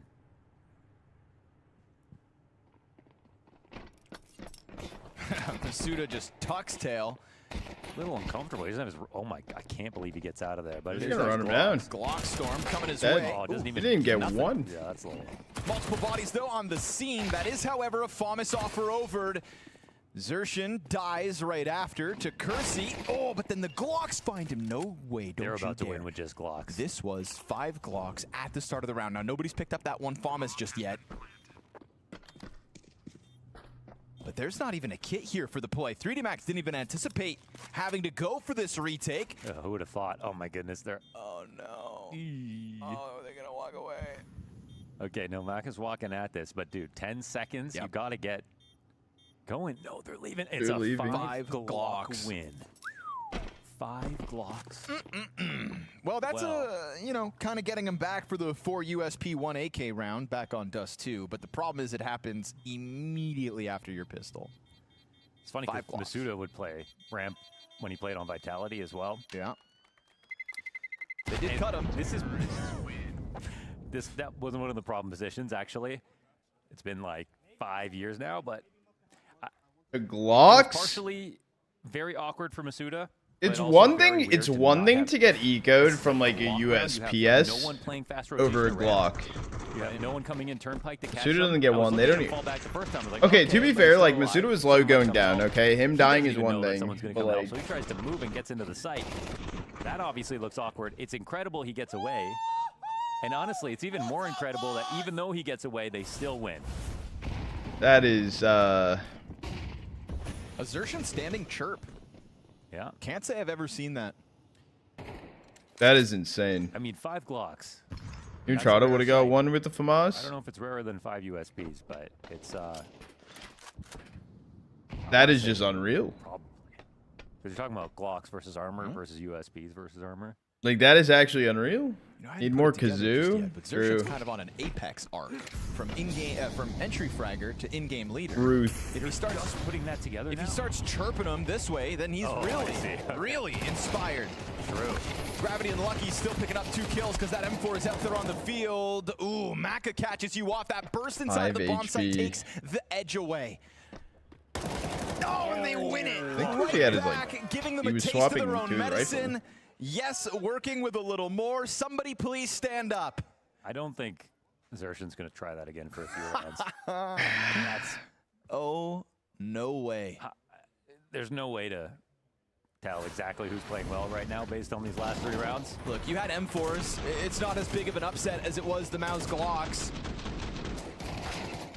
I guess good save at that point. But Maka finding value on that hit. MOUZ just try to think they can storm the gates of the A sites, and they pay the price. With the Back buy with a here, I 6-0 mean. start and the op. He's on top of the world. Oh, To be fair, that one round towards ramp, Masuda's fault.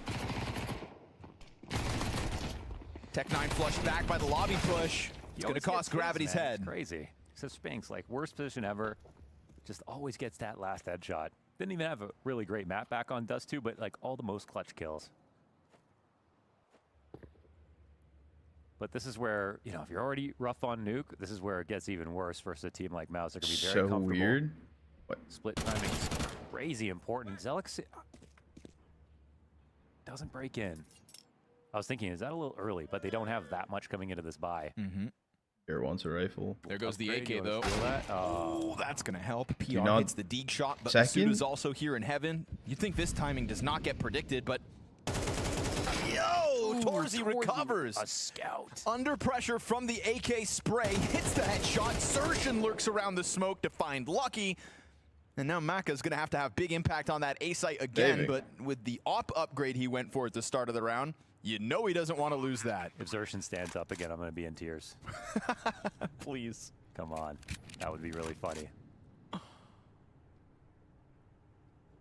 Okay, so it's going to be like this, huh? Nuke is... What? Couldn't have predicted this. Kind That's of a sloppy start. yeah. This one's almost a little unlucky too. It's like Torzy hitting that shot. Spray's not that good. Even with the element of surprise on the timing. Yeah, it wasn't like some huge positional thing. No, don't want it. No, no AK. I think PR picked it up. It's right there on the screen. Oh. I was looking at my screen. Why don't you look at our screens? Because this one's mine.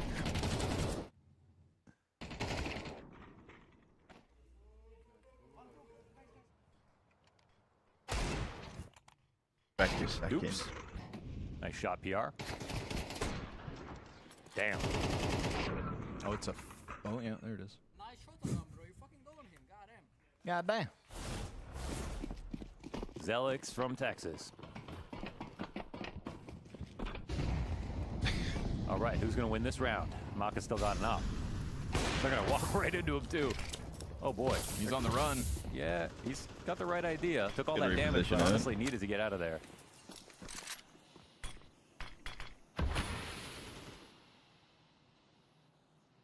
I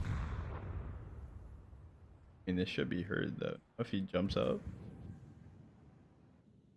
This tucked in committed corner from Lucky. And he's got a teammate. Oh, the pinch is good. Okay, who's going to win this round? Man. It's more surprising to see this out of MOUZ, you know? True. Yeah, I think if you're 3D Max, I mean, just like, okay, I knew this was going to be hard. Right. If you're expected to lose Nuke anyways, like might as well get into this kind of sketchy, sloppy duel at the beginning of it, and hey, maybe it opens a door where you can break MOUZ's economy, at this point. get enough I mean, CT sides, and yeah, hope that MOUZ are just kind of off their game tonight. What's actually hilarious about their 0-4 nuke, 62% of pistols. Actually crazy about this is no one's holding heaven. PR announces himself. The Molotov thrown by PR gets Maka into an awkward moment. Ladder player's dead. Torzy's going to be preoccupied. It's kind of hard for him to get into the sight hit now. Kersey's D goes off, but it's behind the vent. The MP9 looks to swing. Made awkward by the flashes. Spinks puts that in the back of sight, and Gravity has to let it go. That's a great round out of PR. Yes, sir. And just MOUZ kind of slicing through the very real looming threats that 3D Max had this round, right? They were pretty well equipped. They had that pistol crossfire, net them a 5v3. But from that 5v3, no further kills to 3D Max. And I think stylistically, it's going to be a great idea for MOUZ to keep trying to put pressure on the outside wrap instead of just going for standard stuff. Like, take advantage of early vents, taking hell control, because this is where the communication becomes the hardest for the CT side, and that's where certainly 3D Max are going to have the least, you know, rounds where they remember they've recovered. Obviously, when you've got no wins on it.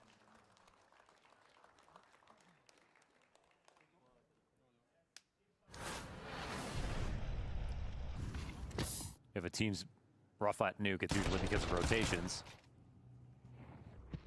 That was a moment for Maka. I wonder if he could have dived forward into secret above the stairs. I was thinking the same thing. Well, what I'm curious about too is they HE from backside. What if you just HE heaven? Like, what if that was a better call? And you have your player over towards empty, holding heaven with an MP9 while you're deep towards mini, and it's above hut, like, I believe. Ugly. Yeah. Sitting on top of all these pistoling teammates. Masuda with the hero rifle. We've already seen MOUZ run into this A site and kind of get crunched on. Yes, again, multiple rifles in that second round. 99%. Round 2 was just the 4th all Glock eco win in CS2 nukes at A+ tier events. 4-2-8-9, 1% win rate. That was a lot to get through. 4 out of a 1% win rate. Oh, wow. Well, how you like them, Apple? It was worth standing up then. 4 wins on a full block 1% wins. And 289 losses. Yeah, out of 293. Good flash. Damn, that was perfect. Now there's a Mac 10 out here, and the AK's up above hut, and they're all gonna run out. Oh, Masuda and the pistol gets the first one. But they heard that, right? The AK popped one shot off, so Zelek's concerned, but not enough to not push in with bomb. Oh, he goes for it. Masuda just slides through him. And as you tiptoe up the ladder with your op, you have died to a single AK round again. Oh man, I feel like Cyclone's gonna scold him a bit for this one.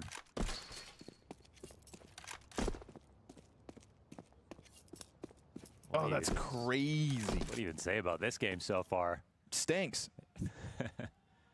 In very entertaining ways. Pronounced Spanks. Sorry. Quit calling him names. So shit. It's a retake. I said retake. So bad, CS. Well, no the series delivers. That bomb doesn't even Cinema. get planted. 3D Max. Is this so your many players one? on the site. Yeah. Flash. Yeah. I mean, awkward. Look, I'm gonna be honest. If this is what the season has in store for us, I'm all about it, bro. I'm all about it. Masuda wastes no time. This seems exciting. La, la, la. They are indeed French as hell. I mean, you got to think about how prepared 3D Max would have had to be for this map in this series. Sure. Like, they almost certainly knew it was coming. Yep. And they were. Where do you think I'm they were from? also not promised. This is the most NA I've seen two of you teams play in the last 6 months. Dude, if the competition stays like this, NA might be taking a tier 1 trophy. You know, the foundation. That's not even delusional. Is winning rounds like that. You know, being a little bit tricky. You go winning a major broke CS. I like it. Little they have. And again, that's why we look at this game from MOUZ. Oh, delusional, can't lie. Not even delusional. These up.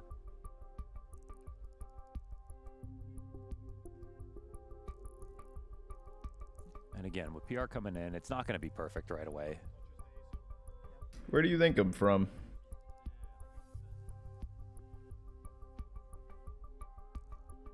Canada. Yeah, close enough. Not really. He's off to a better start here on map 2 than he ever was over on Dust 2. That was a real pain point for PR. I almost want to say may have been his worst map in a MOUZ jersey yet.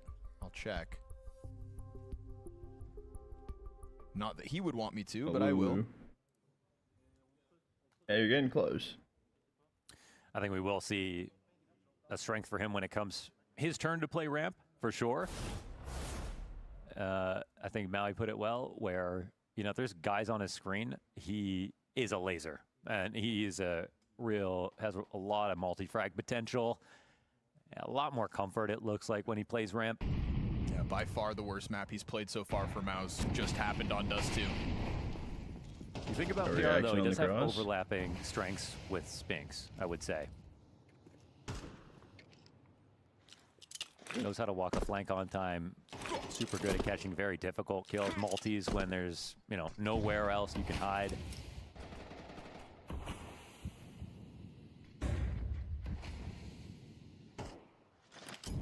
T-Smoke there.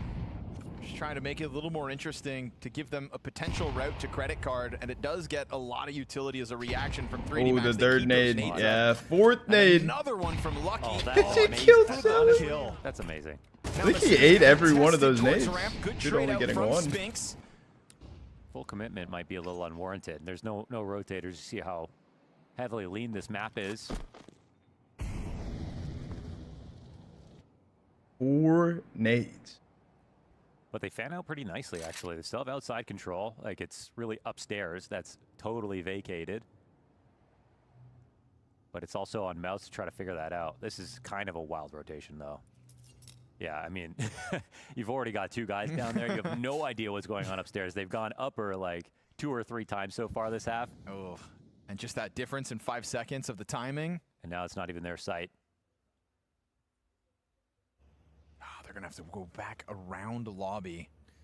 Which, honestly, once they get caught off, it's just like, at least they'll have something extra out of this. But with no one here, every flank's going to be watched. Yep. Teaser in a terrible spot to rotate out. They'll have to come out through secret. Bomb has been planted. Ooh. Insertion finds timing, confirms 2 in lobby. Sticks around for only a moment. Wants that op to take the line instead. We'll see if the weapon change-up catches them. Missed shot by Torzi. Big opportunity whiffed. Spinks now dead. It's only the site held onto here by MOUZ. Gravity shooting Torzy makes it weird. And sure enough, the retake comes through from 3D Max. So certainly frazzling MOUZ with that double lobby flank. And there's a world where just Zershin gets a kill. There's a world where Torzy hits that shot. I almost feel like they should have, yeah. But they both missed their chances to take down the numbers to hold on to that bomb site, because if they maintained HUT, things get real problematic for 3D Max. But this sequence of nades, the third one caught off the timing. You saw this player fully exposed. The fourth one just straight up kills the guy. It's crazy because they're just trying to get vision, but they're getting damage out of it too. Torzy just trying to hold on to it, backside not holding full, like... And with that, 3D Max, 4-3 the lead. Tech-9's in hand for MOUZ now. Sheesh. Earning a chance to run away with some free rounds on the other side of this one. It's a big pickup last round. This is your reward. I definitely don't mind a ramp play here. Because Masuda has almost never had help, and he's also committed very hard to fighting. Good combination for taking it. Yeah, this is not probably the angle you want to be, I'm gonna be honest. Masuda. Help is far away. He's dropping fire. Masuda, here's the exit. Goes for the stomp and then walks back in. Missed shot out of Maka. Masuda could be the hero, but he also is a one and done. That is weapons earned. Shadow advantage, but Gravity doesn't pull the trigger. PR is looking to give us an op show as the player in Lucky slips the net into Garage. MOUZ have hit the pause button, hanging around towards Hell. Kersey looking to get active from down beneath, but this position out of Spinks. Is there a world where his teammates get caught off guard? Kersey's no longer considering it. Spinks dismissed the timing. Way, right? Okay. He'll recover, thank goodness, here for MOUZ, but now the bomb's cut off. Lucky's got the angle. Spinks is gonna have to come help out this op, and PR's just gonna slot in to the locker room and wait. Lucky's looking for a timing. PR's dropping the... He's looking to throw the bomb, and as he does so, they line up! Lucky sprays through both! Oh, that was a mess. They threw the bomb and double swung. Ay, ay, ay. A round for MOUZ that could have been. They get the entries. They've got two defenders who had better weapons with only one kill between them. Motherfuckers hit the bomb flash. For MOUZ. And this is just not a great ramp They situation. hit the bomb flash and lined up. He's there in time, which is nice to see. But then Masuda comes back, full commits again, dies 1 for 1. That was just messy, man. Tempo's on for Lucky. Oh, now Gravity feeling the game. Goes for an aggressive start. Earns a 5v4. It's all in MOUZ once more. Whoa. Maka finds timing on the blinded op shot. And now they're going to test those smokes for the cross again. MOUZ are just trying to scramble for secret control. Something outside. Peek off of the red box, but you've got two players layered in front of the op. And so Kersey cleans house. Zershin tiptoes into his death, and 3D Max, one of their cleanest rounds yet, sweep guns under the rug and have a 6-3 lead secured with the money of MOUZ in the dumps. It's an absolutely insane start to this game. Dude, I mean, yelling? That's 3D Max. 3 Max as the ones peeling away. Let him yell, Heather. Let him yell. Early peak here for PR. After the Zershin stand up and screaming, let him yell. Just wait a long time, but it's synced up to the up perfectly in favor of 3D Max. With pace towards ramp once more. I mean, again, I don't mind them trying this. Maka preoccupied outside. Did they pull the trigger? Again, you catch him changing guns. Fully blinded. They've known about his position. He will clean up PR. Oh my, he got two. He got three. He will tap them out of this. Easy does it. Masuda eludes death. And Torzy waits for a chance to tap that Tech-9.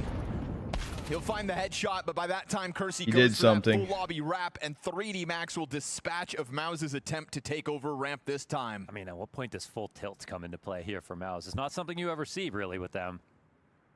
You see them get frustrated, but again, one of the teams that's really good at playing from behind, but looks like some golden chances have been lost. Alex will try to make a meal of this. Oh, he got stuck on the ladder. Ladder boosted, and 7-3 now for 3D Max. The yelling during every round? Be It was actually happening. Okay, so some of these positions are being played, and if I'm MOUZ, like going ramp makes sense. they were quiet after losing to the Glocks, but after the Glock win, Xerxin stood up and yelled at them. Since then, this map has been nothing short of absolute fucking cinema. There is some people in the crowd. I'm assuming it might, yeah, it's probably like some org, like we have seen MOUZ shift members, family members, and stuff like that. But yeah, it is them. Sides.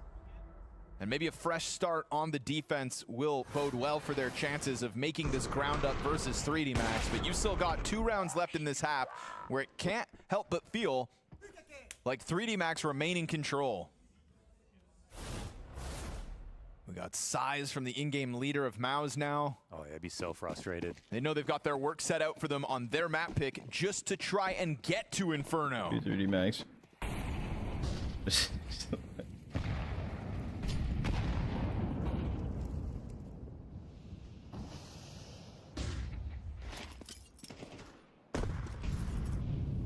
That is crazy.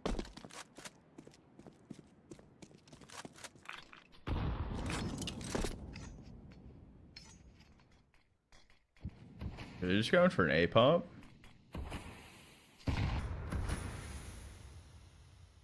Aggressive openings. That's what 3D Max do. Oh, what are you doing? No. Spinning the butterfly. Spinks tries to recover this, and he will. Into the site he goes for the double kill. Fast flank, and Torzi's got the headshot. I don't give a shit who wins. That would have been a rough I don't one, care. And it could still get weird.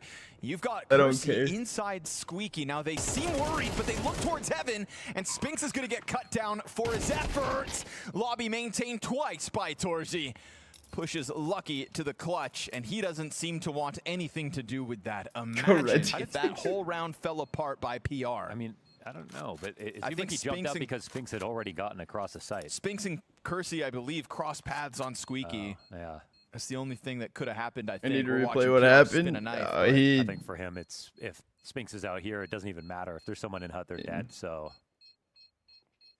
regardless, the fact that you're entering on a site with the butterfly in hand is that is not okay. So good on MOUZ. We go back to Dust 2. It was a top-heavy Torzi and Xerxin performance. Spinks tries to make up for the slack. Left out there for Nuke. Big double kill. Same for Torzi. 2 separate untradeable spots for MOUZ with him controlling lobby.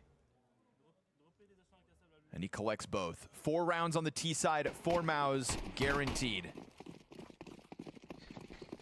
Would have wanted more, could have had more. in the end, I think they'll be okay with 5 rounds. Won't be a half they'll keep on their mind, but it was 5.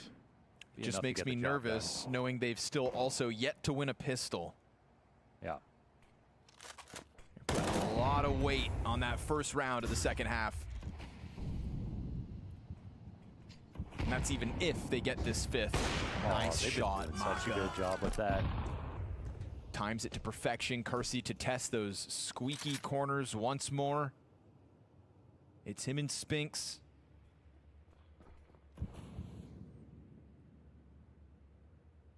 Someone said nice. I think that was the crowd. I think that was someone in the crowd. Do still have a player outside, and right kidding. now nobody's NKJ loaded up the main entrance, but that's what's freed them up to have 3 players heavy on this A site.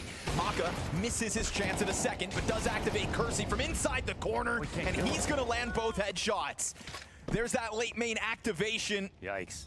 Torji 1v5 in the final round of the attack.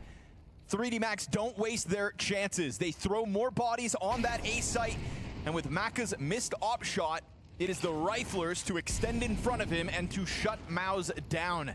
As they were just looking to jostle for position, they get cut down to size on the approach. 3D Max happy to just swing wide and end this in 8-4 CT side that the French team should be proud of. You can look. You can look.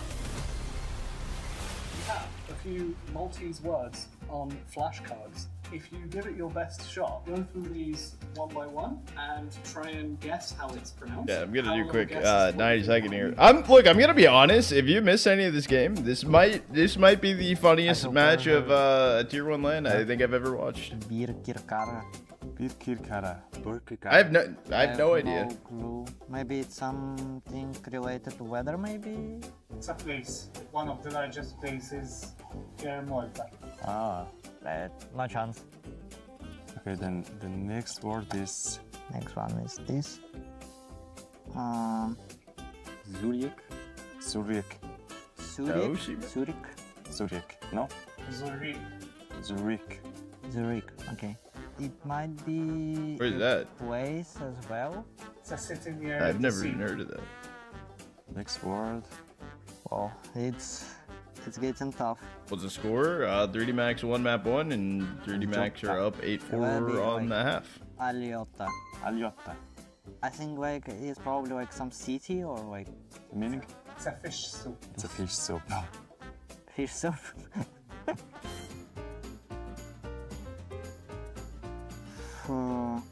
Imkaret. Imkaret. Imkaret. Imaret. Imaret. The Q is not... It's a Oh, yeah. For me seems like it's some like dish. It's like it's a pastry. It's a sweet pastry with pastry.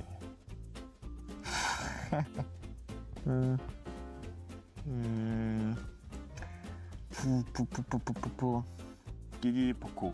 Gigi? Gigi Foku? That's it. Or Gigi Foku. Gigi Foku? Gigi Foku. Wow. Fuck you. I have no chance. It's fireworks which are put on the streets. Fireworks.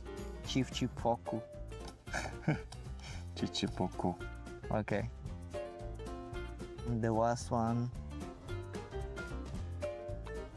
So... Kicha. Is it right? No. Will be like Kuchia. Uchia. Uchia. J is not... C with the dot is a che. Che. I think it's some dish, sort of dish. That's when a baby has his first birthday. He's got a few things like a ruler, pencil.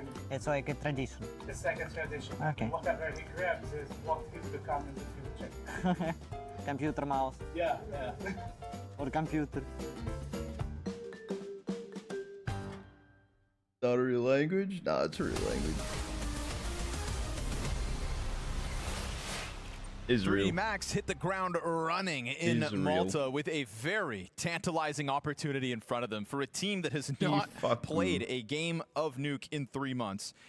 Well, Mo, they're sitting pretty 8-4 above MOUZ. There's all kinds of crazy things. Where does the dialect for that derive from? But it looked like MOUZ were going to take this one away, and 3D Max, they just got better when times got harder.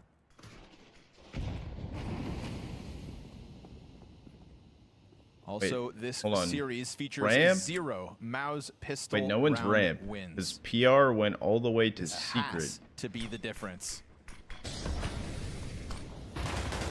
Spinks doesn't stop that vent drop. I don't think they got heard a player the vent downstairs. drop. There's also nobody inside of the ramp room. Man, to stop that bomb to head downstairs. That's CTs, 2 out of 3 ways downstairs. Brother, all they've got is now the 2 players into the vent. Oh, okay, that's a quick clear at least. Over towards control. PR is going to be swarmed by 3. And he doesn't get a frag. Spinks will. The Berettas sing for 2. We go man advantage MOUZ momentarily. Fight upstairs. Maka drops. Zershin kills himself. Never do that. Unbelievable. But the bomb's got to be picked back up. And Maka's now got the gush. He kills Torji. Zelex is given a duel as maybe Maka oversteps in the heat of the moment. Gravity was not nearby to trade. Critical duel. It's in the open. And Zelex will give MOUZ what they need. Because 5 is the best number, and MOUZ needed that. Whew. Zershin kills himself. Never take the coward's way out. How did he even do it? He dropped out of heaven. 14 HP. Oh, that could have mattered. All I have to think about, it didn't matter. MOUZ win a pistol. MOUZ win a pistol. Rounds on the scoreboard. Deagle for Maka and Gravity. Glocks for the core. MOUZ in multiple timeouts in that first half. You heard Cyclone, you heard Xertion talking about the strength of the CT side. We'll get there. It's fine. Damn. It's our side. Put pen to paper. This triple MP9 situation has SMGs on that A floor, flash and a check from Xertion. He sees presence outer. Oh my god, the Glock dinks from Kersey. Sets up Gravity for one at least.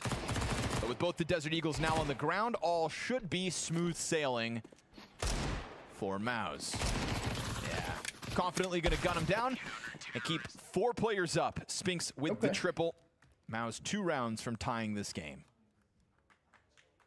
Man, Zelex winning that pistol might be the memory of the map here for MOUZ.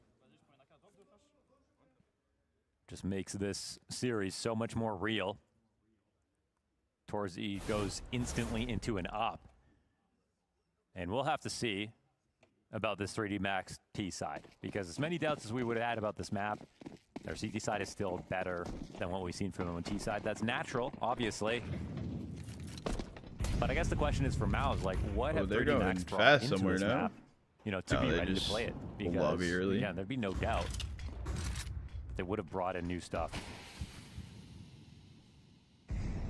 It's also a question of will the rubber meet the road, because they've got to try it in officials now. If you haven't won this map in 3 months, you better be trying new stuff. Zelex looks to stuff them, and first kill's clean, second just as good. A ton of damage on the follow-up as well. Talk about value out of that SMG. No trade. Oh, yeah. Okay. Rock solid by Zelex from the pistol clutch to that 2K plus damage. That is 3D Max turned out the door the way they came. And there's no bomb plants in these last 3 rounds out of 3D Max 2. That'll slow them down. We know if They'll it's come good through with a light investment. I'm Rice Fire. 8-7.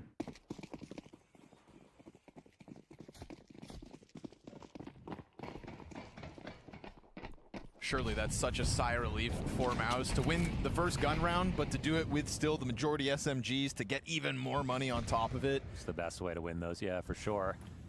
All of this does indeed hinge on a 1v1 in the pistol. But MOUZ have most certainly made their lives easier to bounce back in this series.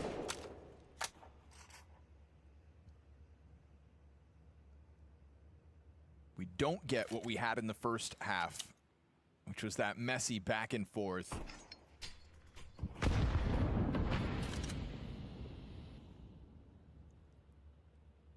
Run out, eh? Looking to try this HUD group up again. See if they time it after a reload here. Smoke's coming up. T-Flash goes over. Maka's got another. This time they'll try to pounce, and it does find Zelex. Blind, no way! Double kill entry, that's what they're looking for. 2 flashes to set that up. They pounce on an A site that had bodies within it. Oh, he went back to 3D Max on the brink of a robbery. Torzy missed off shot. We're down to a single flash for PR to try to make this retake happen. You are kidding. Wow. They have done it again. They did it on the I think they were almost excited to bring in that half by idea. Initial flash, 2 more to catch both players upstairs totally blind. Oh, this is going to be all utility. This is a blemish on the series for MOUZ. It happened on Dust 2. At the start of Nuke, and now again, just when we thought MOUZ had control of the situation. Maka's first flash, nobody moves. Yeah. That second flash perfectly blinds Zelex. Well-timed snap of the fingers out of 3D Max. They swarm that site. And they have the trailing flash out of Squeaky at the same time.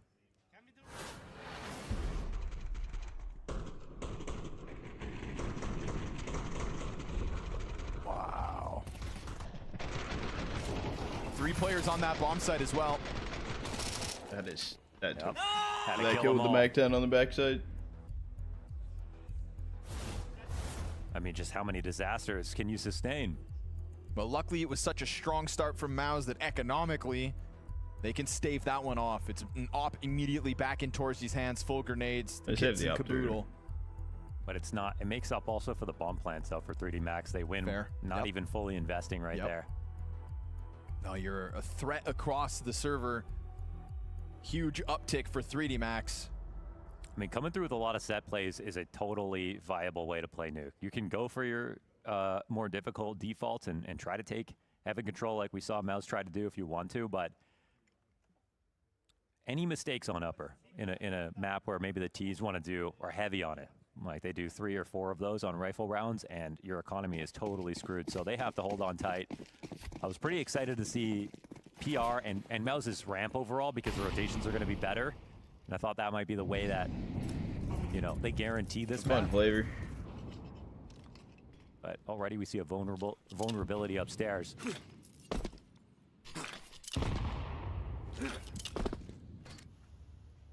More set pieces. Torzy, ooh, dangerous game. Oh, but he'll find it. Right either. Gravity blasted out of the round. Torzy hoping to be the hero. There's somebody in that smoke. Lucky and Torzy. Oh, he got that. Nice, perfect. Torzy. And just like that, 5v3 by Torzy and Torzy alone. From the op to the knife. And now PR set up to succeed. Yeah. Delivers on his end. Looking to make that last round nothing but a blip on the radar. Awesome CS. PR with the 2 headshots. You've already got this lobby wraparound in position out of MOUZ. That timeout did not work well for 3D Max. MOUZ right back to looking rock solid. So sure, that last round, scary moment, considering the nature of the start in the first half. The fact that they lost the rounds like that on Dust 2, and it made a difference, but Torzy decides, to hell with this. Op shot, headshot, inside hut to the vent backstab. But the job certainly isn't finished. Still enough money to invest again for 3D Max. Still a 1-round lead.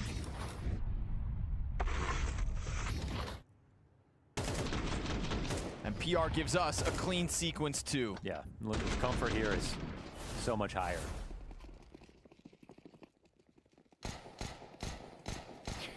Interesting. That he is. They go I for mean, a this 2 AK this buy. series alone is actually crazy. 3D Max still going to give themselves something to work with. I mean, they've won with less, Yeah, I know, so think of the odds that maybe they still. He's brother. burned to 0. Holy hell! Down to 9 HP to a single Molotov. Calculated. You can like Spice, but that's sick. Leg Good shot aim. on Maka. He's wounded. Torzy's nade will finish the job. Good lineup in terms of damage, and Torzy is there to deal with Kersey's exit as well. Missed shot on the final blow. Gravity 1v4. 1 kill deep already, but there is a player here towards that single door. Gravity has all the time in the world to make this happen. Why am I laughing? This is Zelek hilarious. swings the single door and then goes for the reposition over towards control. I mean, a lower plant, it feels like would be impossible if you know there's 3 up. Oh, what about a vent push? Do it. Well, actually, he's found the place to plant because it's control side that's been taken over. A real big call out here. And remember, Spinks took 91 damage. Oh, that's what you're looking for. Oh, we're getting about haircuts now. No way. Gravity, this is a 1 versus 4, and he's halfway there. And on top of that, Spinks has put himself on 9 HP. Zershin's hoping to trade, but he has 8 kills this map. Left side, easy. Gravity locked in. Oh, and Zershin brings him back down to earth. Damn. On the brink of a huge clutch. MOUZ The tied the game positioning, the instead. timing right there is actually He insane. played that so damn well. He put some finesse on that. Very nice try, Gravity. Inches away from seeing that second frag he believed was there. But you're right, when they first came into this round, they half buy, even though they could have squeezed a full buy, and they just thought, we have the tactics to pull out rounds like these, and they nearly do it again. Oh, he's just barely. Thought he had it. I thought he had it. If he went outdoor, if he went through single, yeah. Wait, there's an audience? It's like studio audience. But it's another 1v1 secured for MOUZ in this half. Here's the full rifles. 3D Max come in with a bunch of tempo here as the game goes on, trying to change gears, but Xerxin catching Graffiti, or Gravity, and Kersey slips down through main, insta-kill back, but he doesn't get away. Xerxin working with the most minimal margins on those kills. Yeah, that was not easy. Big 2K pickup, considering that the chance at getting those frags felt so slim.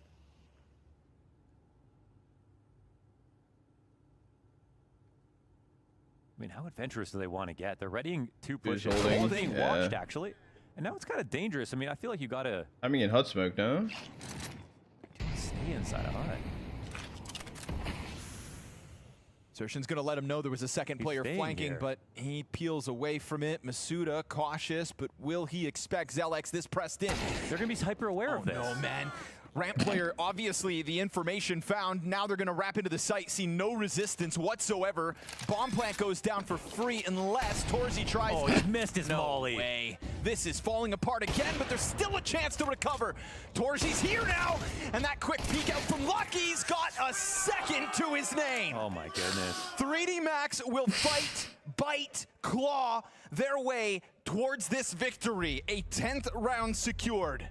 I kind of want map 3, dude. I kind of want to see if it stays this cinematic. More impressive that they find a way out. Xerxin gets these kills. He drops in a mini. They get a second layer of that attack. And then it's Zelex who Molly yourself? Yeah. It was an intentional molly up inside of heaven, so they couldn't get up there. Once you get the kill on the ramp push as well, no, it makes sense. Of that.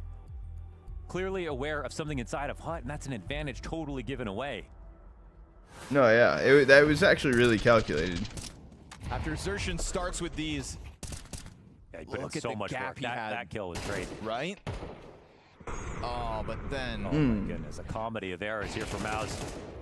In the same round.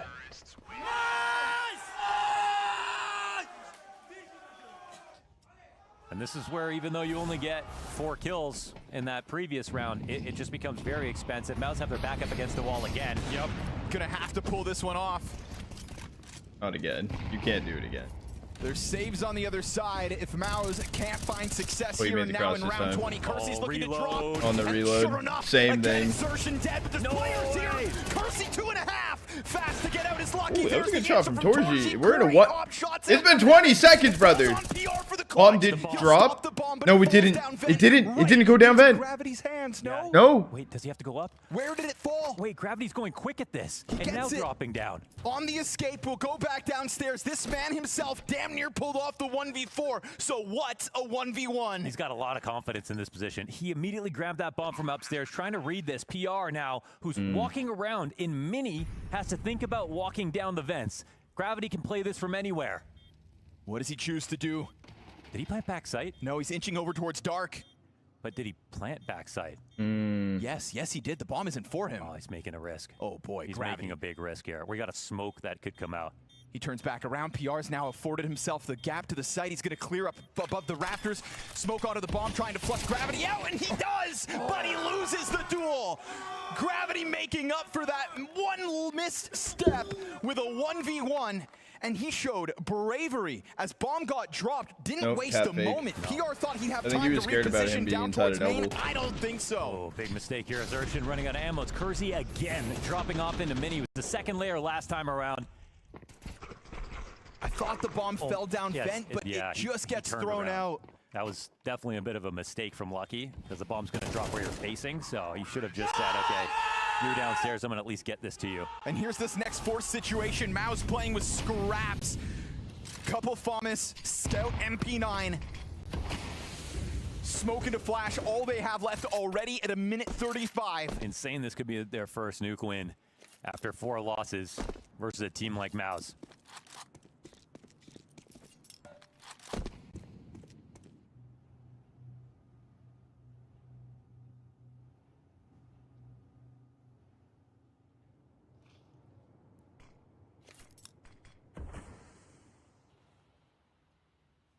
They're letting MOUZ get curious. They pulled the goalie on ramp to try to overstuff other areas of this map. It's definitely good to take a risk if you're on CT side, but they wouldn't take a risk if they didn't have to. They're only doing it because they're broke.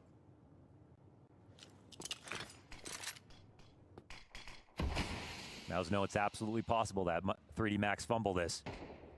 This is just a scout. Don't let your eyes fool you. Feeling none of these teams want to win. About their upper attack. Oh, first chance missed by Torji. Player up in the rafters right above. Famas is going to catch gravity off. Then Kersey, who has cracked open this bomb site one too many times, is only able to get a single. Masuda's on the exit. That gets covered off, and MOUZ will maintain.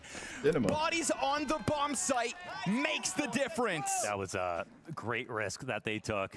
It could have been a ramp hit right there. 3D Max went back to their comfort zone. They believed in their upper pop. Right into the stack. Super weird. They couldn't play an actual trade out. Map 3 of this chaos would go absolutely hard. It's an exchange of kills to start. At the same time, Duo is for 3D Max. They think they can trade their way out, and then in the 3v3 they get nothing after.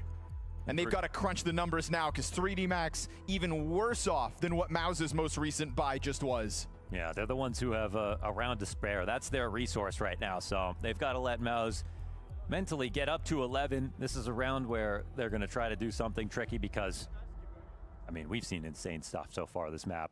Mistakes by both these teams, but honestly, more from MOUZ, which is surprising to say. You're good. Boy, what's good? Been a while? All right, you're chilling, bro. Have you been? We won't have to run the odds of I was falling down a cliff. Would you catch me? I would, dude. I would jump off the cliff and I'll break your fall type shit. Have I been, bro? I've been good. How are you doing? 9 got a deagle on Lucky. You've been doing well.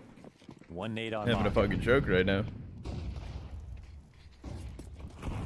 We're going down, dude. I'm going down with you. Yeah, I'd push exactly, Chase. Exactly. It's been nerve-wracking watching Xerxin get completely caught by those main drops from Kersey. It's happened a lot. Kersey making a real name for himself in this potential MOUZ upset. Surely he'll be aware of his ammo this time around. The big pistol advantage. They get 1 point. Oh, he just kind of awkwardly turns.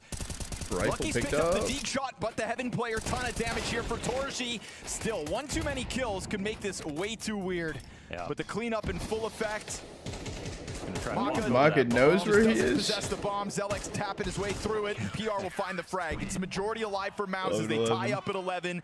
3D Max always knew the odds were stacked against him in that round. Appreciate it, go. Fun part of the game where money is not really. Even for catching me, Ty. I appreciate it. I'd do it again. I might no longer be alive after doing it, but overtake that A site from lobby.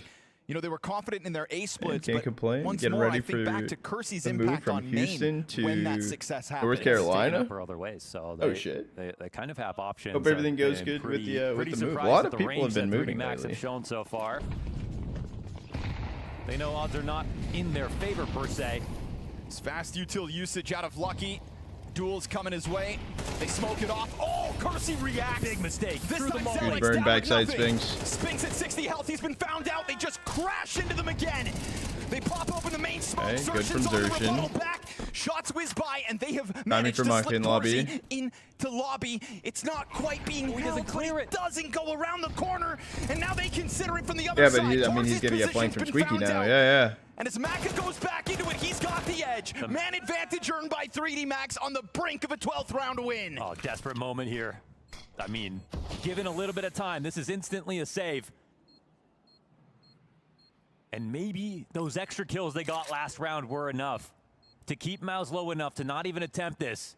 Duo OT, what are we feeling? Is this, are they saving? They do it their way. It's it's the earliest A-pop that we've seen so far. It's the same way they close Dust 2. Push to the brink. They tap back into that 3D Max style.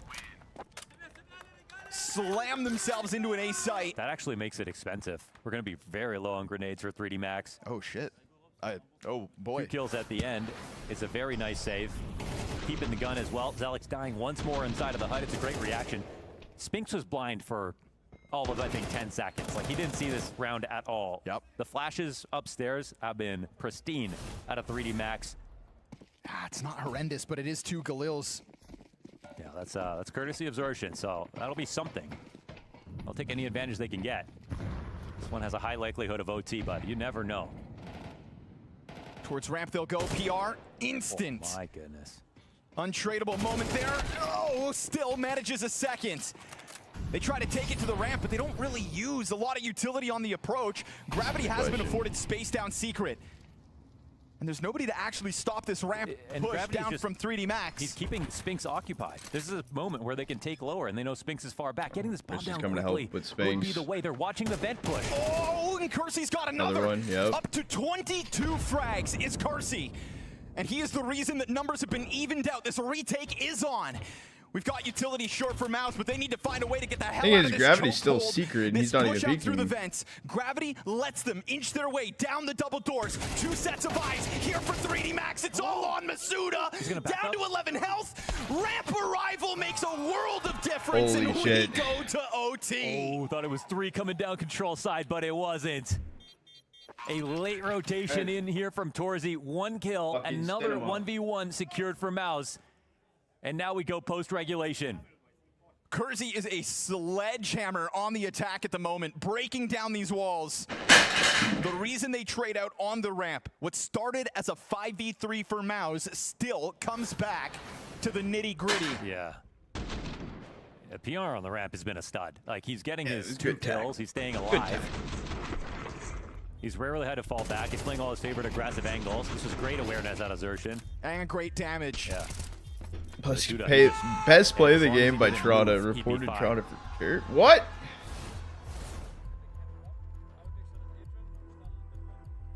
Damn, Cyclone with the instant pause. Trying to roll this momentum of a CT side forward. Been very impressed by Gravity, the way that he's moved on this map. He got secret control super quickly as they were setting up their ramp play. It's crazy. And MOUZ have been 1 out of 10. No, that's bullshit, Joel. Making Rigged. sure to keep vision outside on the cross. And both them and 3D Max have actually Before done a tackle, great job. it is both their CT good. Sides. I think I'm still gonna do some readjustments with the setup and everything, but I do like how everything's kind of set They up. brought it this far.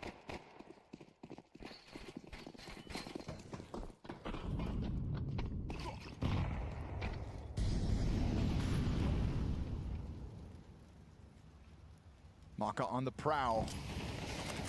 Spinks in main, and Torji peels back. Been looking for this. Oh, Lucky just killed him. Wait, are they going to search for Torzy? I mean, there's a peek here for him. It's free. Valid. Oh, and he hits it. That's valid. Kersey down with nothing this time. PR spots contact inside smoke. Torzi's on a sequence. You've got this secret peek in a second from Xerxin, and it's an offer on the. Oh, he misses! His chance to strike down the sniper. That is an open route downstairs. Immediately. Lucky almost catching a player falling off the rafters. Now this is going to preoccupy a player per team, but he just doesn't want him to drop down the vents. Slick move from PR to get close. Can he do it again? Maka missed shot this time. Bomb planter gets away. It's 89 damage, but Masuda lives on. He's staying in the site. Torzy's watching the flank. He misses his shot. Lucky's arrival perfectly timed. Zelex to show us something. Uses the smoke to cross out.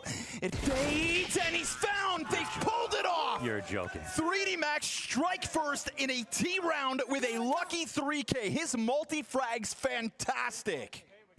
I can't even believe that.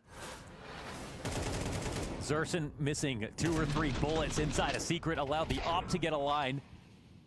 An instant rotate down. Torzy with 2 kills outside. Oh my. Fucking cinema. You so mean, these guys. Giving their lives and you make fun of them? These guys really thrive in the chaos. Put MOUZ on notice instantly in OT. Man, 1 T round. I can easily be enough. Eliminate them both from the tournament? Notice. How about it? Bring back Liquid. And without timeouts, too.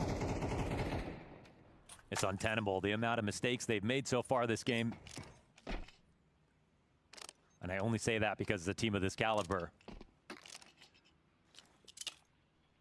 And some of those mistakes their own doing, some of those mistakes feel like they were caused by 3D Max. Another game today? No, just this absolute masterpiece. Double Molotov into the secret stairs, gets the CT to peel back. Spinks is not going to be able to retain any kind of control outside. Do they know the setup? double molly there. Man, this is something different. We waited until OT to get this many players in garage. What a catch. MOUZ just swoops down into his demise. PR's collected the kill to Gravity. 3v5 demanded a 3D max. But Xerxin is cut off and having to fall back into his own spawn. I feel like they didn't even know Xerxin was there with the way MOUZ died. But now Lucky's going to be hyper aware of it. This is still not an easy shot, even if you know where the fight is.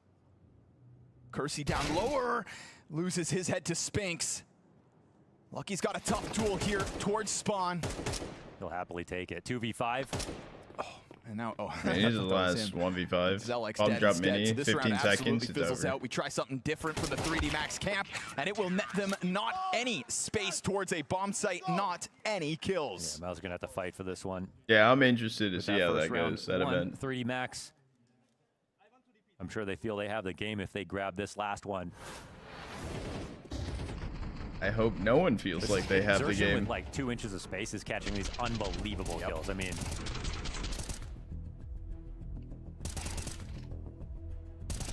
Kersey caught off by the off angle, never opened the doors downstairs.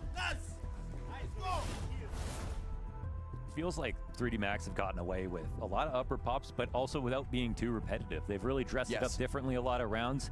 They're involving outside a lot more than I thought they would, considering you know, how little success and how little they played the map in recent times. And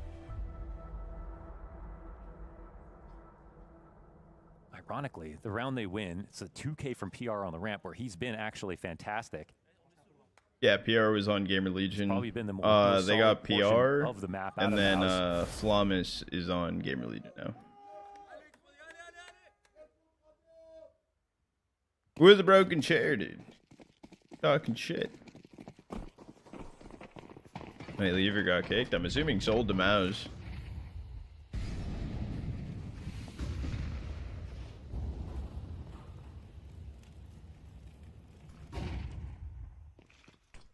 Just don't miss. It's a great spot for Torzy. Yes, sir. Top of the board, but already Lucky did manage to exit, so at least your offer has been removed from the site. 3D Max will have that to work with. Kersey doesn't pick up the duel. Maka trades, and he's not able to get that. Yeah, but it's only shot Maka in a back up to the 1v3. rafters. They will stuff the approach this time. It is 2 rounds in OT for MOUZ's defense. You gotta say it, man. Xerxin, in these critical moments, just the 1Ks that he's getting, it's just driving the round forward, keeping player advantage, drawing attention from one player so that another can rotate in. On a second OT. And there's been tons of pressure on him inside a mini.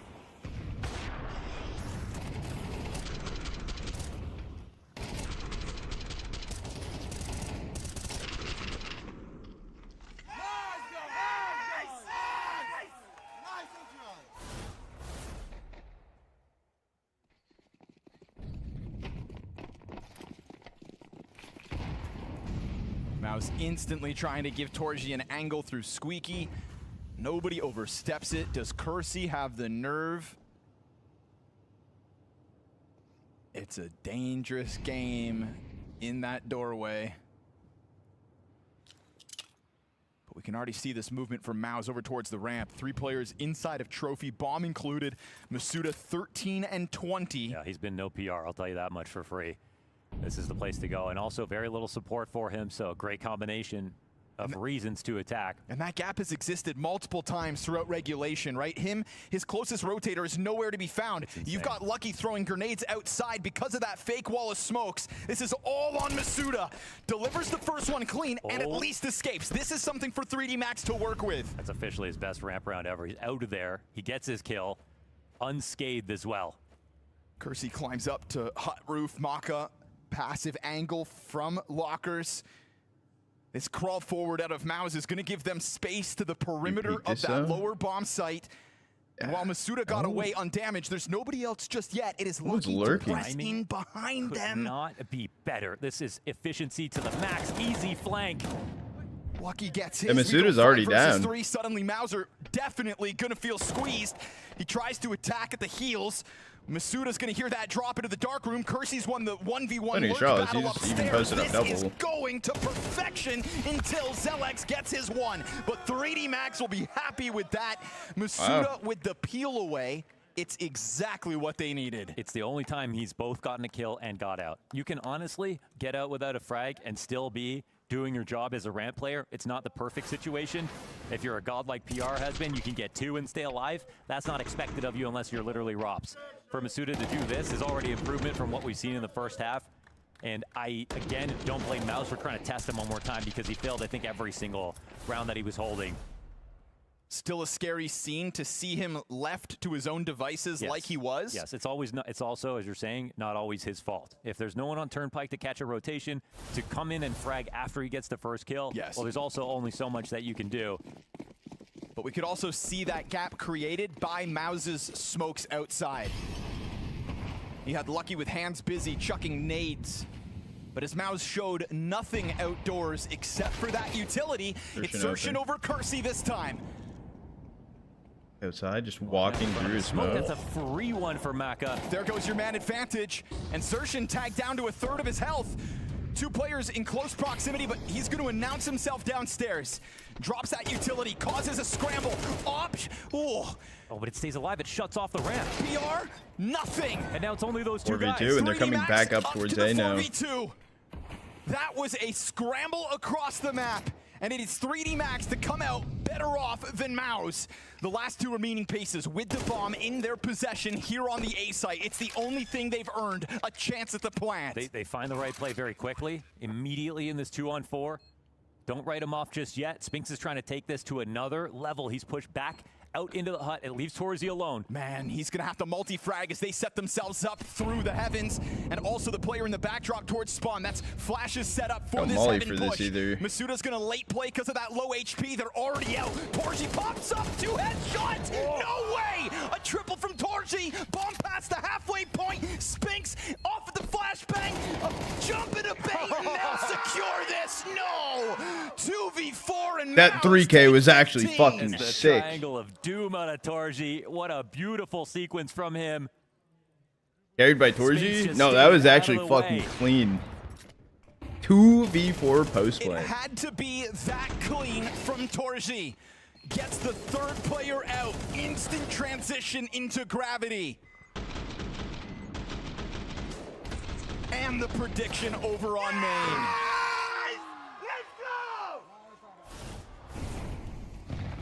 Ridiculous rifle work to stay alive.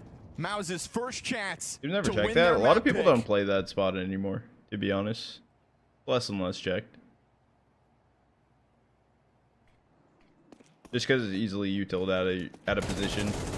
Throwing util in hand. Damn near dead. Big drop down through secret. Lucky's the guy to rotate. Half health, but he keeps it so clean. Oh, and 2 rotators and a lower player. Oh, Masuda blasted out of it as PR gets right back to the headshots. But this isn't all of MOUZ in their entirety. Although Bomb is here on Torzi, and he's able to adapt to that Kersey off angle, unexpected position, and now MOUZ have the 1-man edge. And they know Lucky was down here. He's the one who got the kill. Still alive. And Maka with a find. This round is nuts. Things are getting so stringy. And Lucky's just in the same place. He's got a door closed behind him. He can focus forward up the stairs. It's on this bomb to try to cross, but the T's want a little bit more information. Ooh, information spotted, that's bomb. But it goes both ways. Bomb confirmed to be downstairs. But still, that was the hard part. Yep. They've got control side. They have ramp as well. Post-plant position secured. Gets across the board. PR slides down, and it feels like he's going to have a hell of a test coming his way. And then towards the Raptors, I mean, what's he going to do if they all just start flying out that double doors? What a tough spot for Torzi's op to be in. PR full blind, dead with nothing. Torzi's hoping that they come in from single. And as he tries to get into the cover now, they're dropping U2 on the other side. He's going to go down with nothing. It needs to be Spinks, the trade out of Maka. 3D Max with time. You couldn't even see him on his screen. We go OT2. I think Maka shot his sleeve off. Oh, Torzi wanted Dude, what is going on? The CT retake to split up. But like things look like shit, then it looks good for a second, then it looks like shit, then it looks good. Know how to play this map all the way down to low numbers. For 3D Max to pull this off, the double flash is that was an actual good run, that's what I'm saying. A retake is the hardest thing. Get coordinated off. Look at that shot from Maka. He's barely got an elbow. He didn't hit that, it was over. Back turned to him the first time around, but that shot, a sliver. Still, 3v3 retake is the only thing 3D Max are able to find in overtime, but now Maka is tapping into the op-ability, and sure enough, we go 3D Max 5v4. He started 7-0 up on the CT side. Aggressive test. Honestly, that's the best place you could have MOUZ. This buys his team so much time who haven't been rotating towards ramp. Even if he kills the clock with this aggressive position, it might be better than them execing late on him. The walls are closing in on MOUZ. With no one to draw attention. Fake wall outside. Masuda's got a challenge coming soon, sure enough. I mean, he hears the Torji who's off to go to the AK, right? No, off this round. He's a part of this pack. Shadow gives Masuda. Oh, they don't clear him! And he gets a double out of that spot. Not just time. They don't have bomb. But a huge advantage thanks to Masuda. And constantly on the prowl, MOUZ must feel hunted by this 3D Max squad as there's already another player dude, this inside timing of is that wild. Searchin catching contact here inside of the ramp. He didn't want to have to deal with this. They go wide to the right side, and Bomb Lucky drops bomb again. It all falls on PR. 30 seconds. You got to make this clutch. They give him a bit of space to try to grab that bomb. He gets it through the railing, and he will run this down to the B site that's already occupied by 3D Max. They've got this perfect pinch setup. Oh, yeah. Single door swap. Hello. Double door occupied. PR flailing in the middle of this bomb site. He will not even find a kill. 3D Max will pull forward into the lead. Holy. 3D Max continued to impress. We have new territory found out of Masuda, getting really aggressive. And once again, no one to even support him on the push when he goes through the smoke. It's a real risk, and everything has been very risky for him. But he's really making do and obviously delivers on this angle. Don't forget 3D Max have a 0% win rate. I know. They've lost 4 matches. Looked away. So the 4 played. And that definitely increased his odds of multi-killing.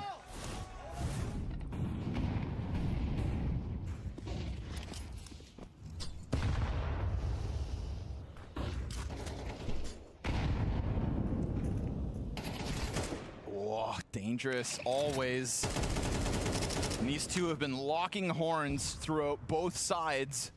It is Kersey to walk away, worse for wear. A slight liability on that 8th floor.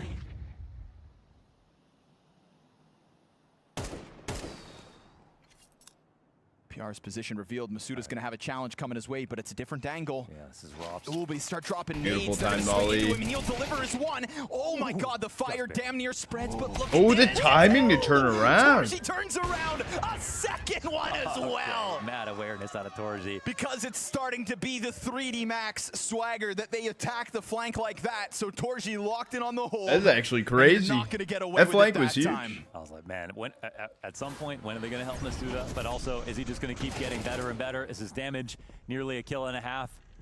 And again, if not for Torji turning around. Ooh. Massive jeopardy.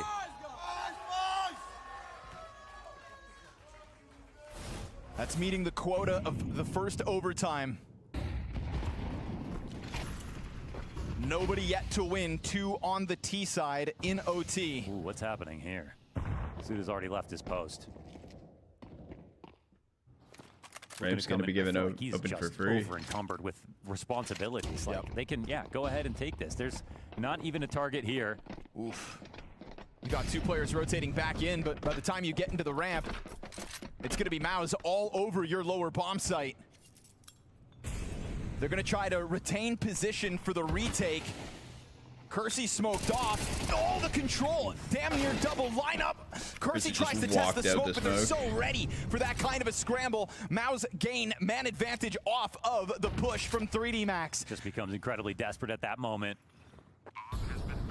Could have tried to maybe corral the bomb site. Could have waited to see if MOUZ had to push off. When you had 2 players ready to flush them down the ramp, but Kersey runs wild, goes down empty-handed, and now trying to regain a bomb site with man disadvantage. Tough ask of 3D Max. At least they flashed Torji once, but he regains vision. They're going to drop fire at his feet, flush him out of here. But he's fine. It actually lands in the back of sight. Torji's comfort at these kinds of duels far better than that double retake. Wait. It's coming through. Gravity's got another. Xerxan makes the difference, and for the first time in OT, MOUZ secured 2 on the attack. Dude, I'm locked and loaded. Lead here with that one, and it's, I don't know if this is good. I don't know if this is bad. This is like the most interesting shit I've seen on CS in a minute. And again.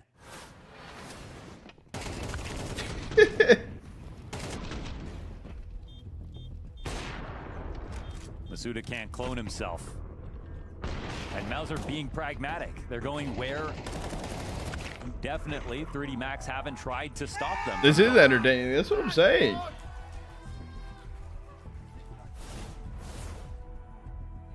And for teams, I will say that I'm not normally the one to enjoy watching either of them. MOUZ are in the driver's seat. They'll burn a timeout. Ooh.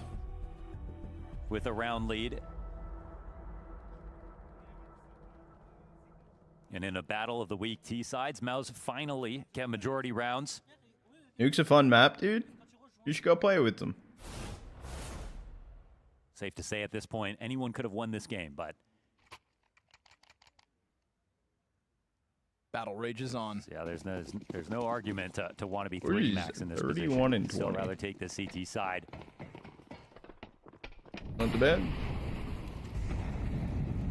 With a 1-round lead.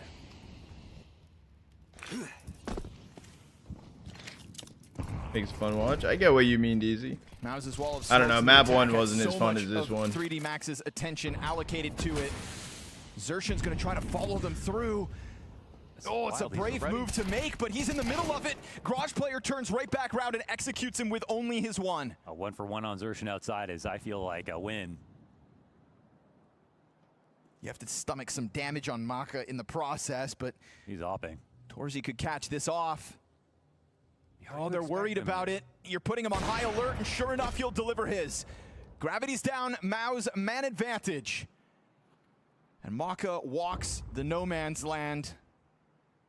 But given space, Spinks is going to test the flank. This is classic 3D Max used against them. But he still just keeps missing these timings. I doubt. Yet to consider his flank. And so is Sitting Duck. Sure enough, Spinks keeps on the threat, and now last 2 players at 3D Max. Oh, they've gone unnoticed. But you can see PR still considering the threat. Finds the timing on the bomb carrier. And it's going to be MOUZ securing themselves 2 chances to close down Nuke. A hell of a hard-fought battle. 20 seconds left. Maka hears that drop out of heaven, knows this position would be open. Shouldn't be able to get away with the plant. I mean, now it's man's done for. Impossible to get out of here, surely. Threats in all directions. Okay. Easy trade for Torji. Let him rack up those frags. Hey, bro, he got his. Third kill collected by Torji. For sure. Driving force in MOUZ's success We don't need on to Nuke. even double check that, Captain. They will take 18. Could have been a couple of chances for 3D Max to close this game, but looks like MOUZ have finally started to get warmed up. Fewer mistakes, some great positioning. And even Xerxan dying outside, he doesn't leave without a kill. I think most of the time when he's gotten caught off, it's been inside of Mini. When he's been roaming, he's had a lot more success.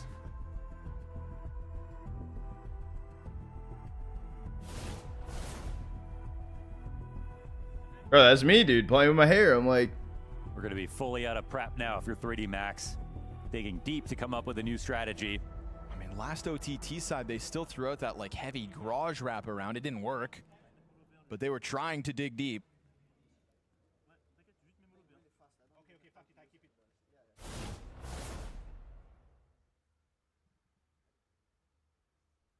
OT Curse. Cursey 1-9 in overtime this map.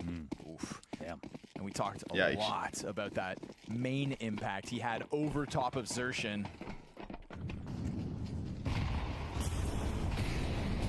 Body's outer. Look at this. Oh, no way! Entry it in towards us. Torsi just hammers it home with the lobby crunch. He did not stop running.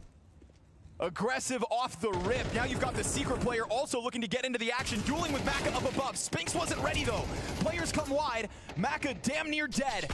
Wait, they know he's over here. Look how he's hiding. Oh, Zershin. Zershin's gonna get blindsided. Sure, Zelex still strikes. Trade's good from Masuda. PR preoccupied outer. And off of the rip with that man advantage, somehow 3D Max have bounced back into it. Yeah, don't tell me this is still alive. I mean, Torzi's still got a good line. Bomb's roaming around. Hey, dude, he's getting the entrance back turn from Torzi. What a flank. No way, 3D Max fight on. So many players outside. I mean, what a move from Maka. I mean, even hiding from Zershin when he was pushing outside on red. That's from a 4v5. PR knows he's got a target out here somewhere. Needs to deal with that first. And a fast step and Gravity just killing the clock. 27 damage off that. Let's see how risky he wants to get. Make it happen. Molotov first, frag to get him in here. Okay. Top hunt held. Oh, scary when Masuda doesn't get that insta-kill because his teammate has 10 HP.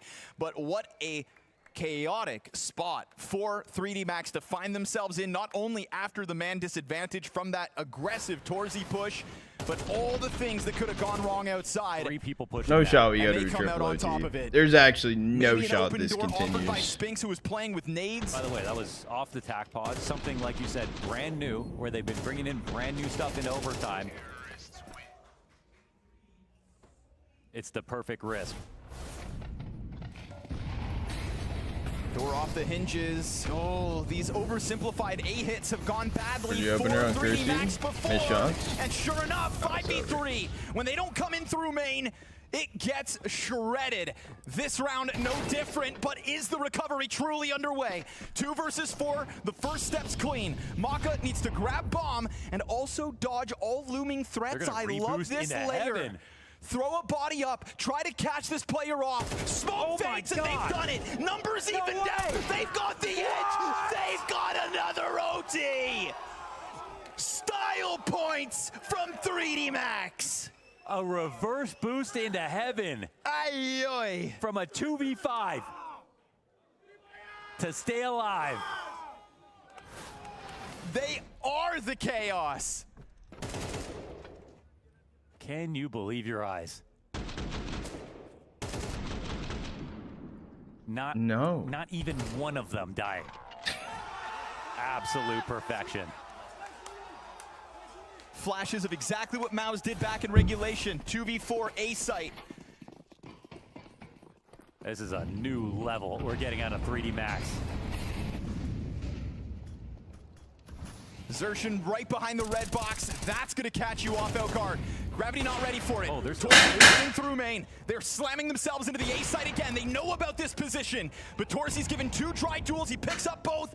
A peek from the other side, a lineup, and Zershin's able to replace that opera.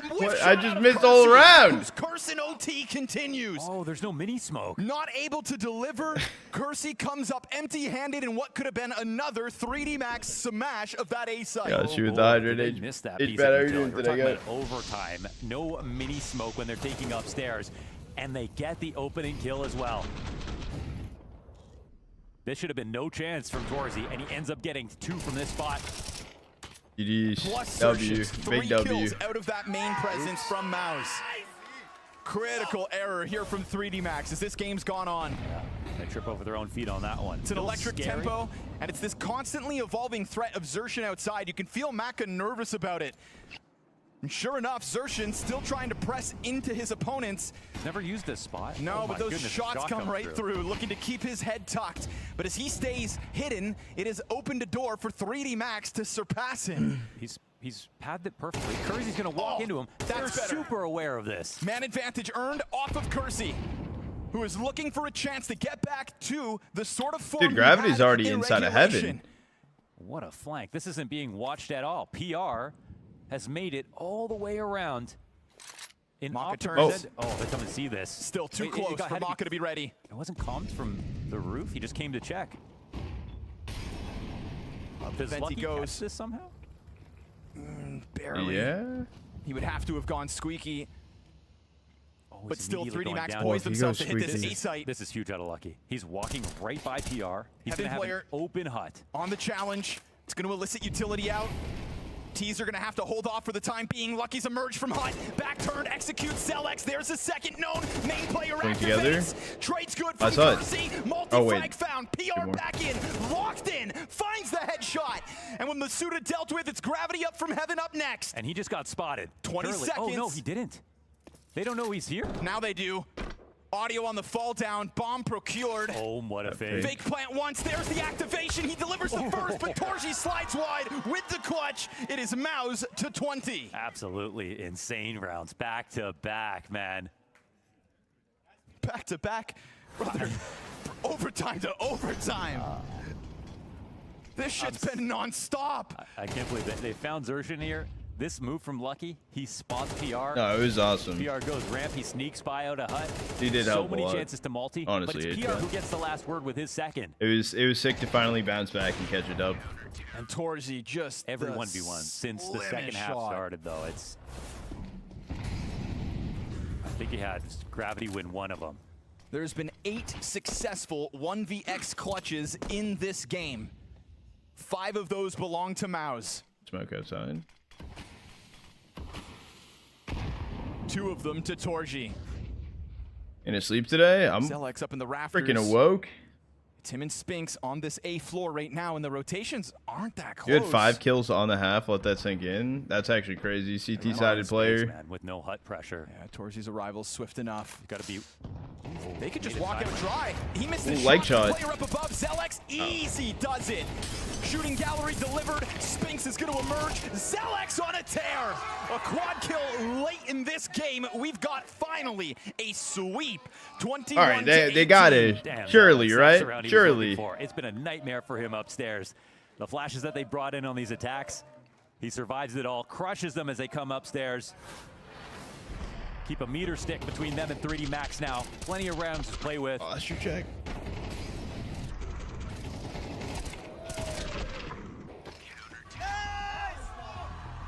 It's all coming up MOUZ. Surely. One hell of a map so far.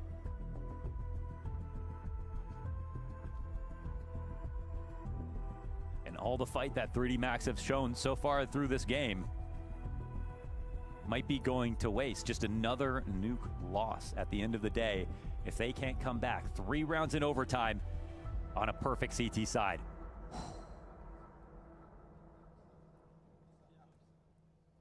Can't say they didn't improve, though.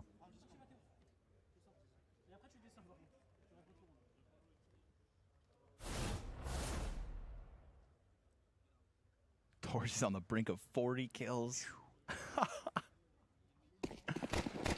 And that gap has widened from the top performers of 3D Max to the top performers of MOUZ.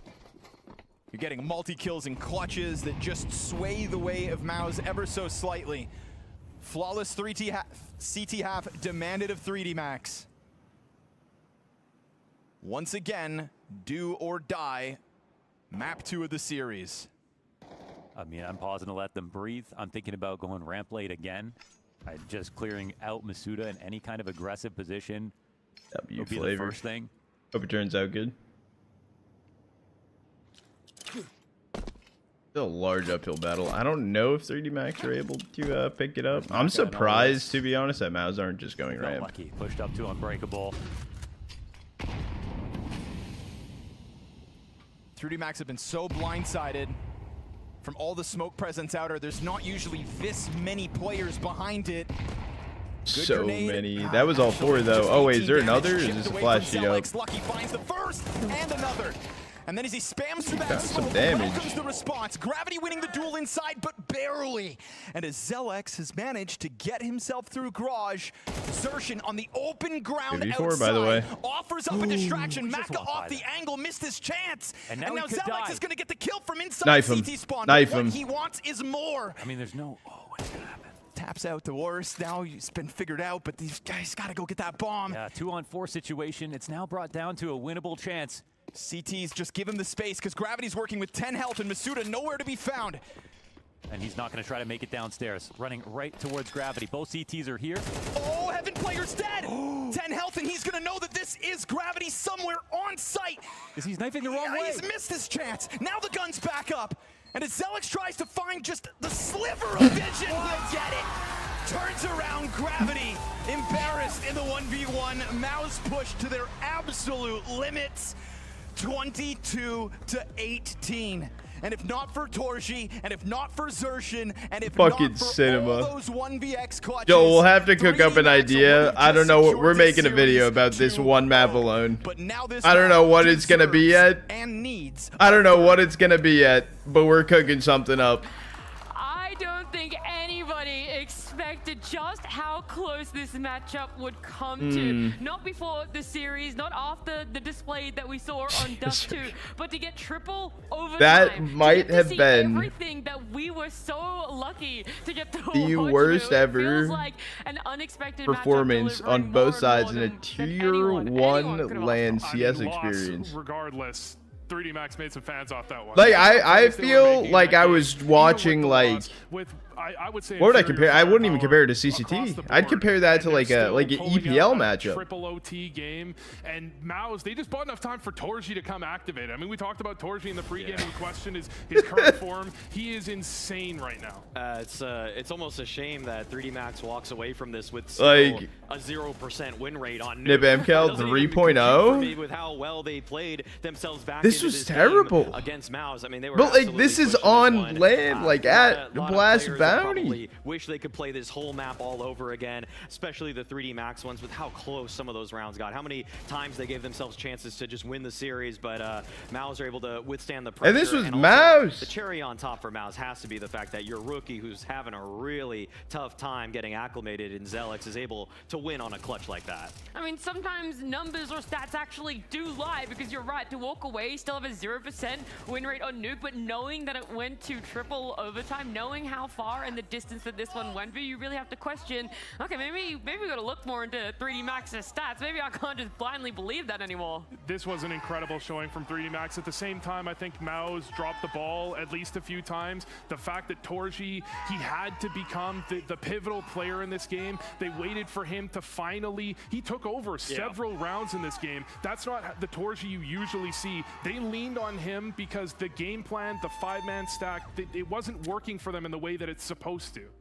CT side, Torzi was just lights out totally. The way that he also started just getting aggressive with the off, it did remind me of what Torzi was actually like when he first joined MOUZ. I feel like eventually as he learned what Team CS Cinema map clipped 3. his own wings, that he didn't keep going for all of those plays that would determine who's getting the opening pick. But once he realized that he was the best player in the server, he totally played like it. Before we were gifted all of these overtimes, I thought we were going to have a similar story of what we saw on Dust 2, where it was, okay, MOUZ are put in a position where they have to claw it back. They need to be able to win a couple of rounds for themselves. They get it to close the gap, but they're never in the lead. Yeah, maybe they might tie it, but again, they throw a way around where you're like, that should have been a MOUZ win again, and it is eventually going to be a 3D Max win. But I think the most important one was the round 21, when they win a force buy, and you go, okay, actually, maybe MOUZ have woken up, and they're willing to take the lead in a map. Yeah, this is where we thought that 3D Max were just going to run away with this one. I mean, it's 11-9, you're against a force buy, and the thing I like about this round the most is that we're in the mid-round here. 3D Max already put a bunch of pressure down, 30 seconds left, they go for the upper stack. Now this is where 3D Max making up for lost time from the speed round earlier. Regulation, if we can remember that far back. Oh yeah. But still, the confidence to go for the stack in a situation where if they just guess wrong, they're losing the game here. They're going to down to match point, and they have an okay buy, but not a perfect economy going into the final potential round of the game.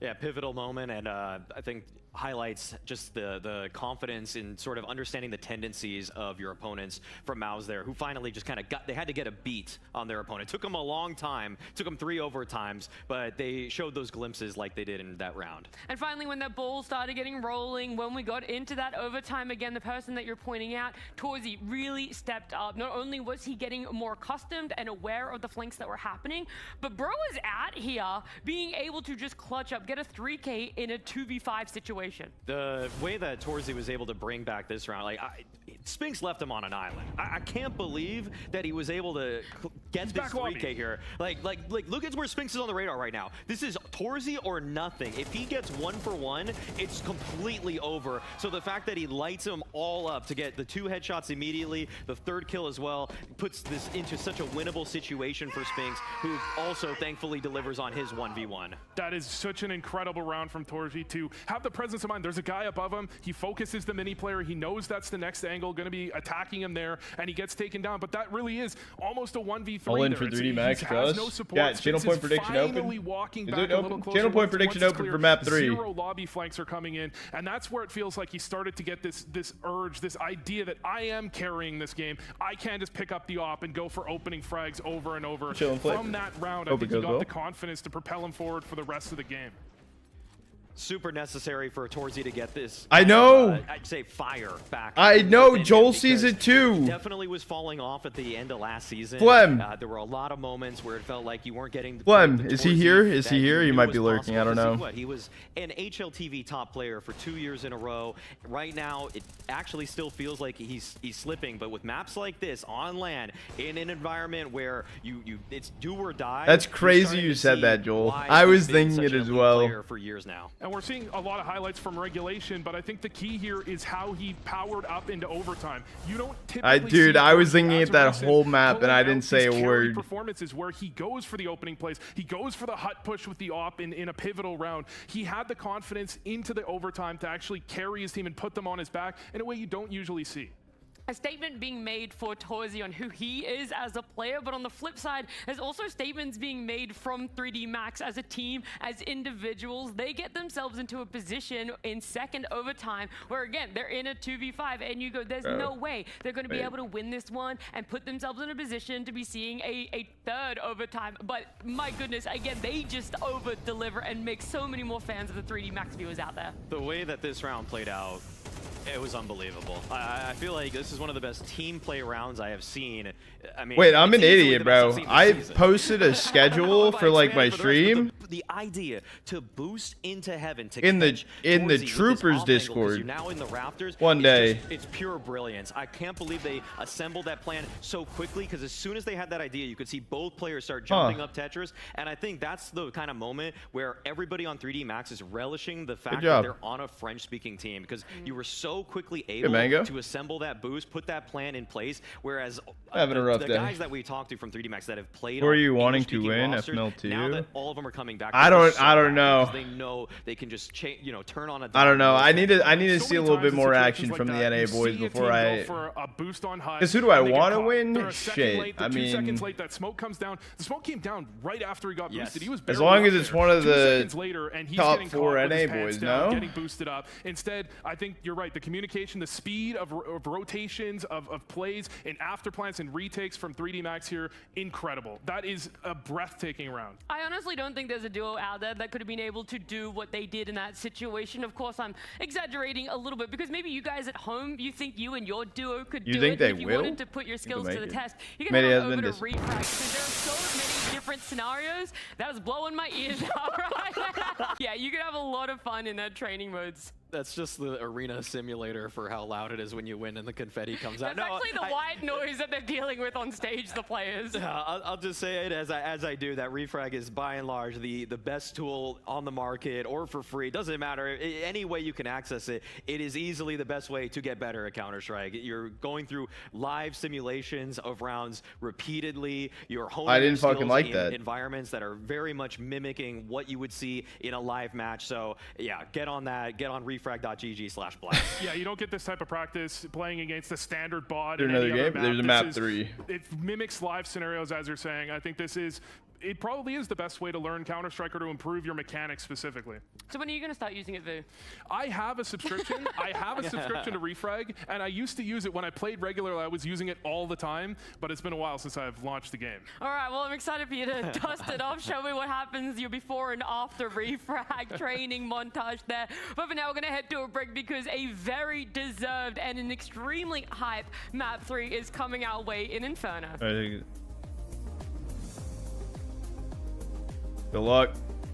Good luck. Good luck.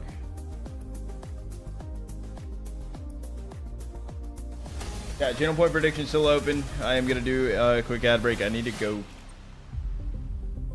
It's still so shitty out. It's super cloudy.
We were given the pleasure of what was a nuke. They're going to triple overtime, and of course now that does mean we will be moving towards Inferno to decide who is the better team between MOUZ and 3D Max. And looking at the new season, the roster changes that have happened, it feels like Maui, for some teams, they're going to be a little bit more comfortable on Inferno when it comes to officials. So this is where it gets really scary for MOUZ, because 3D Max have already played Inferno 4 times with this 5-man lineup, whereas MOUZ, they have yet to play it. So that's extremely scary. We've seen how that can play to the advantage of some of the underdog teams throughout this event thus far. And yeah, I think the 3D Max, the fact that they're on a 2-map win streak with this 5-man lineup is probably going to benefit them in just the fact that they've already ironed out some of the issues that they've had earlier. I think when you look at the way that 3D Max have found success in this series, you're looking at a series where MOUZ have been struggling when they you're in the shower. What's up?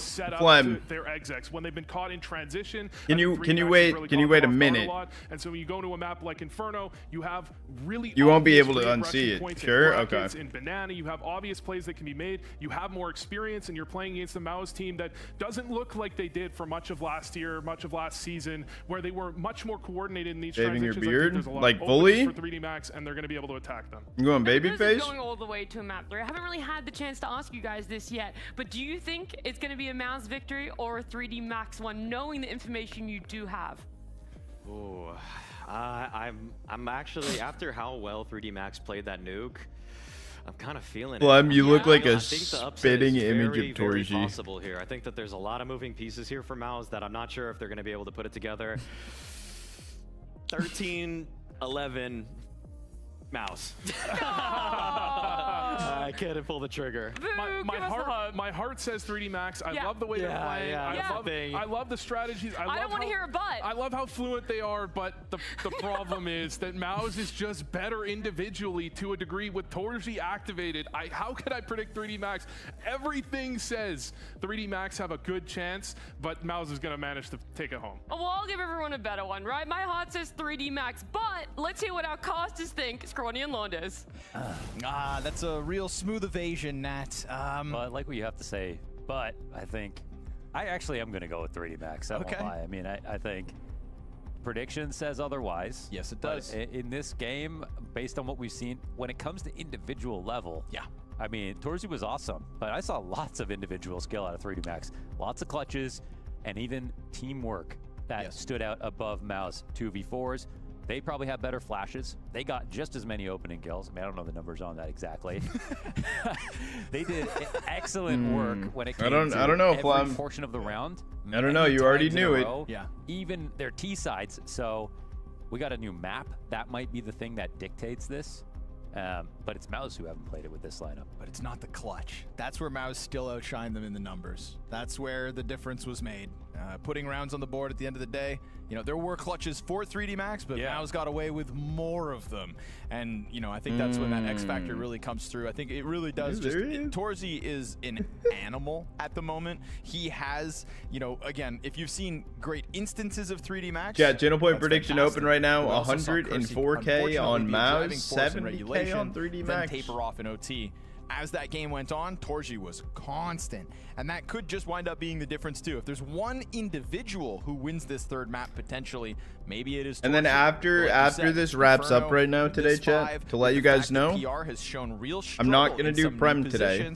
And just kind of fitting. We're gonna do the Marbles Grand Prix after. I still have Marbles loaded up, so exclamation mark play. We'll do a 3-map Marbles Grand Prix. We won't cancel that out. With PR at the moment. Because when I get off stream, I'm gonna get stuff done. Trouble, maybe I'm gonna get stuff done. But right now we're in that early phase. It's, I need to lock in with some NACS creator stuff because I've been slacking. Inferno data for MOUZ with this. I need to plan some stuff on that.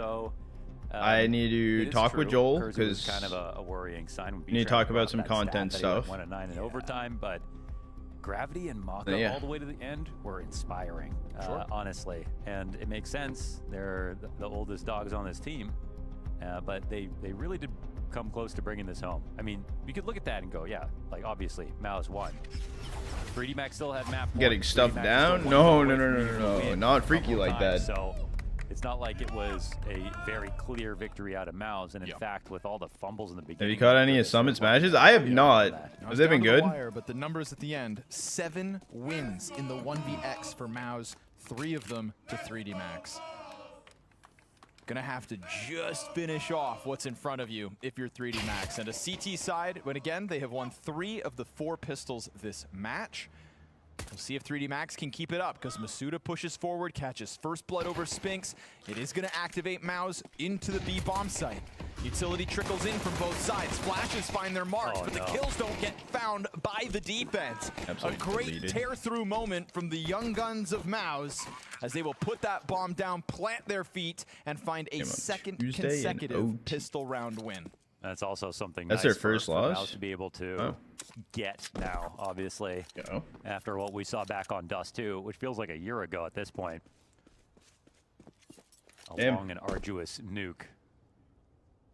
And that's the thing that I'll have to catch one of them. Too. It's like you would have expected. Oh, is their matches the same time as ours? Playing nuke, but they came into the series extremely prepared, and I thought. Or no, are they when they got to overtime? Tuesday, Thursday. A clean sweep. Good Nico sauce. Don't ask me. Well, I know. Experienced team on yes, the map. I do. You there have we very go. little experience on overtime is where you would normally fail right away, and they still survived and showed us new rounds. I want to say off their tack pauses, they were able to do that. I think they're really drawing. I already know. Coach right now. They showed us new approaches to rounds deep into multiple overs. Yeah, you know, like we mentioned with Kersey, they kind of stopped even trying that. It's not like he failed that play when they were going into mini. They just kind of phased it out, went into new stuff, and that still somehow worked. But yeah, I mean, what we're looking at is a new team with great chemistry, and on the I have a good side, memory. we're looking at a team with more experience and probably better players, but less chemistry. I actually don't. And I think like that's the that clash framing. at the moment. Yep, I like that framing. Like growing up, like there was like I had like a second aunt or whatever, and like like growing up, we had a really large family. I guess we don't talk to as many people nowadays, and we like have slimmed down our family size because of some shit that's happened. But man, it's gonna be great. I had a few aunts or just like relatives or uncles or shit. I didn't know their names.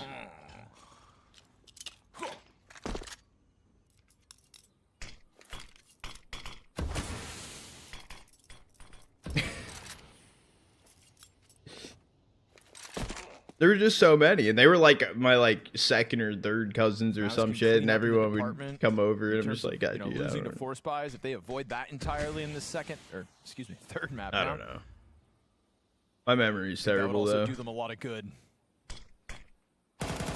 3D Max and Chaos, you know, they really went hand in hand as the game went on, and there were times where MOUZ were creating chaos and 3D Max came out on top of it, and there was moments when 3D Max created the chaos and they also came out on top of it. It's a sneaky bad game out of Spinks, I would say, and Zelix. I want to say it was a bad game from Zelix, but it was also just like these upper attacks that were ridiculous. And actually, on pistol, force buy, you know, makes perfect sense. Does make sense. I think the most weird part about it is they were so solid on ramp because of PR, and yet still we're dropping CT rounds.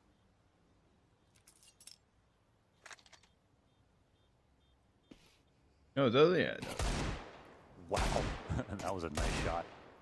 Well, I hit all three of those shots. He's like, get away from here.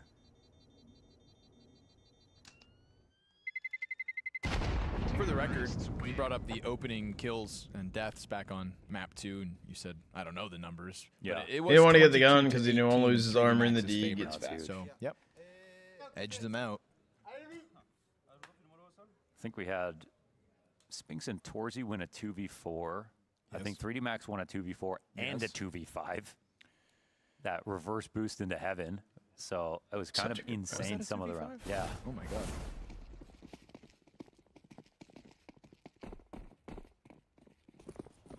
That one was so ridiculous. All you have to do is get back on land.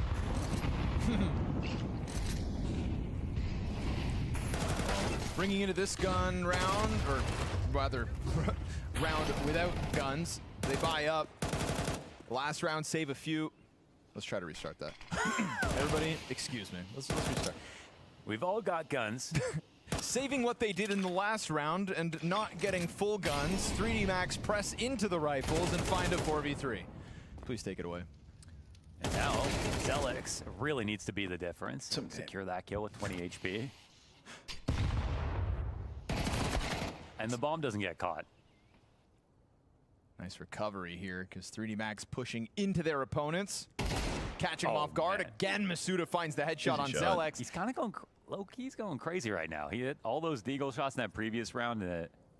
Went to map 3. Spinks, though, he's up in the apartments, kind of clearing out positions that they don't occupy. Spinks is super good at not letting these timings get away from him, but the CTs are so far. Oh my goodness, Masuda's crossed over towards B. I do love this, though, because like Torji, remember, he catches the first one, and then he just hides in ramp, because they could have most certainly gone over to that B bomb site off the kill. They still kind of have to find Masuda. I'm actually not surprised. Well. Bomb delivery, and now 20 seconds. Spinks is stopping his way in. Dude, just hitting shots right now. Straight up nails them. 3K in the round for Masuda. I can't believe he ran forward down Banana. Yeah, I don't know. Yeah. Masuda's a little crazy in these clutches, but he's hitting shots right now. Maybe he ran forward down Banana because like he was running so like Torzy plant and then used it. Really up, you know? Maybe thought CT was already cleared through or something. Make it a 1v2 win already for 3D Max, and we are 3 rounds into this map. I think I left half my brain on Nuke. I'm sure everyone's gassed a little bit after that. I mean, that's a lot to deal with. Masuda's looking fine, though.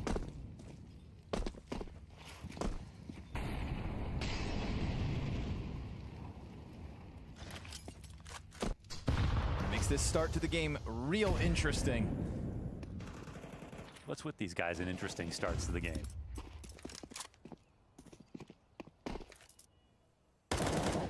3D Max in a great place, puts MOUZ at the bottom of their barrel regarding buys. Gravity locked into the half wall. Oh, second player catches it because the first one is full blind. Xertion instead looks they just to go through, hone surely. in on the bomb site. They're already climbing up and over top of Lucky, and that was Spinks to come through with his full vision. So a couple of moments where MOUZ's members are blind, but the teammate behind them is the guy picking up the space and pushing this 5 versus 3 into the site. Maka's looking to interrupt the bomb plant. No, but he lets him get away with it. Now the retake's on. Masuda's right here with him. They pick up a kill between the two of them, but then the smoke's gonna cool them off. Xertion taps through just in case they tried to pick up position in the corner. They're gonna open up the CT smoke. No, just a...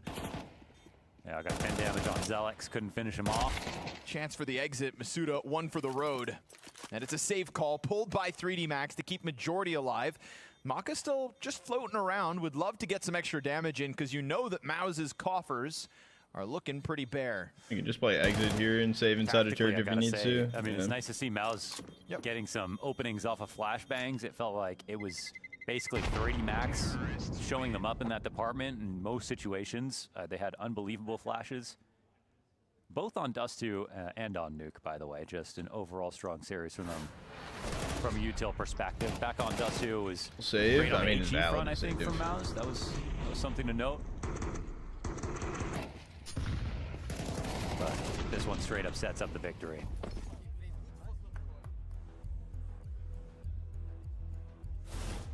And then get out of dodge. Torgy enters this final map with a 1.44 rating on the series. Very much deserved. Driving force on both Dust 2's hopeful victory for MOUZ and their actual Nuke win. Trying to keep that flame burning. I like it. Again, 3D Max have to stay tuned into the sorts of rounds they can rob away.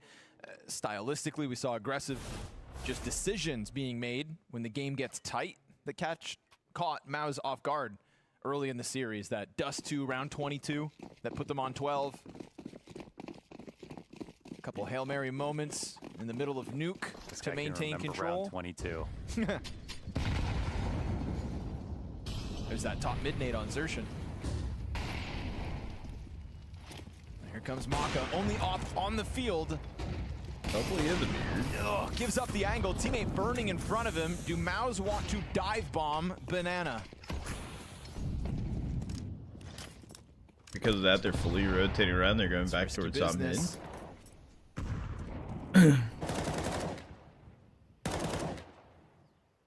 I didn't say that, Flem. I said you look like him.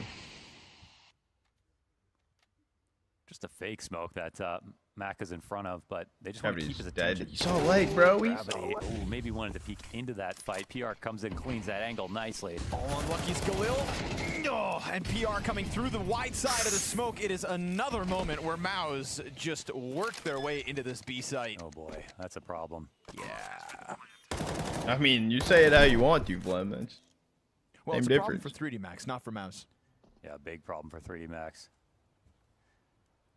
It's good to see PR coming into this having, it's like it was either he played well or they, you know, they could win without him. 3D Max suck at holding Banana. Literally, like, completely. They just hold tucked half wall and they just get folded every time. Mercenary on the map where it's not really so much his cohesion to his team, but just what can he do by himself. Right. Like Lucky's playing more passive against him, while you're just letting Gravity die, and it's no trade, no attempt, no util. Like, I still have some questions about the Spinks PR. Oh, it's giving Rops Spinks. Or sorry, Frozen Rops. Okay, with sure. the little bit of overlap they have in their play styles. Maybe not necessarily just their flat out. Everybody has a lane, got surprised by a dude running out. Yeah, I don't know. Just bad play. Rare sight. Inferno has been the least played map this Blast Bounty. Thank God. Yeah. I wondered why I was having such a good week. Nicely into a series like this, though. He's having such a good week, and this might be why. And yet we've played so many games of Cash. Also lovely. Now, if only Premier could reflect the same numbers. An aggressive start off of the ops, switching into the Deagle Maka. Made him in. But under pressure, and good on him. It's a MOUZ slide into the Balk room to get that kill back. And Kersey's got the op falling away from middle as the smoke fades. They don't even shy away from this. They actually go back in for more, and it works. Dude, he still hasn't died yet, by the way. 3D Max, lovely stuff, sending MOUZ in for the action. However, they do lose mid-control because Kersey's missed op shot opens the door for Torji to come link up with Zelex, who gets another kill on this bomb site's approach. I mean, it looks like MOUZ has to kill everybody. They're going to know that MOUZ had to have fallen back through apartments because he's the guy that dropped this short smoke. It feels like he could kill everybody, though, with the kind of game that he's having. His teammate links up in library. He reacts to the balcony exit, and now it's the 20 HP of Zelex that's left. Triple kill for MOUZ in the round. Zelex has got the answer. Hell of a headshot. Bomb up top, and Gravity just doesn't shy away. Comes through, and as 3D Max take a second, it's with a sole survivor. Little bit worrying that, you know, without MOUZ getting a refrag or another kill in every single one of those situations, they would have had this site run over entirely. But he definitely put up his end of the bargain. Otherwise, it would just be like, we got a weak B site, and now we got a weak A site as well.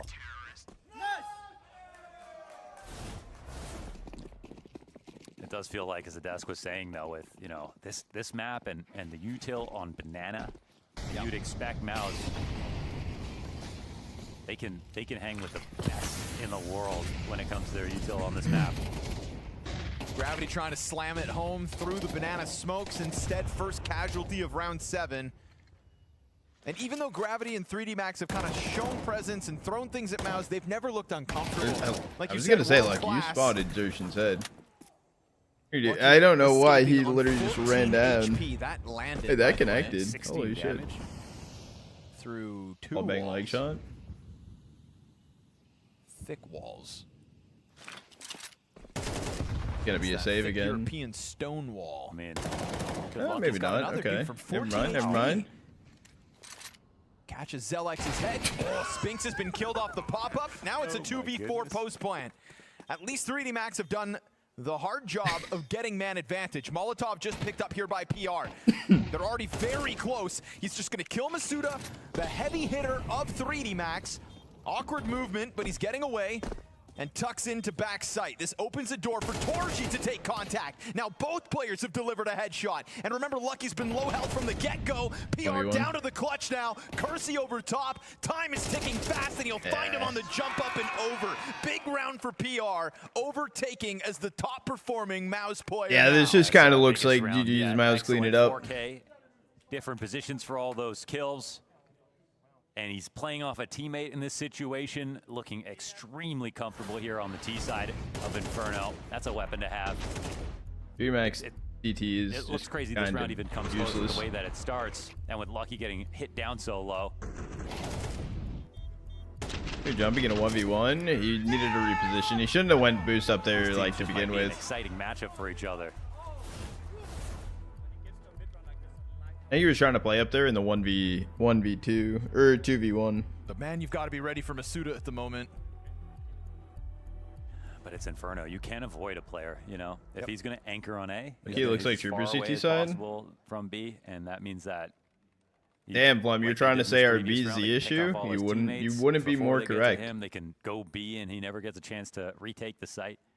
I think the scary thing for MOUZ very hard to carry as an anchor on this map. It's how willing Masuda, even though he's the anchor, has been inside of the apartments, ready for the trades, you know, a part of these forward pushes. Yeah. 3D Max have been really right on the brink of aggression towards this A site. Yeah. But if our B-hold is the issue. First, thank you for agreeing with me. Never gonna get a chance to shine, and obviously in this round, USPs for the majority. 3D Max really have no chance. The issue. MOUZ given a golden opportunity at finding breathing room in this series. Ever coming B? For the first time in a long time, true, MOUZ dude, true. are in control. Definitely. To be fair, the map before we played Inferno, dude, B's not even our issue right now. Can molly everything. B side's so good. Orange is second, orange is quad. What happened? What happened? Don't even have to if they don't want to. It wasn't, and then it was. 2 mollies for the approach. I know it.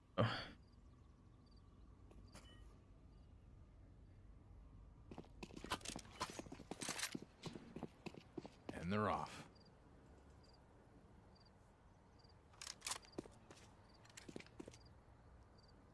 The one time Masuda comes B, they go the other way. They can smell him.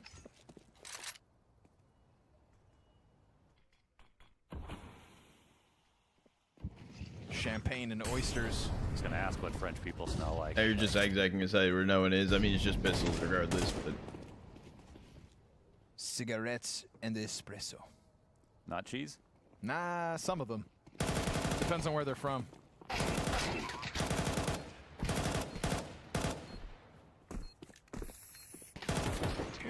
clean shot, Spinks. Few headshots for the road.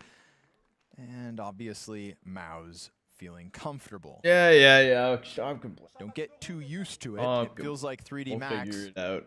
We'll figure. Once they feel like caged animals, will start to get crazier and crazier, and maybe they need that breakout. What they really need is somebody besides Masuda to be able to step up to the level MOUZ have brought to this 3rd map of the series. Maybe one of the stronger teams on a half buy so far at the bounty. But the war is won here on Banana. Yeah, nice flash from the CTs to try to get up and over the half wall, but it is still just a 1-for-1 trade. Make it a 2K for PR as that nade just locks onto Graffiti on his exit. Ooh, interesting. Zelex tries to go back in, and that's where Maka is able to equalize the numbers. But knowing the ops over on the B site, they're going to try their hand at A. Problem is Masuda's here, and he has been a handful for MOUZ. Will clip PR on that exit back and leave Spinks 1v2, no bomb. Can we queue up a Spinks clutch? But I can do Katie and stop opping to focus on IGLing. With all the time. Then who's the opper's apple? 100 health. Masuda's giving him the space for the bomb. The bomb within reach as well. No This is very much a 1v1. Maka still not close for the trade. If Spinks can somehow kill Masuda with the lesser gun, predict his position locked in back sight, that'd be one thing. Spinks is really thinking if time ticks down, they're going to try to join up, but it's not the case. So he really just has to kill Masuda. Didn't see him. You're joking, Spinks. No way. And here it comes. We got 6 HP on Spinks, and Maka take a deep breath as he comes in with an op. USP's out. One single bullet gets the job done. One single sidearm shot. He did. Spinks, yeah, doesn't consider it. Okay. Maka just James Bond style tiptoes. That is in. with the Galil. With the Galil. What a flick. Welcome back, Hiko. Are you kidding me? I mean, inhuman reactions. That was insane. He knows that was impressive. He's like, damn, bro, I don't know how the fuck I killed him. Yeah. Oh my goodness. That looks nuts from Masuda's. Okay, I actually didn't realize how many bullets Masuda missed. But also really cool, calm play from Maka to just test that smoke grenade. And that's what happens, right? You go towards Masuda late in the round. He delivered a hold.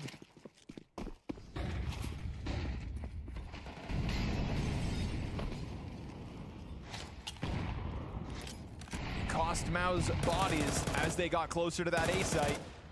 I'm like, huh? I get it.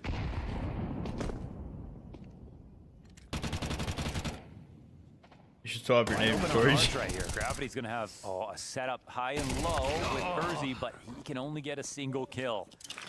Zelex, and that's it. Masuda once more. Very much outnumbered. Good for the first. Apartments player stomping in behind him. He hears that, so he tries to swing out and just deal with the short control. Isn't able to deliver a heroic moment this time. It's too flimsy around him, man. There's just not enough support. It's already insane that he can get the kills that he does, but... I mean, he's not going for this. Yeah. He's kind of the only one coming up with frags. But Maka's sitting east spawn ult mid. Been kind to 3D Max. At least not 4/5 of the team.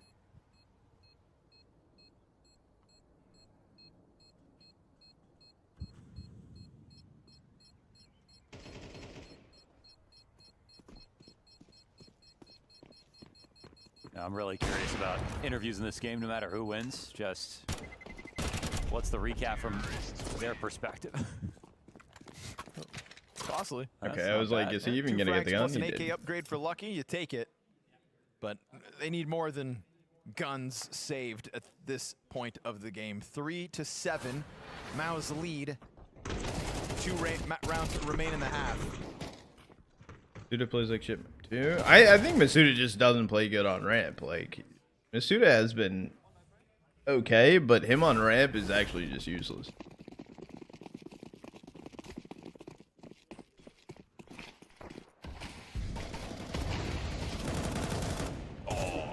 Oh, their gravity trying to just run banana and dies. There's been a lot of risky openings towards banana for 3D Max. Obviously, you can't just let it go for free, but it's been costly more often than not. That's ultimately the crux of the puzzle on Inferno is, you know, if you don't fight, you lose. If you fight, you can look like you had no chance, but it's ultimately the only way you're going to win in the end.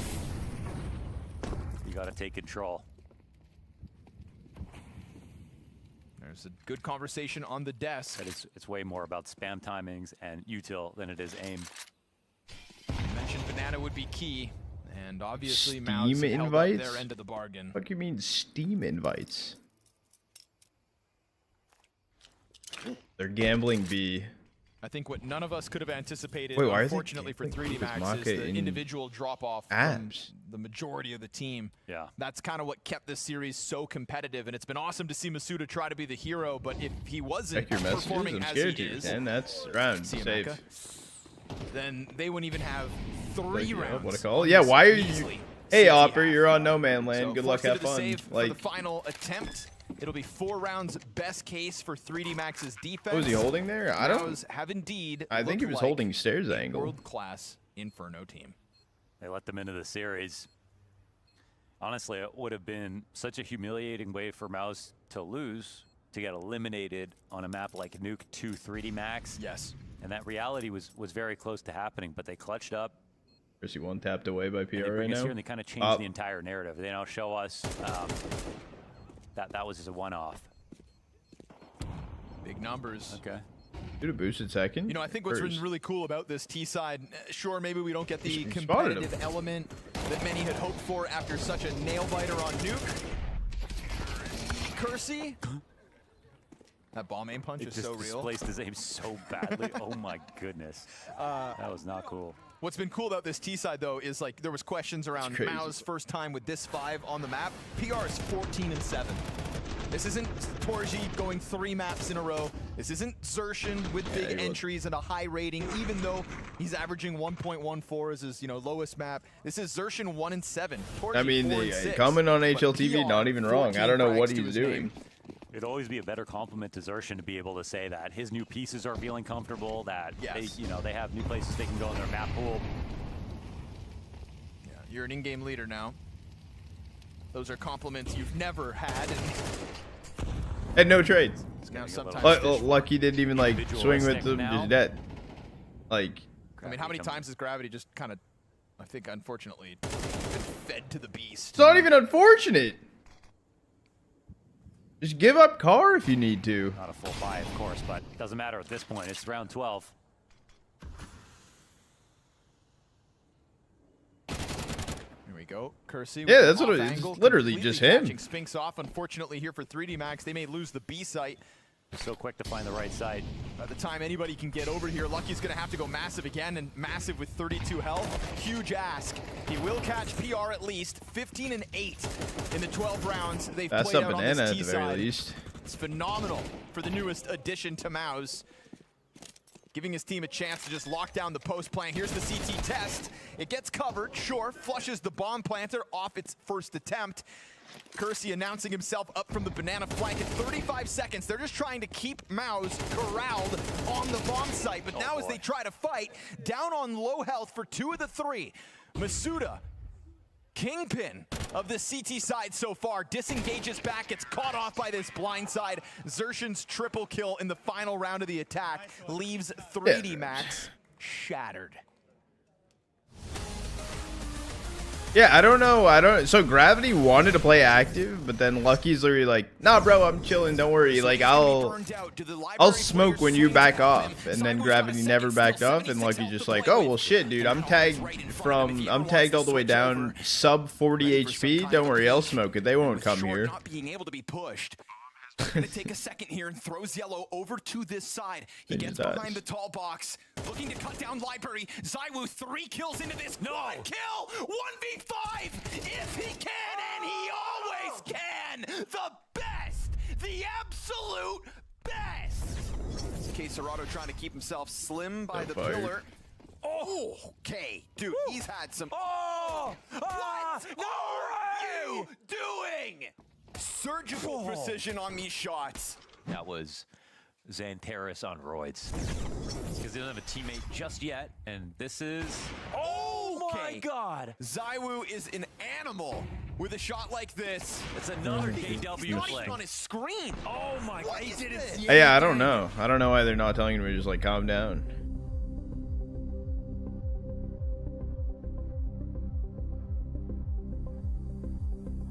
Yo, have we decided to not run down Banana? Oh, yeah, once? And oh, did it work? No? Okay, we should go back to then running down Banana. But only one of us, and no one should help him.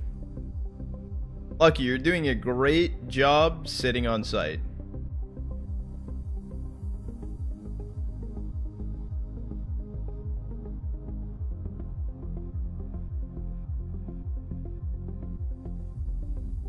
I agree with Zapple.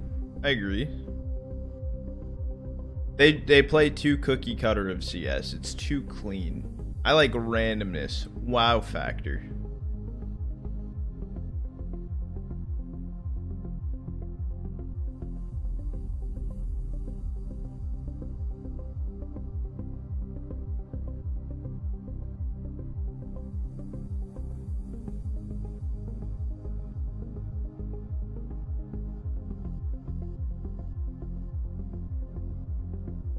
It looks very sandy.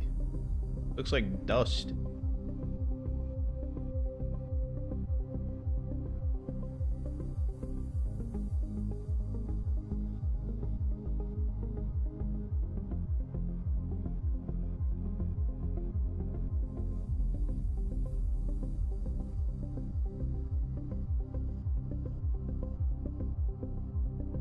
Need a 3. See that's why I like a decent amount of tier 2 CS. Pop quiz, what's the name for the fish soup?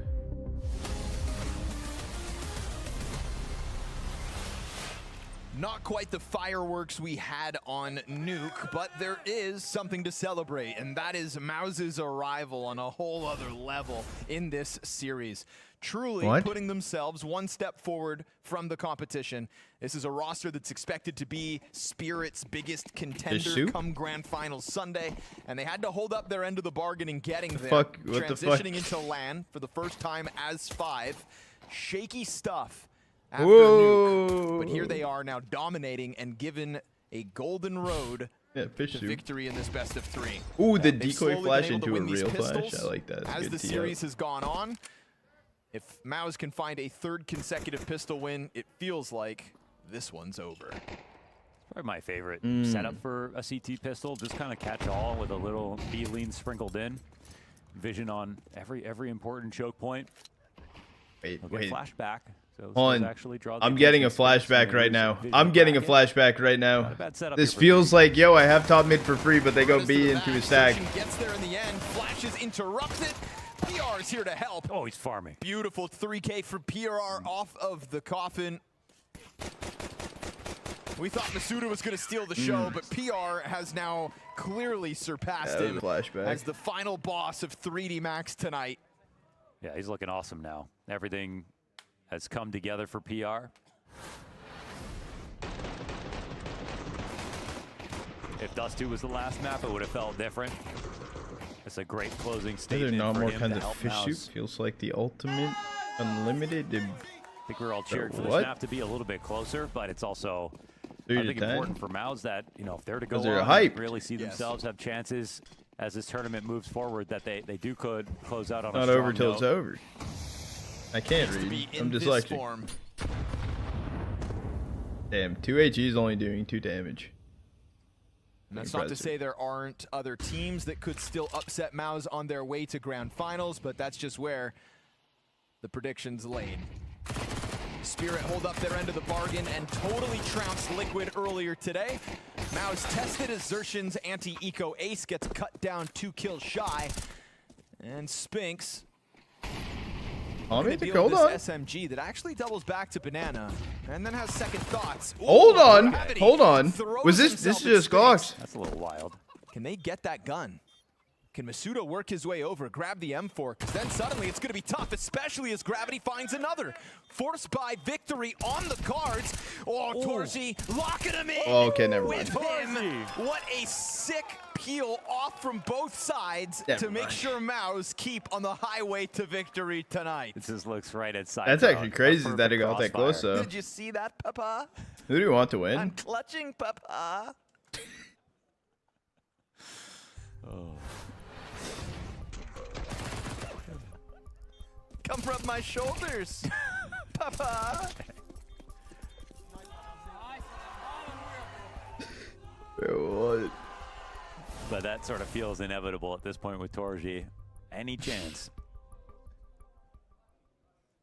Johnny didn't sleep, So I it's a think. quick 11th in for MOUZ. Something like and that. Of course, a buy up in response here for 3D Max.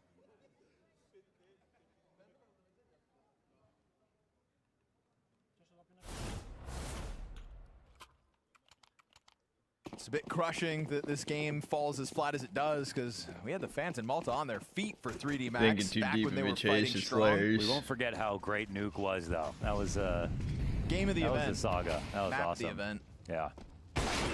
Oh.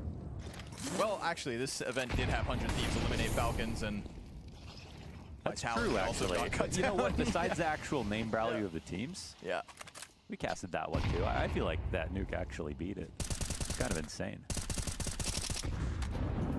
Context aside, most fun map of Counter-Strike played at the Bounty. Zelex and Spinks on cleanup duty. These One by guns one, are not no getting trades. a single inch. Gravity and Kersey, the only two to answer back. It's going to leave Lucky in a clutch. And down he goes. This is MOUZ just trouncing 3D Max at this point. It's Jover, send him home. Damn. They're getting ran through. And again, for their sake, it's important that MOUZ stomp on an opponent as they'll look to get to semifinals.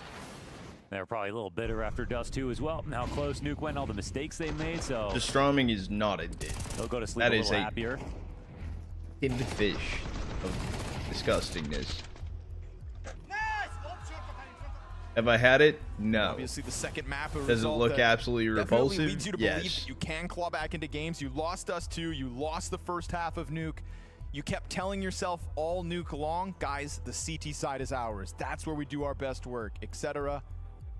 They were able to tap into that clutch factor, that wealth of experience that MOUZ do still have as a core, over top of the challengers like 3D Max.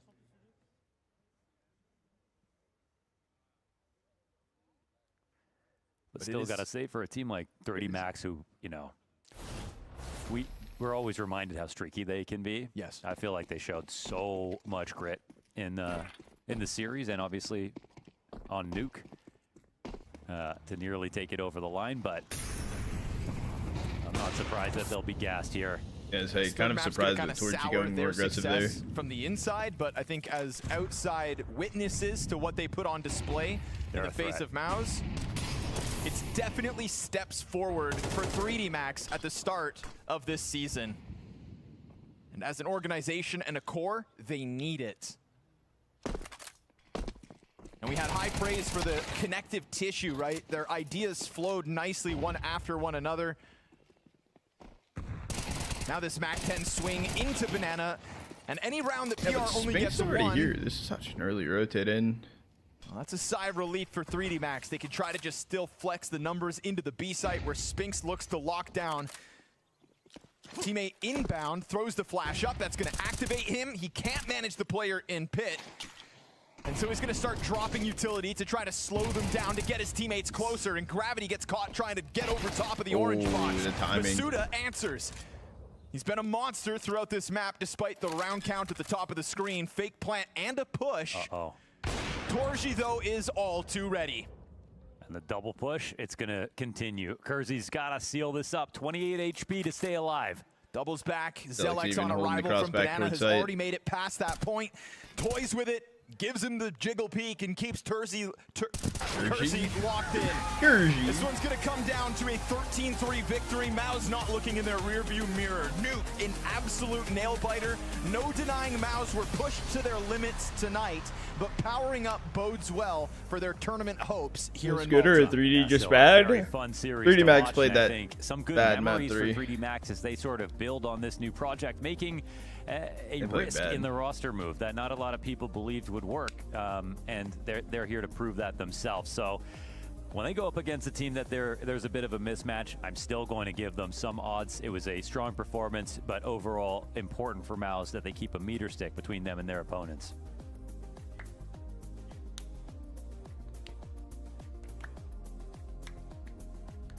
And so the handshakes come in. It's you know, it's a solid moment here for 3D Max, obviously, because end of the road, they're going to be thinking about every single round that happened on Nuke.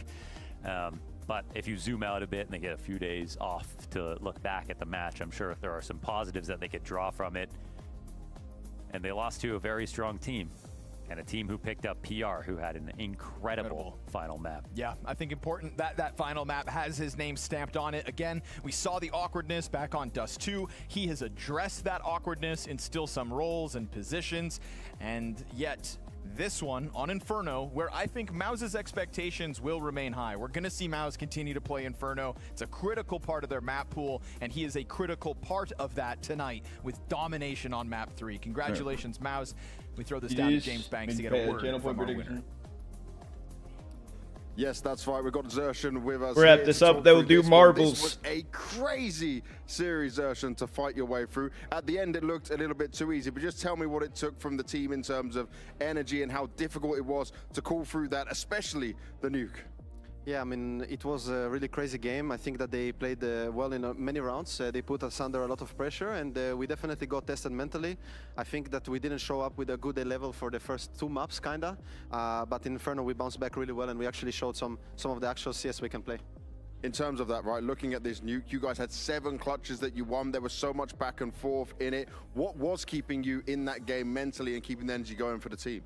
Yeah, I mean, we knew that if we lose that map, we're out, right? So that's the time that it's either do or die. So I think we're pretty good in these scenarios. I think I'm really grateful that I have great individuals in this team. They won a lot of clutches that they didn't manage to. But yeah, I think on terms of the team side, we were not connected on Nuke and also on Dust 2. But individually, we definitely showed a lot of things. And what did you talk about, and how did you keep that energy going into Inferno? Because I can imagine there was a lot of conversation about what happened on Nuke and how you could carry that forward. Actually, maybe not. We didn't talk about Nuke at all. We just moved past it fast. We also didn't have much time. Everyone had to use the toilet. So, yeah, we just focused on Inferno. I tried to minimize maybe a bit, in some way, freedom on Inferno. I tried to control a bit more, make sure we're playing good, make it a bit easier for us. But I think PR and Alda played really, really good on Inferno, and he definitely carried us on this map. There's a lot of adjustments, right, that you have to make through these moments, but this crowd out here has been very supportive the whole way through. No, they're not doing all 4. It's only 2 series days. And there we have it. Let's go to our Bounty Bonanza. Because it's at the... Ooh! Bring back Zontix.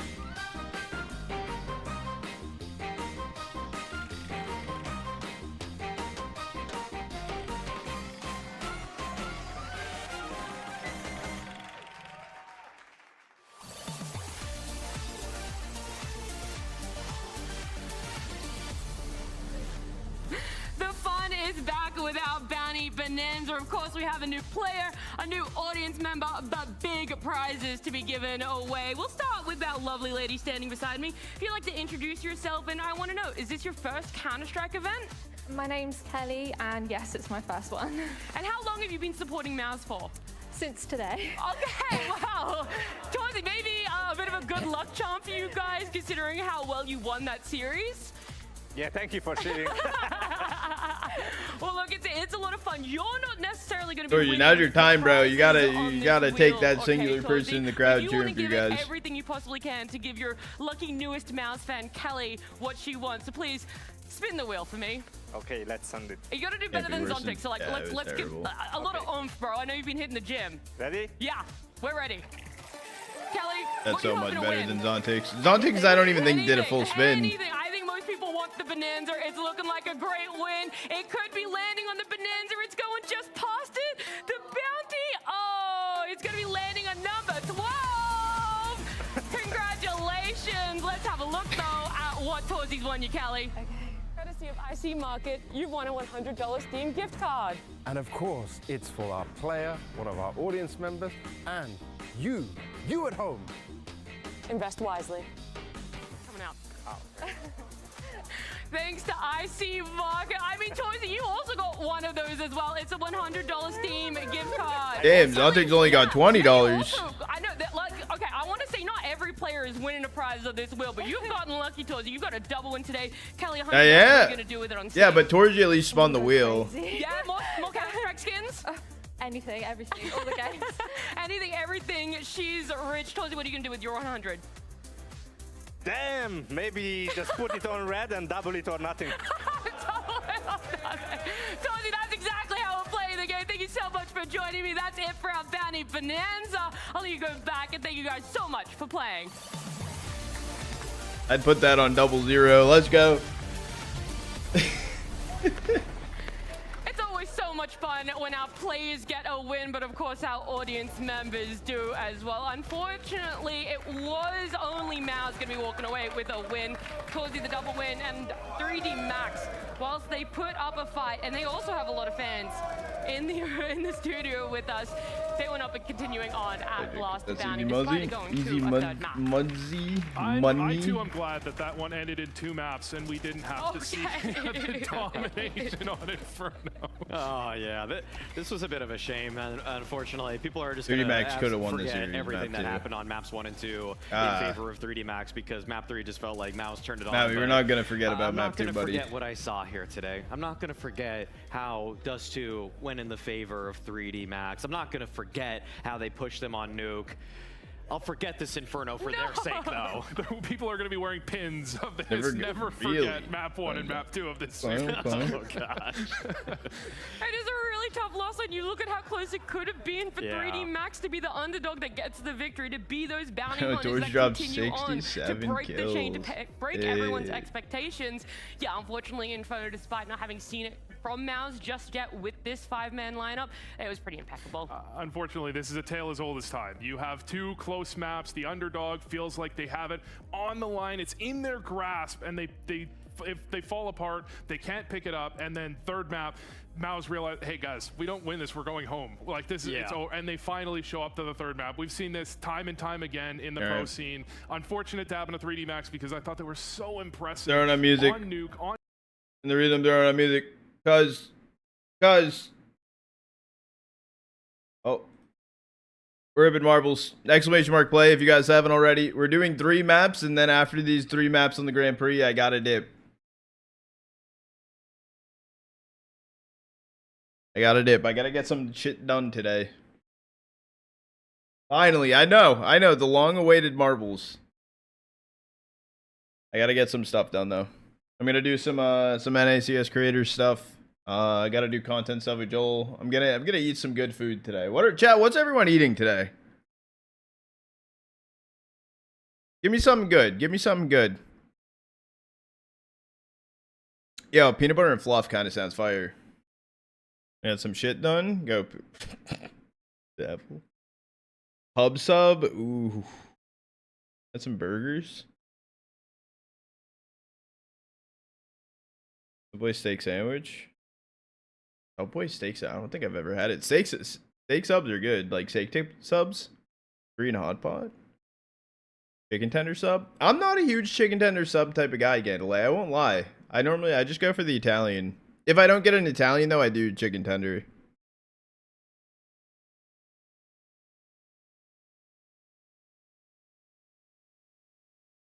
Chipotle sauce. It's gas. Chicken tender sub with Chipotle sauce. Okay. Might have to.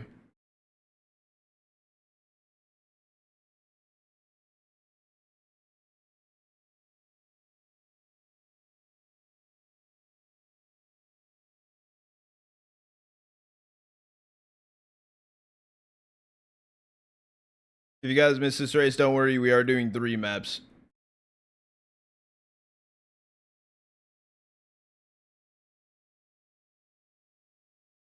And after the 3 maps, I'm skedaddling. And then tomorrow I'll be here later than I was today. Because, yeah. Short stream today.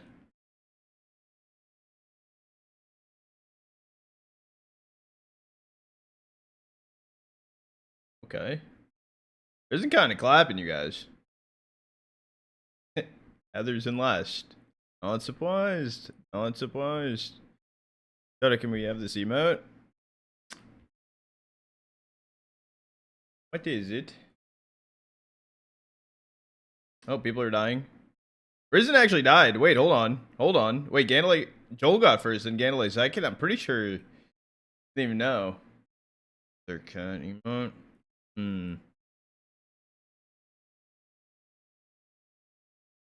But I'm actually really curious how close it was between Joel and Gandalf now. 0.1 second.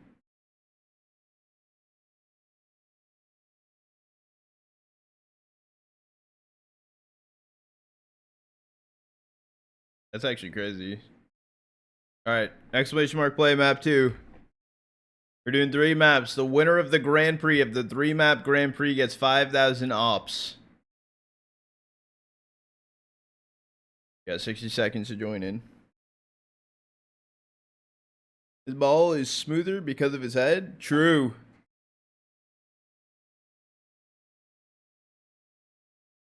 It's 100k? Damn, Quaz, you're giving someone 100k ops if they win?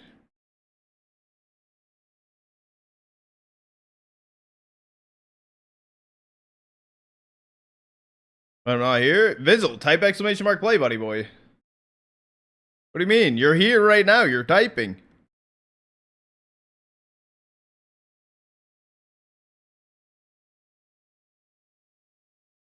I won't win the ops. Who said? Just win the race, forehead. Win both of them. The odds may not be in your favor, but it's not over till it's over.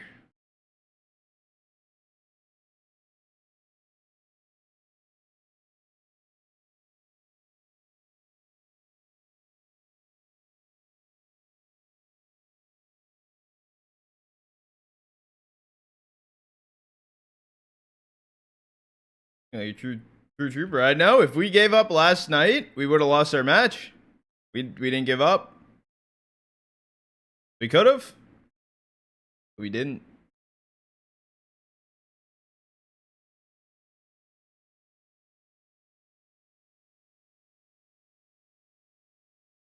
Izzle buddy. Wait, restart? No. Fuck you, Kobe. I want in? Tough shit. Join the next one.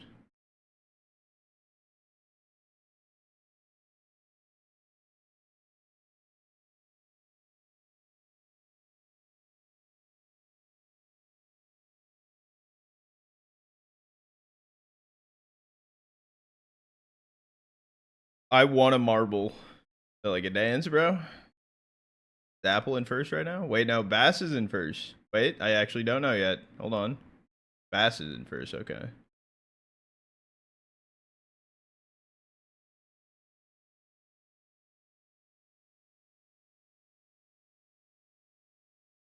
Dude, the squirrel just walked by the window. Why am I so ass at marbles? You were on a good run. You were a little cocky map one. I think that's all it was. It got to you. Okay, wait.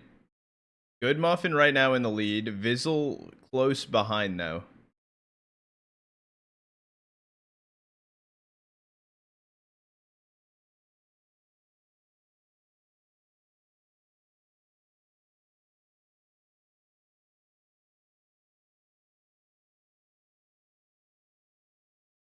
Oh. Fizzle was having a good run, but he got booed back. Oh. I think you can't fall off here. Even though, like, everyone's getting popped and shit, you can't fall. Oh, Punk on a run. Oh, he on a run. Oh, he got it. He clears. Wait! He died! What the fuck? Chalk one. Wait, if you land perfectly in the middle, you die. Bro. Wait! Oh, the backboard play? Is Deuce in? Wait, Joel bounce out. He's dead. I'm dead. Neil's dead. Wait, Risen? Bounce back? No, you're dead. Zapple's dead. Okay, just fuck everyone, I guess.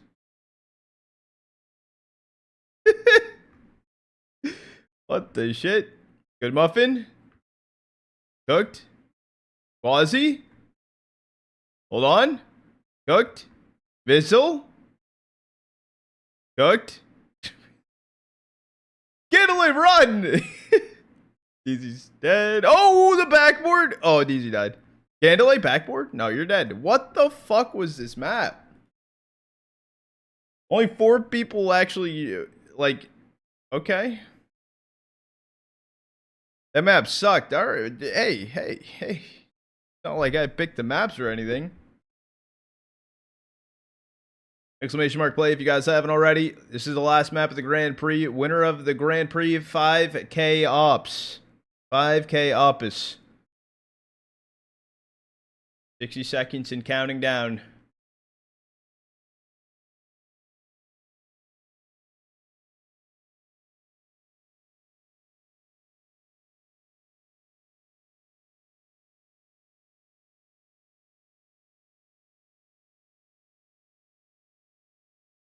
Exclamation mark, don't die.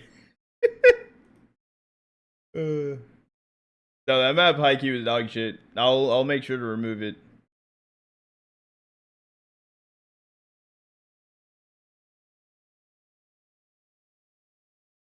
Oh, Heather's in. Exclamation mark play chat. 15 seconds. Go. Also, have you seen HLTV's new update? It's now shows who's the Opera and who's the IGL. I've not seen that. Is that on match page or do you have to be at the team to see it?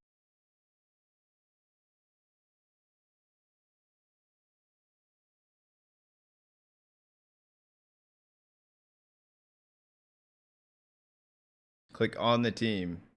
On match page or team? Both? Where do you see it?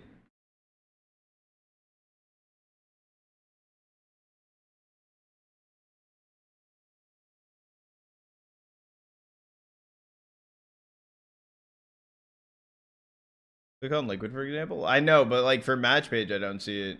Okay, I see it for team page, but I don't see it on match page.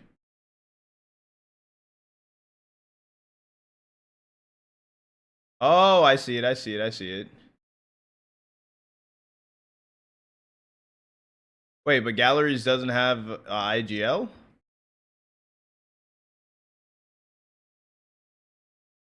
Or is it because he's an op IGL?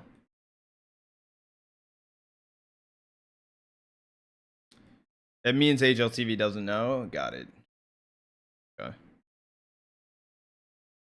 Why is Brett always last though? Brett's not last, buddy. Are you Flem?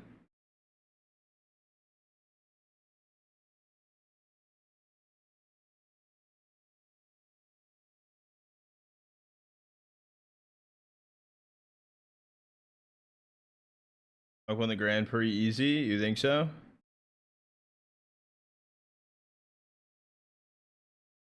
Ooh, but this map's kind of cooked because like people can just like get fucked.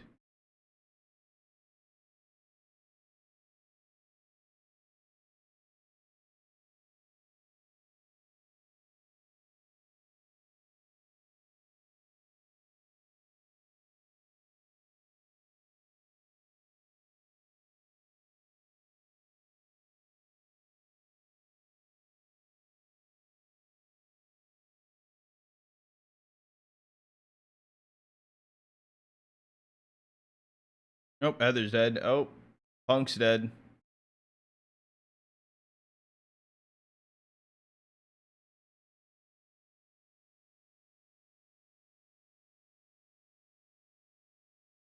Oh, yeah, Shock actually might win the Grand Prix right now, I won't even lie.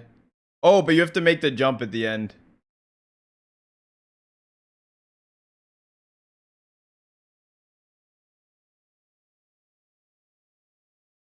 Wait.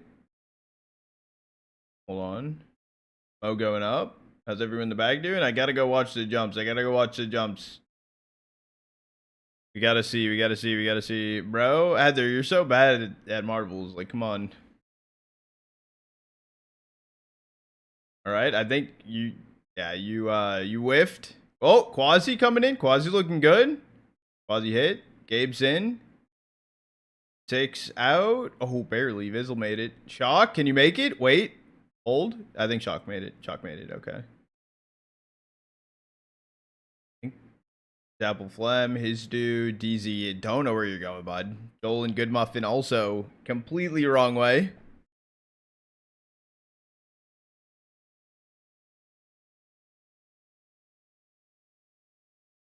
Brian good. Bass good. Neil's cooked. Bread's in. Gandalay though, holding up the end.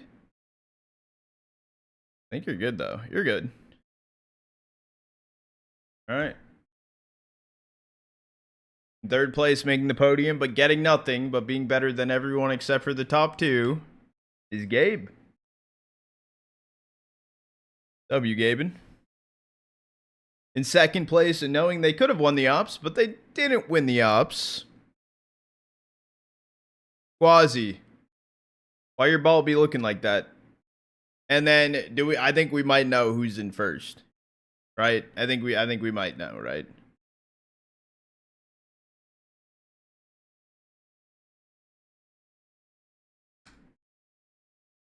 Jock.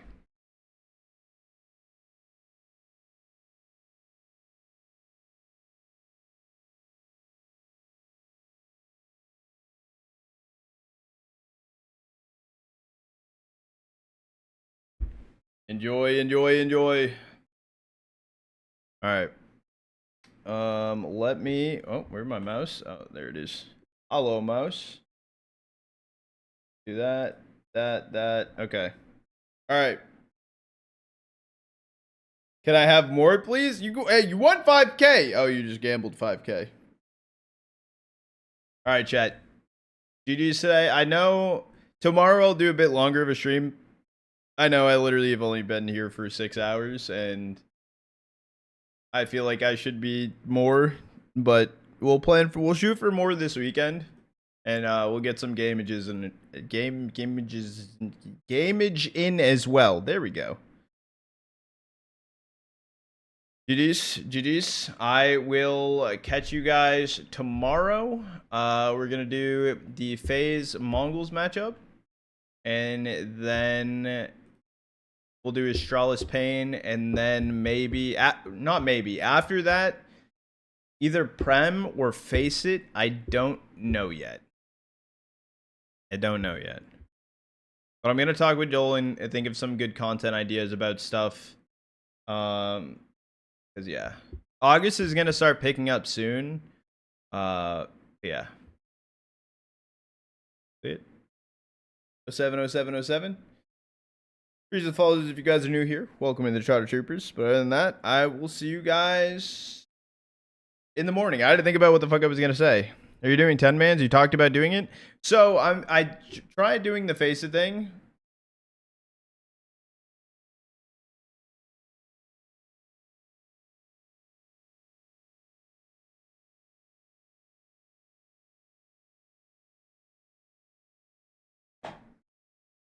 The fuck? Okay. All right, later, chat. Have a great rest of your day. 10-man soon. 10-man soon. TLDR. I need to double check that everything's working with the 10-man, so I'll do some offline on stream. But if you haven't joined the Face It Hub, I believe it's ! Face It. Promise. I promise soon. But I need to find out, and I need to double check that it's gonna work. But join the Face It Hub if you haven't already. We will plan a day to do 10-mans. All right. Later.